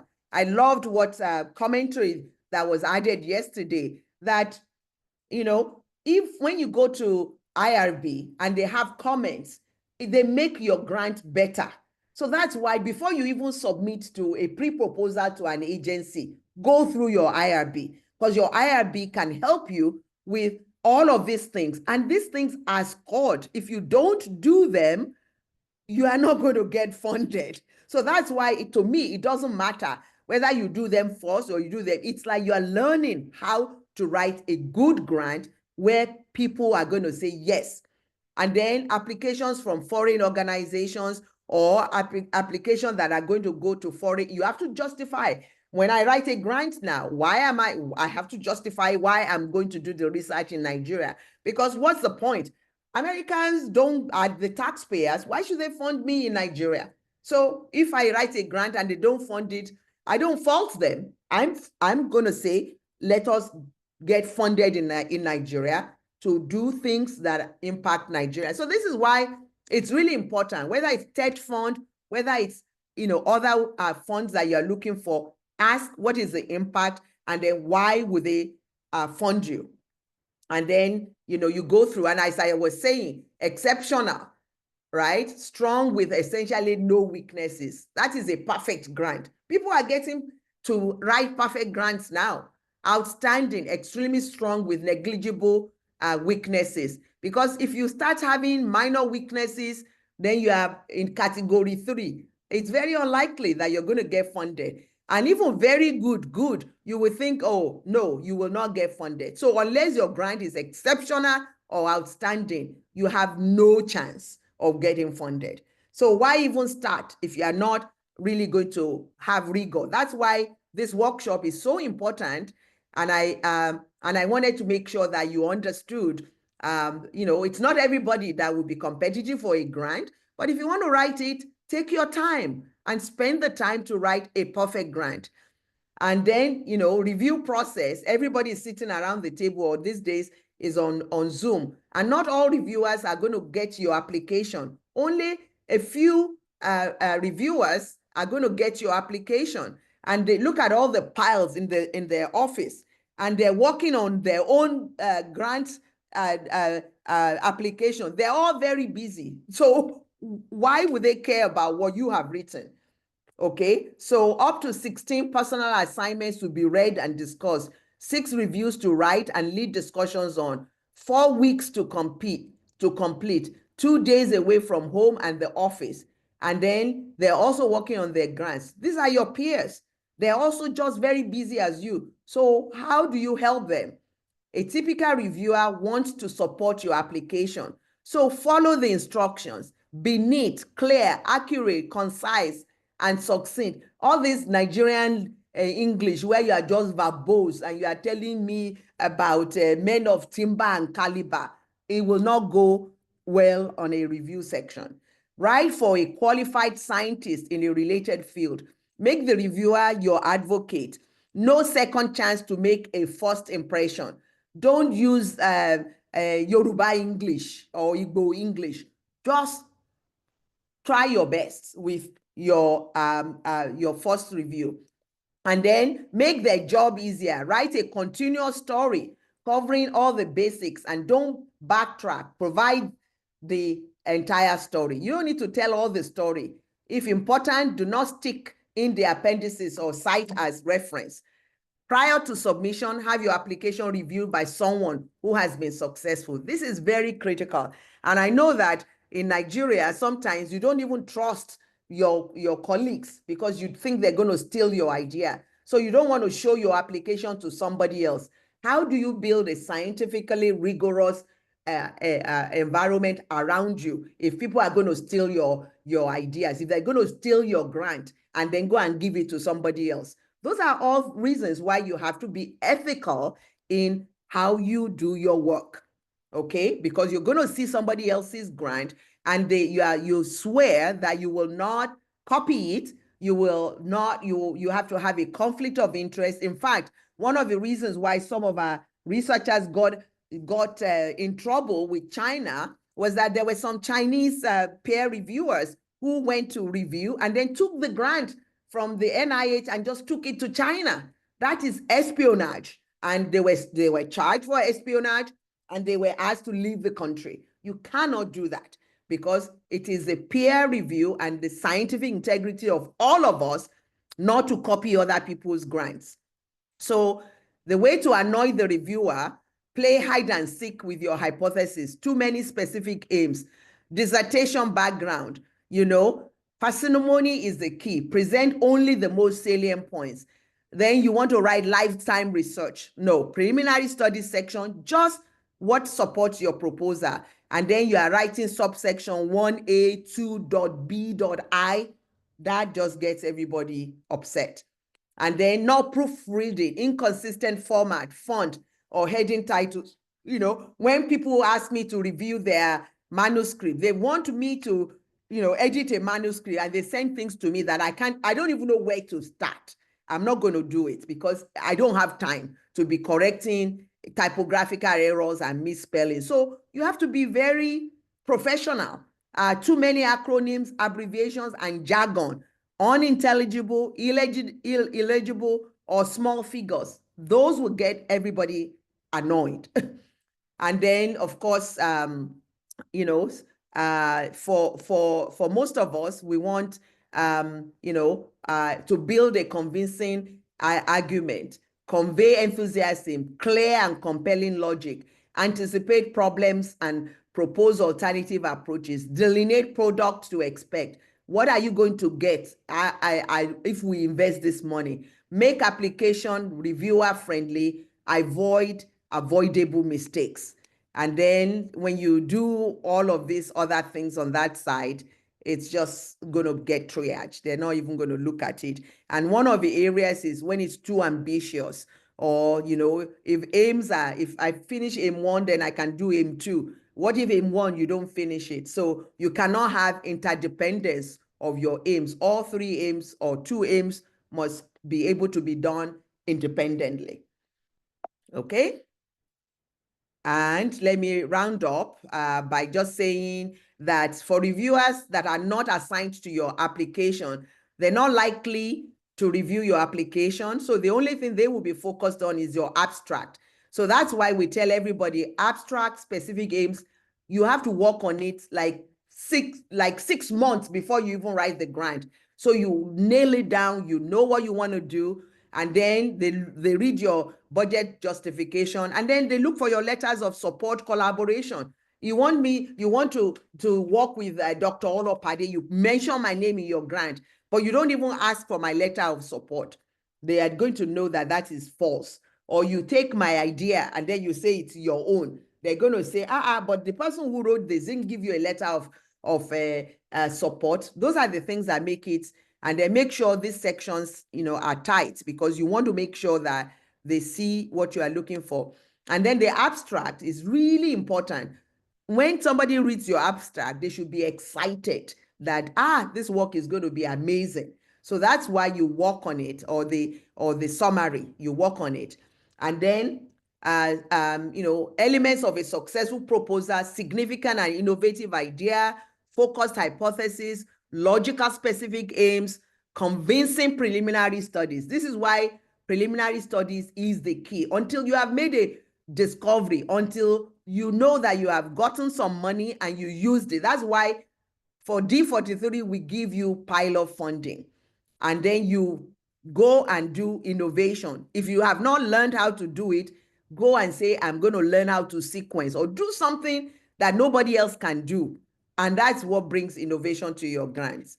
And so there are many tips that you can see online. It's there. Watch it on YouTube. And Damali gave this talk when we were at the University of Ibadan during our first D43. The one thing that is very important is that the notice of funding is always changing, and it changes depending on what they want to fund.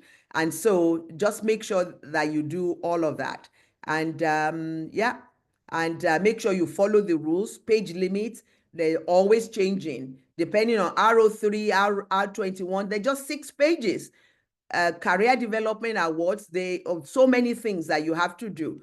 But then R01 is just 12 pages. It used to be 25 pages, and everybody cried bloody murder. Now it's just 12 pages. So these are the things that you really need to pay attention to. And I think on that note, I'm happy to stop and just take questions.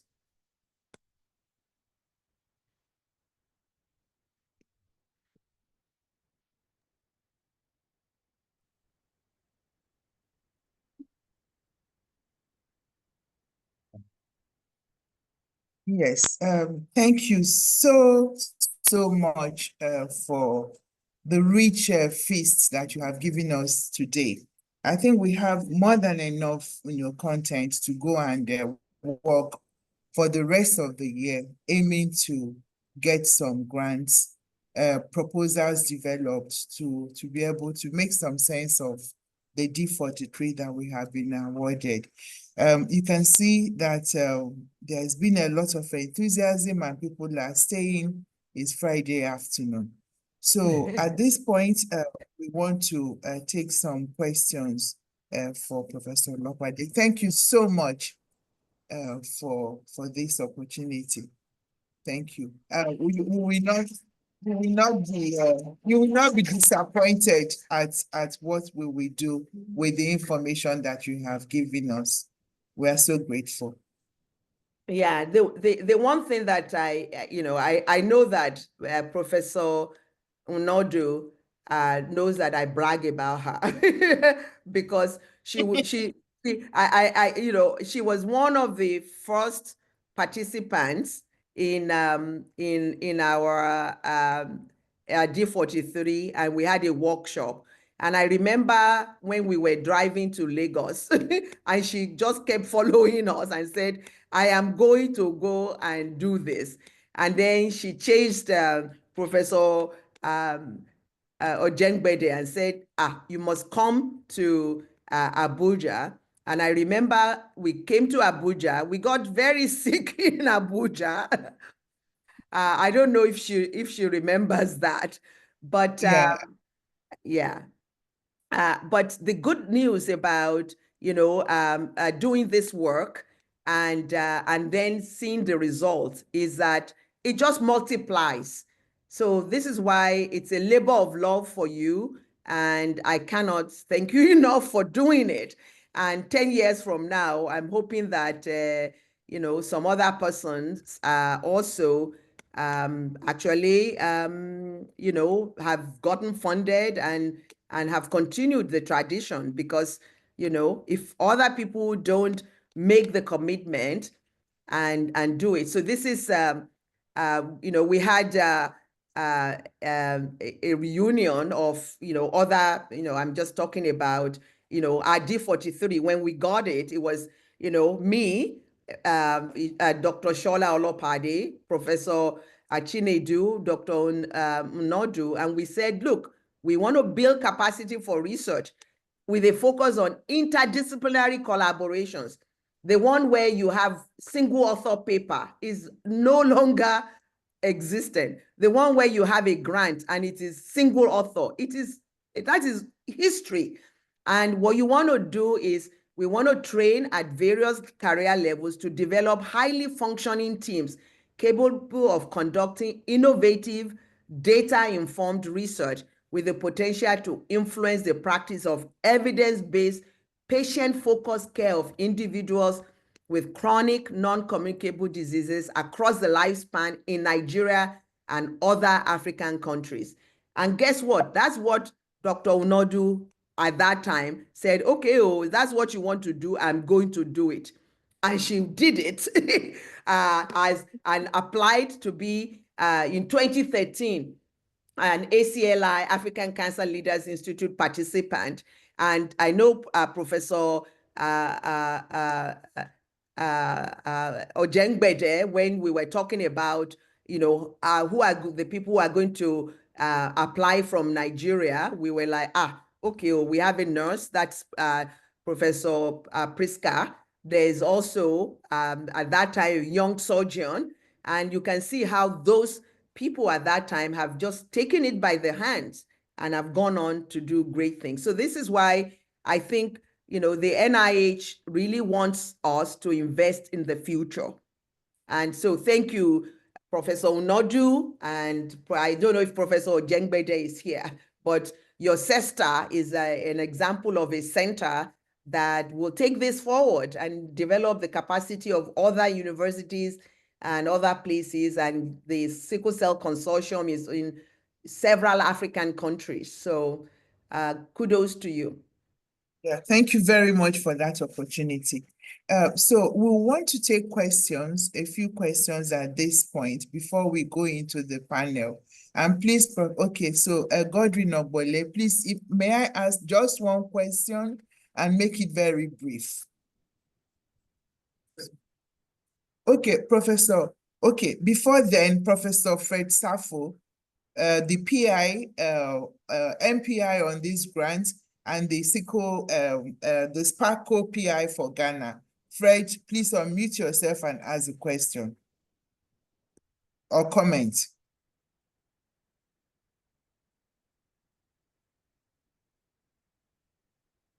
Dr. Fred Safo, it's multiple NIH funded investigator, and he was also the PI, co-PI for the H3 Africa Stroke Consortium. Fred, please, can you ask your question?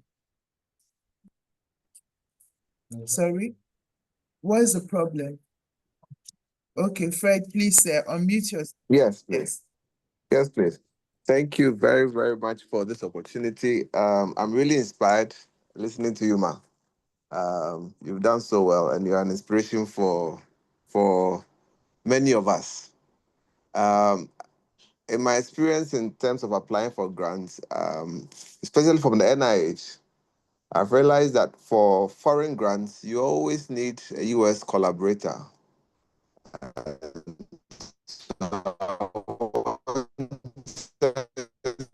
To find out your experiences and how to navigate, being able to identify a US collaborator who will be able to work with you. Yeah.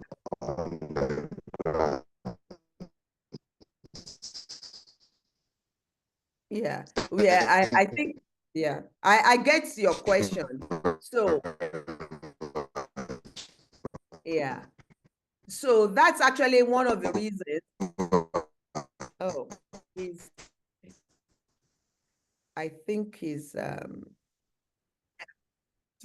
the video just to make, so please, if I may ask everyone to turn off their videos just to help us. Everybody, all the site teams, please turn off your videos so that Fred can get through. Please, everybody turn off your videos. We've seen your faces. Just turn off your videos, please. Professor Deyemo, please turn off your video so that Fred can come through, please. Turn off your video. Okay, excellent. So Fred, you try again to see if you can come through. Is he still online? Yes, please. I'm still online, please. Okay. Okay, please, you can speak. Yes. Yes, please. Yes, please. So I was saying that most of the valuable insights that Prof has just shared with us.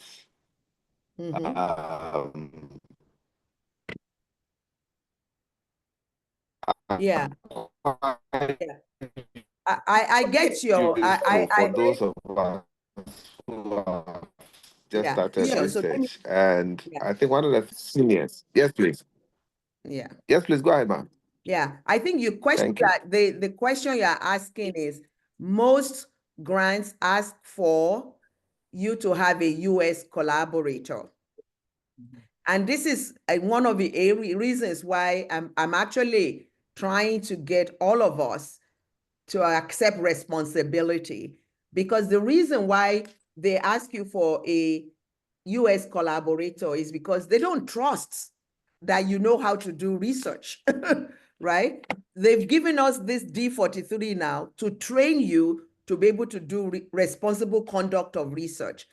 And when we got our D43, of course, we had to be the PIs, Dr. Shola Olopade and me, we were the PIs.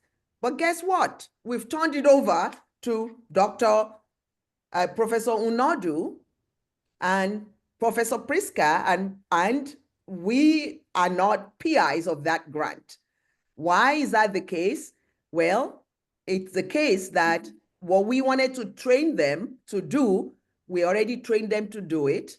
It's already been successful, and it's up to them to figure out how to sustain it. Because when we got the grant for 5 years, it was like, we will train you to do this. And after that, it's up to you.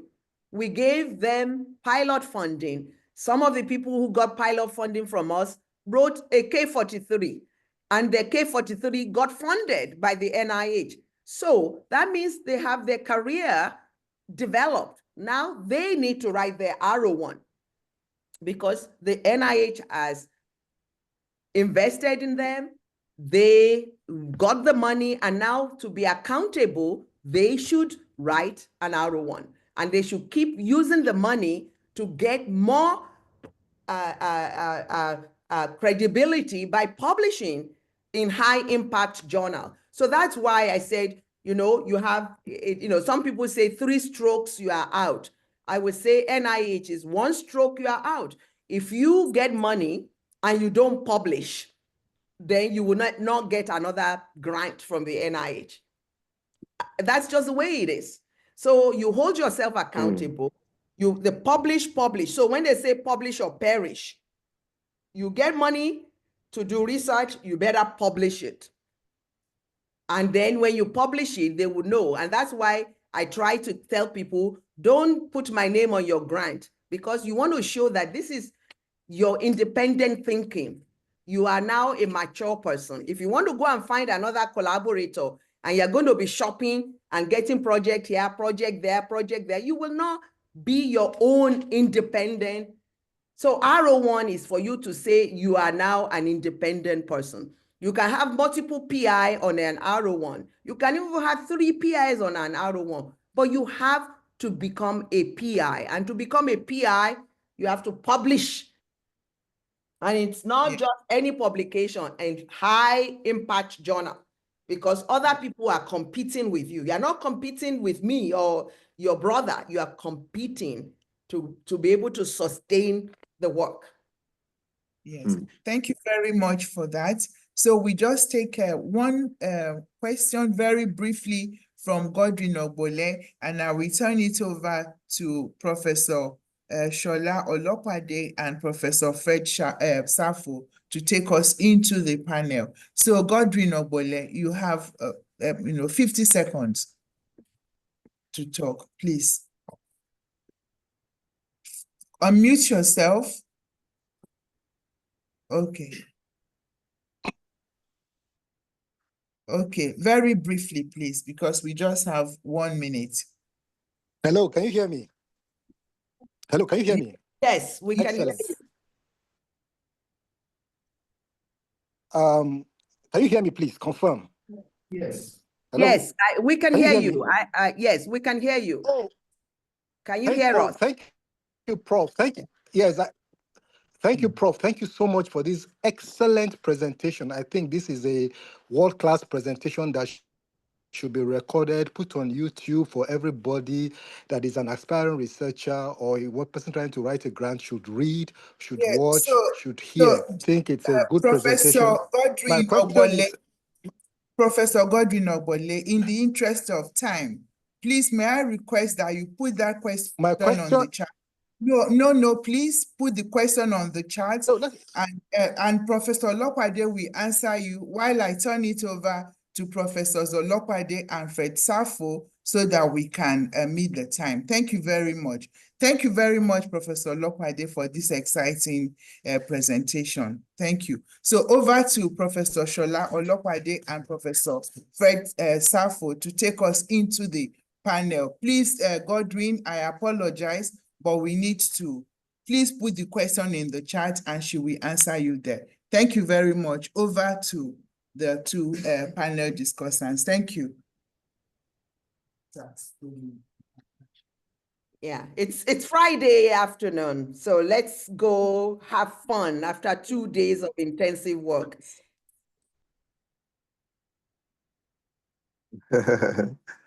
All right. Thank you very much for this excellent presentation.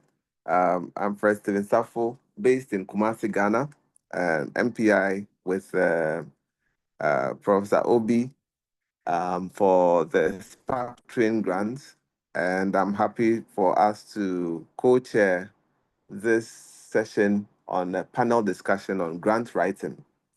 I think we will just I'll just allow Professor Olopade to also briefly introduce himself, and then we can open the floor for further discussions, questions about grant writing, and really focusing on experiences from those of us who are in Africa who have become grant hunters, if I can put it that way, looking for grant left, right, and center, so that we can sustain our research.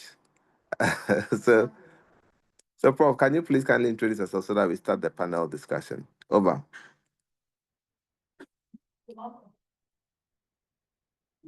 I'm not sure that Prof is on the call. I'm not sure he's on the call. Okay. I'm looking down. Yes. For me, I'm here. Oh, you are? Okay. All right. I just made it to my mom's place, so apologies. I hope you can hear me and see me. I'm Shola Olopade. I'm professor of medicine and family medicine at the University of Chicago. And I also serve as the dean for academic affairs in the biological science division and the Pritzker School of Medicine. This is an exciting opportunity to join all of you in this conversation. Sorry, I missed yesterday's session, but it's exciting to me because more than a decade ago, I set up a platform to train a lot of African colleagues on how to conduct research responsibly.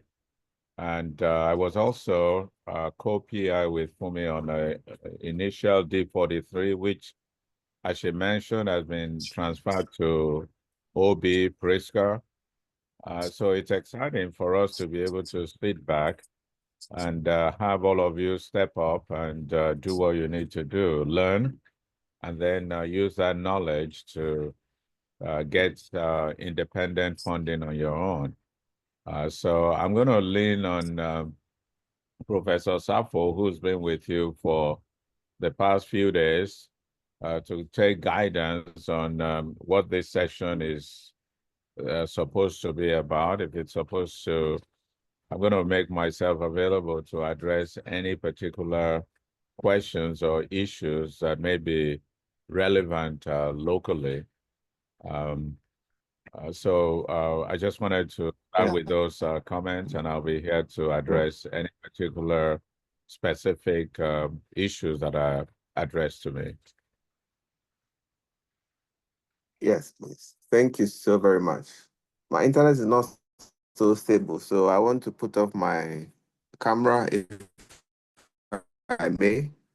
And I think this session, we want to take some practical questions from those on the platform who have been listening to scholarly erudite presentations from our panel on any of the topics that we've covered so far. My sense is that how they can put together a grant being presented to us. So let's open the floor first for questions that can lead us into a panel discussion on any of these topics that been presented to us.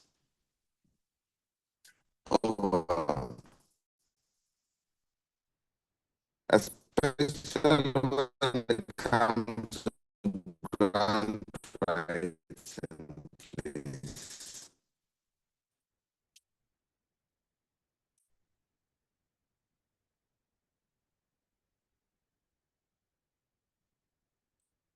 I guess I'll probably start by sharing some experiences in terms of challenge of things, the qualities you need is under that function. And all of them to the NIH. And there are some years that all the grants to be not discussed or score not so high. You may get a grant funded. It's an R21, which I co-wrote with a good friend, a good mentor, who has now become a close friend, Professor Bruce Obiageli, who is in UCSF.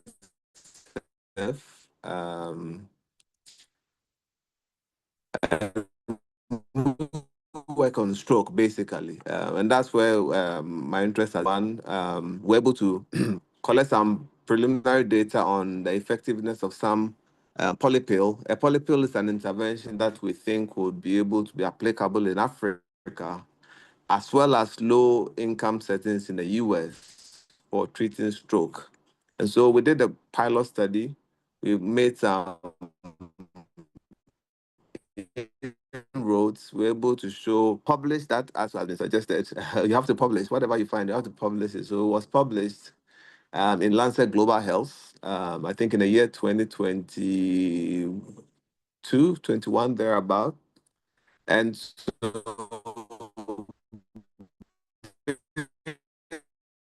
based on those preliminary findings, we also applied for an R1 to do a lot Tanzania and Benin, and the study is just about to start. So this shows I've been working with Bruce for almost 8 years now, but I've been following him carefully. He gives me instructions, I follow. He teaches you, you listen, and I think that when you do that, you improve your writing and improve your chances of winning grants. So for those of us who wants to write grants and win grants, I'm not yet 50 yet, but by the grace of God and through dint of hard work, we've been able to get one R1.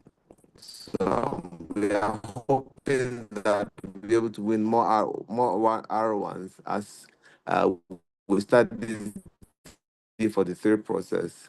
Let's look for topics that are germane to us. Let's remember that sickle cell Africa is and that around the world we don't have as many cases as we have in Africa. So this presents an opportunity for us to start asking ourselves very, very pertinent questions about how we can, for instance, identify cost-effective ways of improving adherence to, evidence-based interventions,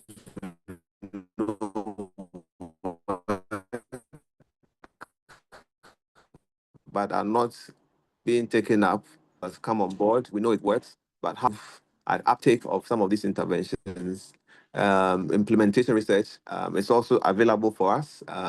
We have Dr. Pepra, a very, very experienced implementation researcher in our group. So let's take advantage of all these things and then harness the resources available to us. In research, I think that you have to be keen to be seen, and they have to be seen to be keen. So let us know your interests, ask questions, probe, whatever is on your mind, ask. There's nothing like a wrong question when it comes to seminars like this. So ask your questions, and the resource persons are here to be able to answer all those things that are on your mind. So I'll hand over to our panelists and as well as our participants if they have any questions. Over. I just wanted to chime in with that initial comment by Prof.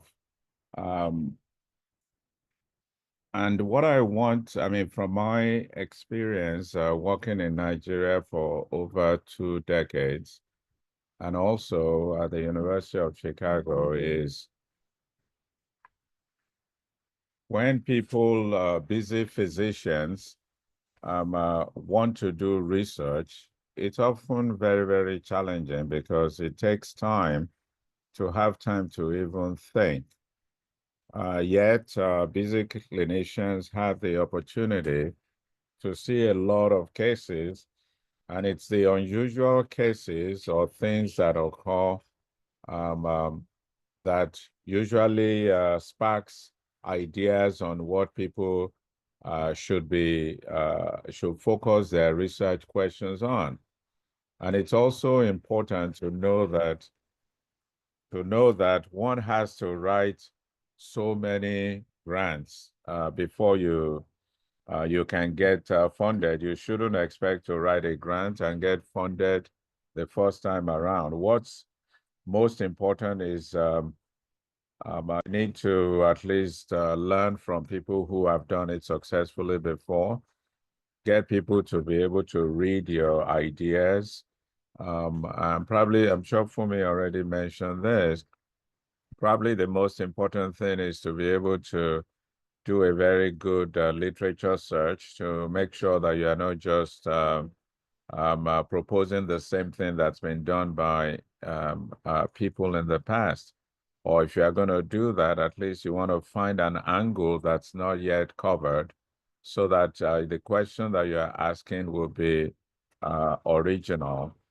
And probably the most important aspect of it is that one page, that first specific aims page. It's probably one of the most challenging but you need to be able to put your ideas, your thoughts, the background, the gaps in knowledge, and what you propose to do in that one-page document. And if you're able to do that and put together a proposal, and I know here people are often hesitant to share their ideas with other people, thinking if you share people's ideas with people, they will take your ideas and do it. But I'm hoping that this two-day seminar has also taught us on the importance of peer review and the confidentiality, because as we get more successful in the areas of work that we do, we're going to be asked to review papers, to review manuscripts, and we really have to make sure that confidentiality is maintained, that we just don't steal people's ideas. And I'm hoping that people on this call will, use each other and as sounding board to help you read your specific document, to help you edit it and all of that. And if you're able to submit a grant application, it doesn't have to be the NIH alone, but there are many, many grant opportunities, some of them that are small, some of them because it's a small grants that would actually give you an opportunity to get some pilot data to show that, wait a minute, this idea is good, look at what I've done. And what I need to do next is to get a larger sample, to get it to, those are very, very important aspects of grant writing. And if you're able to get those out, even if you don't get funded the first time around, you're going to get a lot of interesting and very candid feedback, because there's a lot of money involved. And don't feel too bad if you think you've written a perfect grant and they don't even review it, or they don't score it. But most grants are reviewed. You will still get feedback and comments that should help you to go back to the drawing board and use those comments to ensure that you write an even better follow-up grant. My own experience has fallen along those lines, where I chose or decided I was going to be doing a lot of my research back here in Nigeria. We started with a small proposal to look at to study asthma and microbiome changes before people even had a name for microbiome. And those initial studies allowed us to expand beyond that. And eventually, over time, there's enough funding to keep expanding on the ideas that we had at that time. Everybody has talked about publishing, which is very important. It means that you can share your ideas in a way that people will find it legible. And I'm going to try, if given the opportunity, to just upload a document for you, because there are quality journals, many quality journals out there, but at the same time, there are many, many predatory journals. Indian journal of this journal of this, and people just want to publish. And there are people out there willing to take advantage of those of you or those of us who may be interested in publishing. These are predatory journals. And there's an article, in JAMA from today that actually addresses predatory journals that I'm hoping we can share so that all of you can read it and be able to identify journals and people who are constantly making it too good for you to publish. You don't have to pay anything. You don't have to do anything.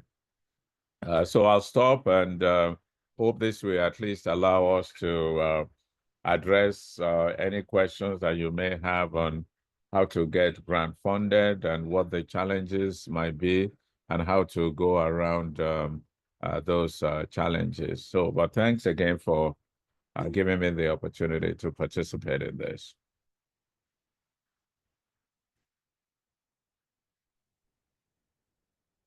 Thank you. At this point, are there any observations, questions, especially regarding the conduct of research in the centers where we are?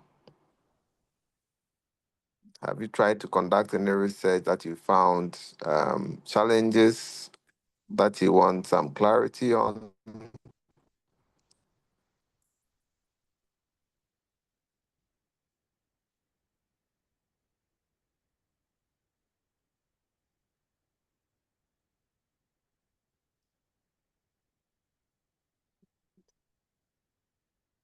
Okay, so we don't have any chats or questions in the chat box. So we may want to start some discussions around identification of priority research questions. I've been trying to raise and from Ibadan Center. Yes, please. Please No, go thank ahead. you. So my question, thank you, sir. My question basically is for is just to really assist some of us who are early career researchers. There are times we apply for some research and they are asking for our previous research outputs. I mean, we would send journals, publications, but they also ask for dissemination of some of those research publications. So this criteria, as early career researchers, how do we go about some of these research dissemination expectations from funders? Some of these research that we even do, they are not probably funded, and some are funded, but the limit of those stop that just having an output, which is the publication. However, some institutions go ahead and ask for research outputs and dissemination of those outputs. Thank you, sir. All right. So our attempts. Okay, please go ahead, sir. Yeah, I think often it's difficult to just jump from not having done anything to writing a grant. And if there's an area of interest that any of you have identified based on your clinical expertise, for those who are busy clinicians, then what you want to do, once you've done a literature search, you've identified areas where there are gaps in knowledge. One of the things that we advise our younger up-and-coming colleagues to do is to actually try and see if you can write a review paper. Okay, look at all of those gaps in knowledge, do a review to summarize what is known, what is unknown, and the gaps in knowledge. And when you write that kind of review paper, it helps you to be able to identify areas that you might be able to focus on, because without that thoughtful and detailed review of what we know, what's been published, it's often difficult to be able to leapfrog and just say, I want to do this. So writing a review paper is often a way to at least demonstrate when you're also all out of the blues, write something about, say, sickle cell disease, for example. And yes, you're a busy clinician who sees sickle cell patients, but then being able to do a systematic review that captures what we know, what we've done in the past, and what things need to be done in the future. Those things that need to be done in the future might be the primary objective of any grant that you want to do. But that review, when they look and say, who is this person? Has he ever done anything related to this area? At least if they go back, they might see that you've actually published a systematic review, which will give you some little credit. And most people don't know that that's a very efficient and effective way of at least showing that you have some level of domain expertise and you have the ability to write in a way that can be found acceptable for publication. Yes, and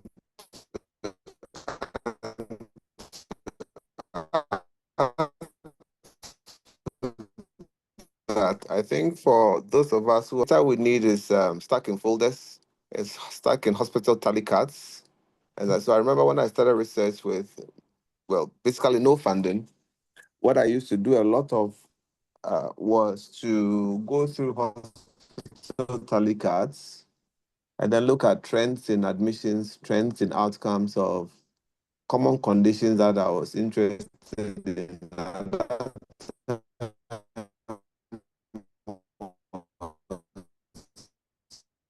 Interested in stroke.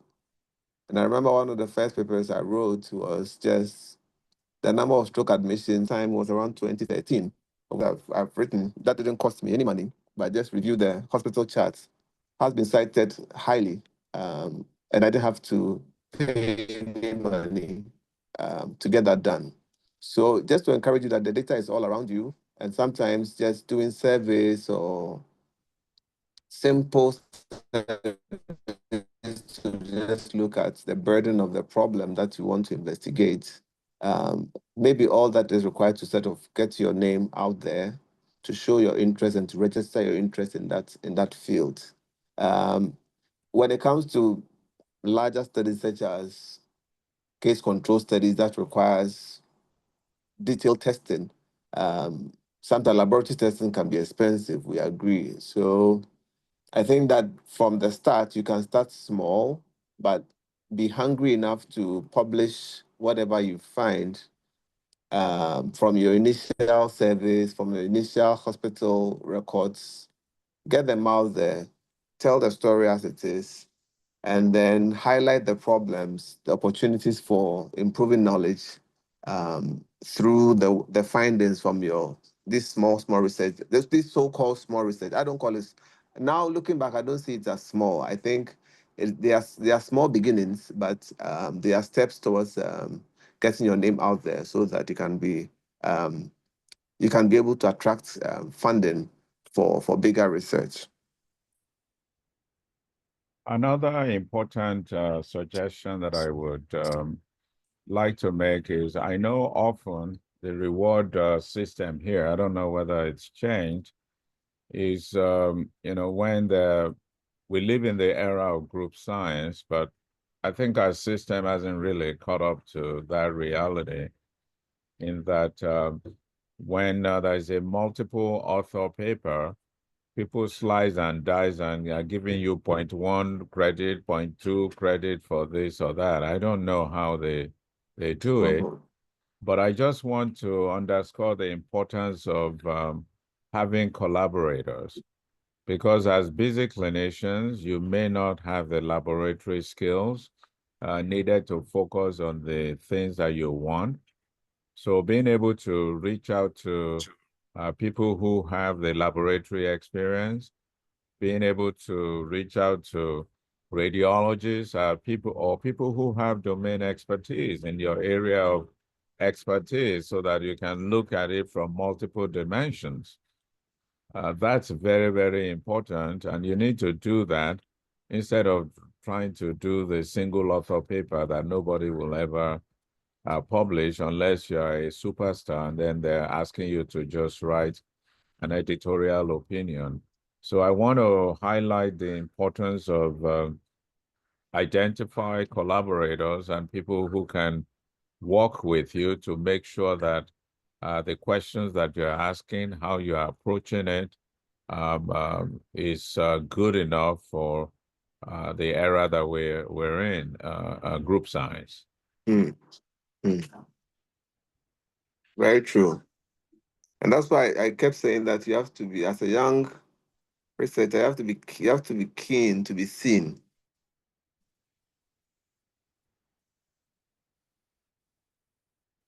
Perhaps every research opportunity about, you have to appear and ask questions.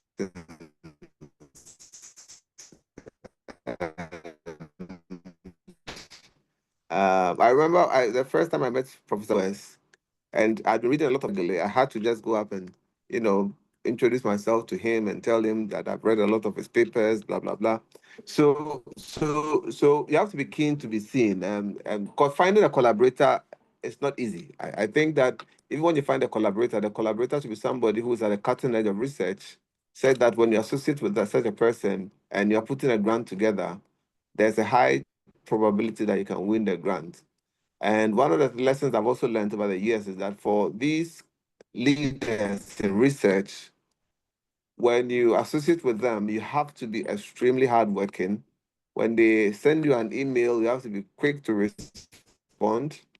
And when they give you a task, you have to be up to the task to make sure that because they value their time. So when you have that opportunity to work with them, I think that you have to be mindful of the fact that these are super busy people. And so when they give you these opportunities, you have to sort of over.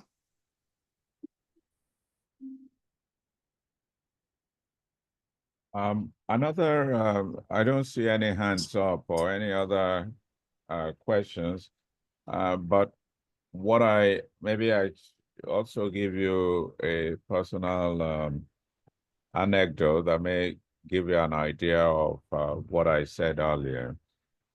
As a young physician at the University of Chicago, I'm a pulmonary specialist.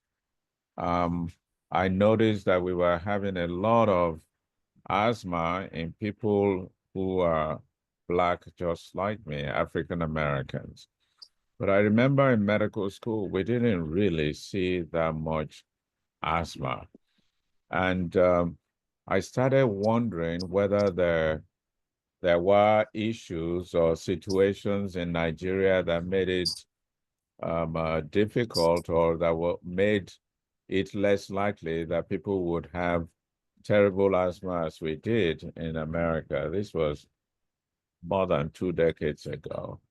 So I reached out to some of my pediatric colleagues here, Professor Falade, who is a pediatrician, and Professor Ariola, who is an immunologist.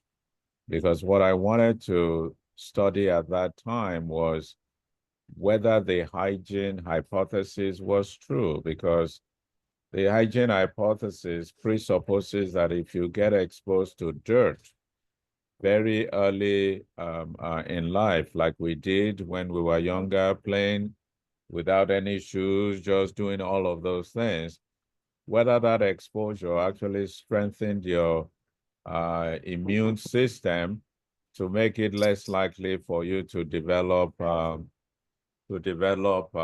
asthma. So I came here and I went and came here.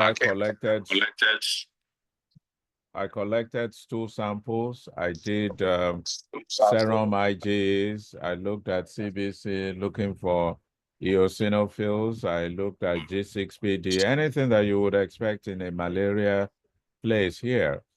And because FUMI had a lab where they were doing DNA extraction, I thought it would be nice to actually collect DNA and extract DNA in my asthmatics. You know, we looked at stool for over and paras, the Landrit spirometry. The long and short of it is, yes, hygiene hypothesis actually exists in that people who are exposed to dirt early in life, who are not just too clean, a microbiome diversity is just incredible.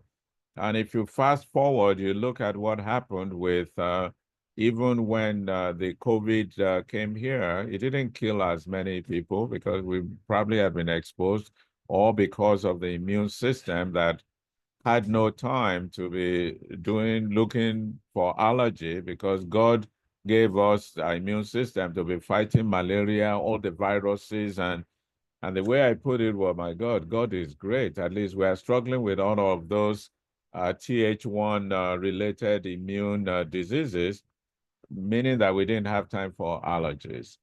But the most important part of that work, there were two most important things. I went indoors to collect dust samples in all of these asthmatics. And in doing that, I identified a lot of homes where people were cooking with firewood, and you could see the walls were just black. people were inhaling soot and all of those pollutants. And I decided I came looking for allergy, and then I started wondering whether some of the potential lung issues might be due to oxidative stress. I decided I was going to do that. And for the past 15 years, I've been doing environmental related work related to that initial observation. The other important thing to underscore the importance of getting people who are good collaborators was the DNA that I got in Nigerian asthmatics was what made me to be part of an asthma consortium that was funded by the NIH. And the question was, how do we find the gene for asthma in people of African ancestry? I was the only person who had DNA in African asthmatics. So the DNA from my Nigerian asthmatics became the default DNA for other people who have African heritage, from Chicago to Maryland to the West Indies to Brazil, you know. So, and that got me a lot of notoriety and excellent publications, because we're talking about these consortium members were from some of the top universities in the world. All of us working together to try and find the gene for people of African ancestry. You know, so that's what I was trying to underscore, that you need to actually find I don't have a lab. I'm a busy clinician and pulmonologist. But here I was just thinking out of the box that while here, I was just going to collect DNA. I was going to collect stool looking for microbiome. And I had all of those samples sitting somewhere for the time that I would be able to ask the right questions. You know, so that serendipity, you know, just going indoors, finding that has been a sort of at least 201 grants for me, looking at, you know, the impact of exposure to air pollution in a pregnant cohort, and then having found that clean fuel was protective to mothers and to the children. I have another R01 looking at an implementation science, how to ensure that some of the stuff that we found can be implemented so that other people can, you know, so that's how some of these things work. So you have to be open-minded, look at the opportunities in your area of research, and be willing to ask people, you know, I want to do this. What do you think? Do you think you can do this? You know, so those are practical examples of, you know, how I got to some of the things that I've been passionate about over the last 2 decades. And I'm sure if you ask people who have specific research areas, nobody is static. As you are doing your own primary research, you have your eyes open looking for the next questions that you're going to ask, that this initial funding hasn't provided the opportunity for you to do. So you store samples, you store any opportunity you have. Make sure you get all that you can get. And that begs the question that, and I'm sure this has been addressed earlier, in terms of how to get informed consent. I won't go into that. I'm assuming that you guys have had a good session on informed consent so that you can get samples that you can eventually use down the road for things that you may not have specific questions for when you are doing the initial stuff. And I noticed in the response from Fumi to Professor Ogbole's question in terms of responsible authorship, at least many of us have been close to how things still operate in Africa. Don't just put the name of your department chair on grants because, I mean, on papers, because you think it would make it more likely to be accepted. It has implications for people who just want many papers. because you never know if there are issues related to something that may have gone wrong in the conduct of that particular research and your name is on it, you are toast, because most authors will want to know what was your contribution to that paper.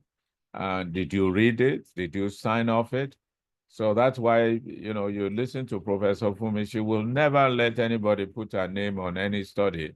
And most people who are senior, who know responsible conduct, will never let their name be put on papers just because they are supervising people, unless you've actually contributed intellectually and you've provided input and you've read those papers.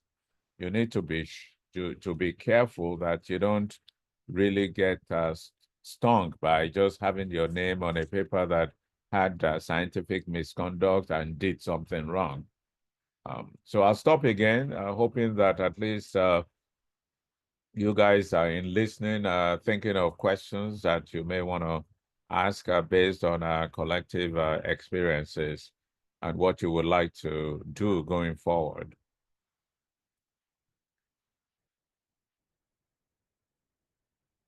You can raise your hands or put something in the chat box. Otherwise, we'll keep talking.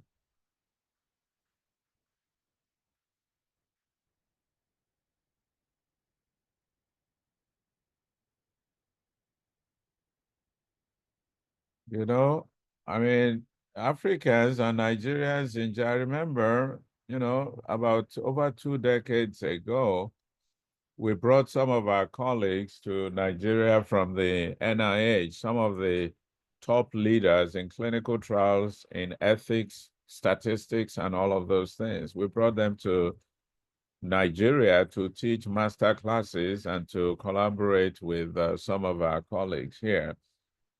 And I remember many of our colleagues thought they were going to reserve some of the more challenging issues and just serve us, you know, the simple stuff. And I remember we were just so happy that those folks who came with us, who thought they were going to serve us just jollof rice without chicken and dodo, our people were constantly raising their hands and asking them to clarify some of the things that they didn't want to talk about. So I'm a little perplexed that you guys are not raising your hands and talking and asking us questions now that you have this platform and the opportunity to ask those questions. Or have things changed, you know, that you guys don't want to ask questions, or you know everything, or you've heard everything in the last 2 days? Hello. Oh, Shola. Yes. Not Shola, sorry. Professor Olopade. It's okay. My name is Shola. Okay. No, I know you will talk. I mean, I was going to put you like, you know, actually, the participants have been very vibrant in asking, in passing comments and asking questions as the lectures were delivered, because apparently also they already have had experiences with maybe especially with senior people who mishandle their own situations and circumstances with work that they did. Either the other guys, supervisors, you know, or professors just took the documents or the data and published them, just informing them without their names, and they couldn't say a thing. And so the question was, I was emphasizing that, look, next time, discuss it with the people. Go to them. I mean, circumstances, situations may differ between America and Nigeria, but the facts are the same. The rules are the same as applicable. So I think it's been very wonderful for everyone. And I'm sure we can still benefit from many questions or comments that people may have here, especially that the postgraduate colleges in Nigeria and West Africa are now turning, modifying their curriculum to fit into a PhD structure, which means they will be expected also to publish from the work they're going to do. And we have had instances of people who did masters or PhD in something else, and their work was just published by their supervisors. And they, even following, invited to present in a conference, international meeting. And these guys, just took the things, went there to present without allowing the younger guys who did the work to also benefit from even the exposure. So thank you for the sharing your experiences. So this is Professor Ojengbede. Of course, I recognize my big brother, Professor Ojengbede, and for people or those of you who may not know, Professor Ojengbede was our senior registrar when we were medical students at the University of Ibadan. And for over 20 years, both myself and my wife, Fumi Olokpade, we've gone to him specifically because of his ability to mentor people and to add value to our work. I remember many of our professors then, when we were in medical school, if they were walking down the hallway, we would run away so that they didn't know who we were because they could decide we were not going to pass the exam. But Professor Ojengbede has been a great magnet, so that as we were also coming up the academic ranks, we navigated to him. For those of you who have had the opportunity to reach out to Professor Ojengbede, he's a rare gem, and I want to use this forum to just thank him and appreciate him for the years of support and mentorship and guidance. And I hope that some of the younger ones who are in the system would learn to be proactive and to support some of the junior up and coming ones. And one final comment is in the scenario that Prof just described, where people just take your data and publish it, there is a very strong power dynamic where it's very, very difficult for the young people to go and talk to the person who has taken your data and done all of that. But in every system, there's got to be somebody at the top where you can go and talk to, and they should protect you and look into it, investigate it, without declaring or letting the person that you are reporting be aware that you are the person who has reported them. Because as long as there is no process like that, people are going to just continue to be victimized. And in 2025, going through these 2 days of responsible conduct of research, that kind of stuff should not be acceptable. In my role as academic dean, we would not reappoint or promote any senior faculty who does that kind of behavior that we investigate and find to be true.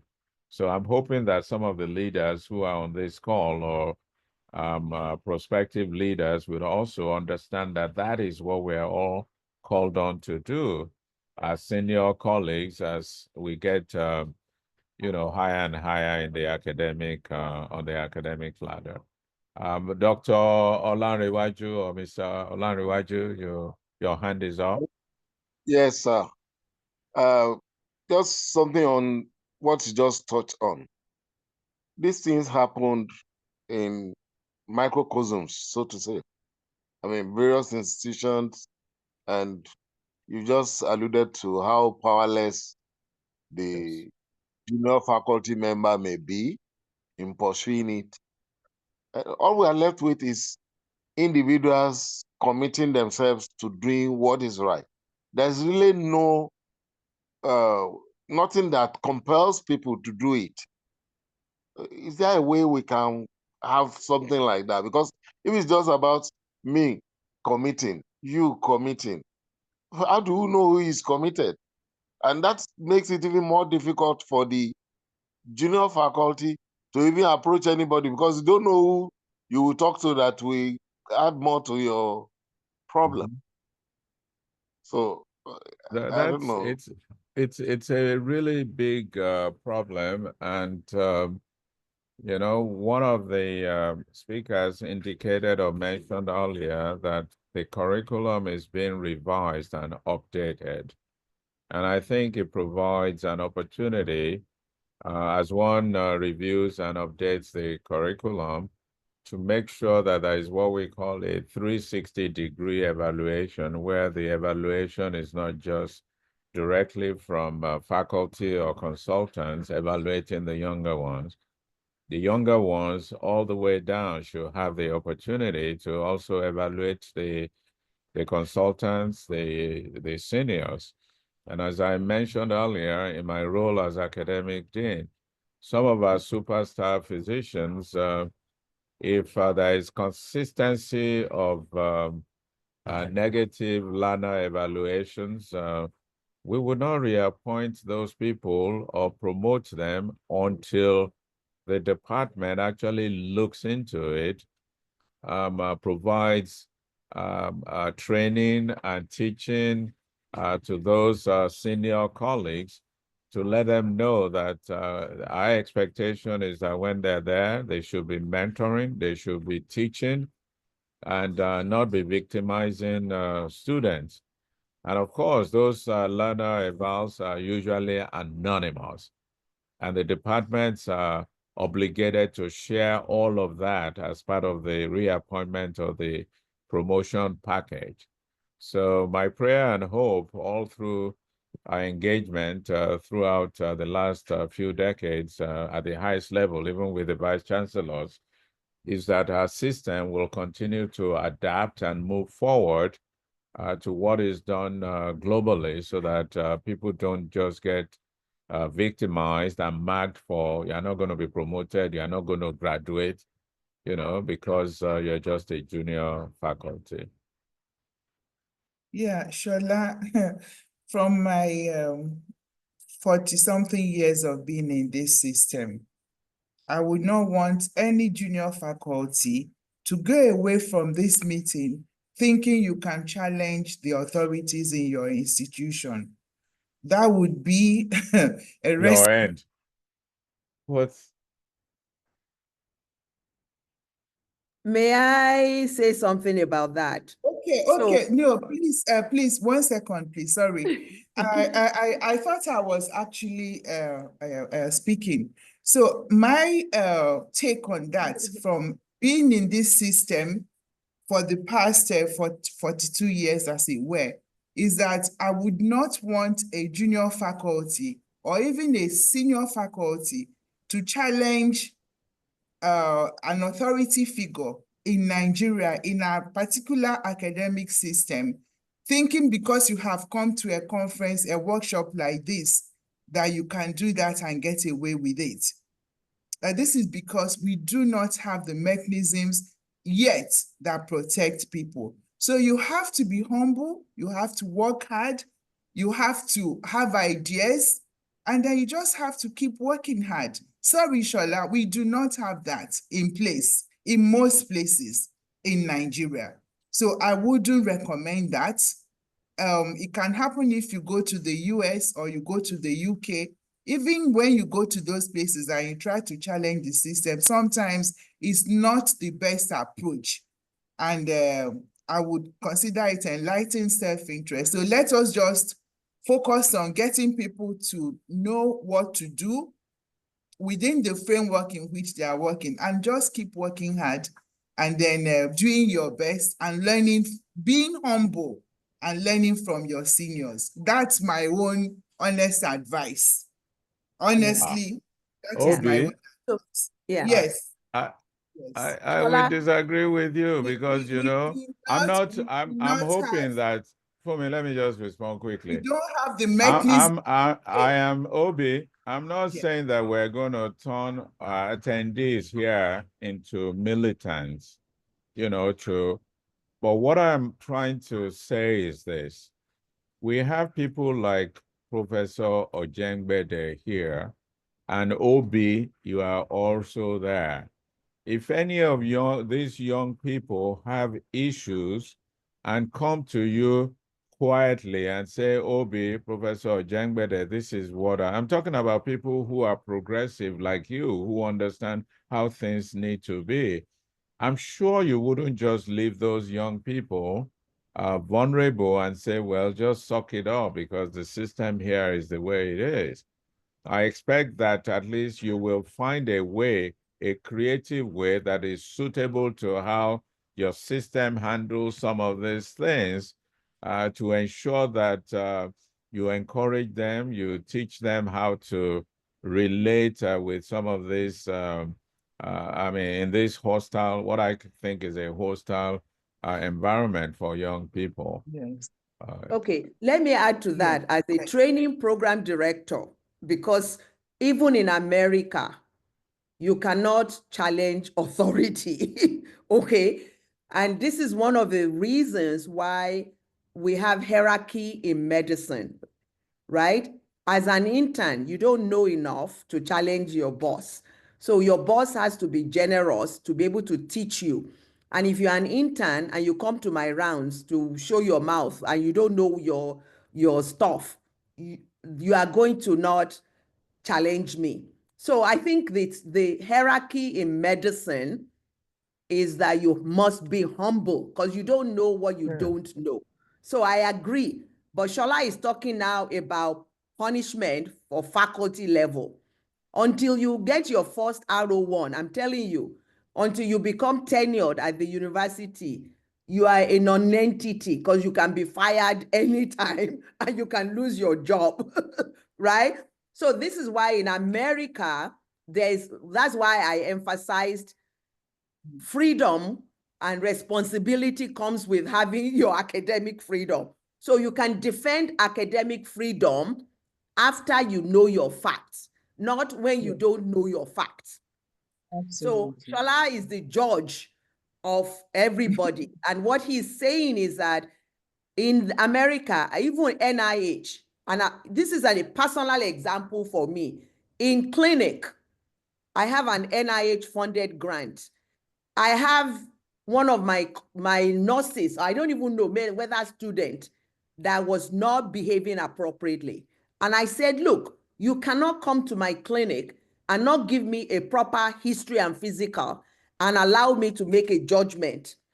Do you know that this was reported to the NIH? Because you can report anybody to anywhere. Because in the scientific environment, we have whistleblower, right? If you don't have whistleblower, this might be something we can bring in to clean up the environment. Because then mentors will say, you know what, I'm not going to touch women. I'm not going to touch Black people. I'm not going to mentor them because when I'm trying to correct them, they're going to say I'm doing this. So for training program directors, we can go and appear and appeal to somebody if somebody has come to us confidentially. But that power dynamics is always there. It's not just you alone that will commit suicide. In America, you will commit suicide. Black students who come to, put their hair and are militant, they commit academic suicide. And I tell them all the time, this is not until you become tenure. Don't tell me you are Black and proud. Just shut up your mouth and do your job. That's all I'm saying. So we're correct. You have to defer to authority. And what we're looking for is that there will be more people that are that are benevolent, generous, and will protect the next generation. Because if we don't have program director, so you as the program director for the D43, your job is now to help the next generation so that they're not bullied, to help women. In the grant, you have to say, how do you protect women, minority, and all of that? In Nigeria, where it's male dominated, that's why I always want to shout out for my powerful women, because I know it takes a lot to be able to do this. So anyway, that's just the power dynamics that Professor Olopade was talking about. Yes, yes. Thank you very much. Yes, thank you very much. That's why we have this. We have SparkNet. Within SparkNet, we also have a fellowship program going. And recently, I was appointed the director of the Director of Research and Innovation by the West African College of Physicians. So within this context, we'll continue to push training of a younger faculty and residents to be able to do research responsibly. We will have all of these recordings on, we are going to, of course, edit them, and then we'll have them on the website for the D43, which we are going to quickly create so that people can go in there and be able to, we put resource materials throughout the program of the grant. But what we are saying now is that we have to have ideas, right? This D43 is going to fund at least 4 grants every year, small studies every year on areas that we have talked about. And then this D43 is going to mentor people to be able to apply for K award grants. So this is what we should focus our minds on. And you have heard that the logical way, if you have a bright idea, is to do a thorough literature review that will help you to know where the gaps are in the field. We have heard from the very best of faculty, in this training. We want to really appreciate Professor Shola. When someone has an R01, they really are the kings in their institution and they know what they are doing. And you can find that 3 of the faculties, or 4 or 5, have had R01s in their own institution. So we are here, to help you to apply for grants, to help you to write your proposals, to help you with your literature review. But you have to have a right attitude of learning in this environment. You have to have that right attitude.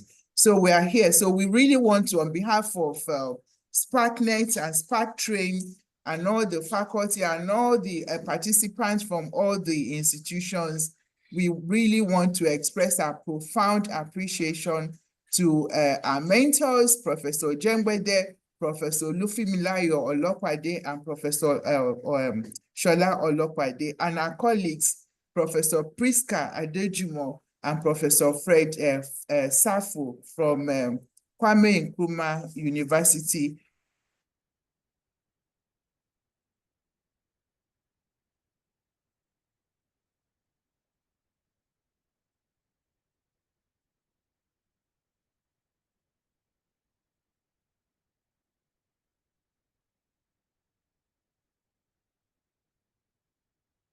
I didn't mean to unmute. Okay, who has been here?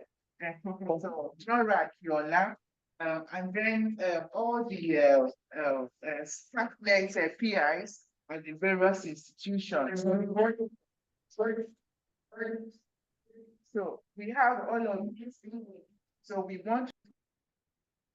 want to thank the participants and we want to thank everyone. It's 15 minutes past 4 on a Friday afternoon. And with your permission, we thank the faculty and we want to bring the session, to a close. So this is where the hard work starts. We will want to, Priska, I don't know if Professor Adejumo is here, but we intend to have a proceedings. We intend to have manuscripts coming out of this, research proposals coming out of this, so that we'll be able to show to the funders what we are doing. But this is a continuous process, and I want to thank everyone for participating. Thank you. All right, congratulations, Obi, for a lot of people on this. So it's really wonderful and fantastic. I hope all of you would have a fantastic weekend. Thanks for asking me to be part of this. Yeah, thank you very much. And so please do the post-test. And the certificates will be prepared and sent to everyone who has had 2 complete days of this training and then who has shows that they have gone through the materials. This is mandatory training, and what we are doing, we have to have the records of all the people who taught and then who participated. So thank you very much. Okay, thank you very much. Obi, bye-bye. Once again to everyone. Please, you are going to receive the post-test. I want to get the feedback from you. The certificates will be sent to you. Thank you so much for being here. We are going to, those of us here are going for group photograph. In your centers, you can actually have a group photograph as well. Thank you so much and bye for now. Fred? Okay, he's gone. Okay, thank you very much. So have a lovely weekend, everyone. Thank you.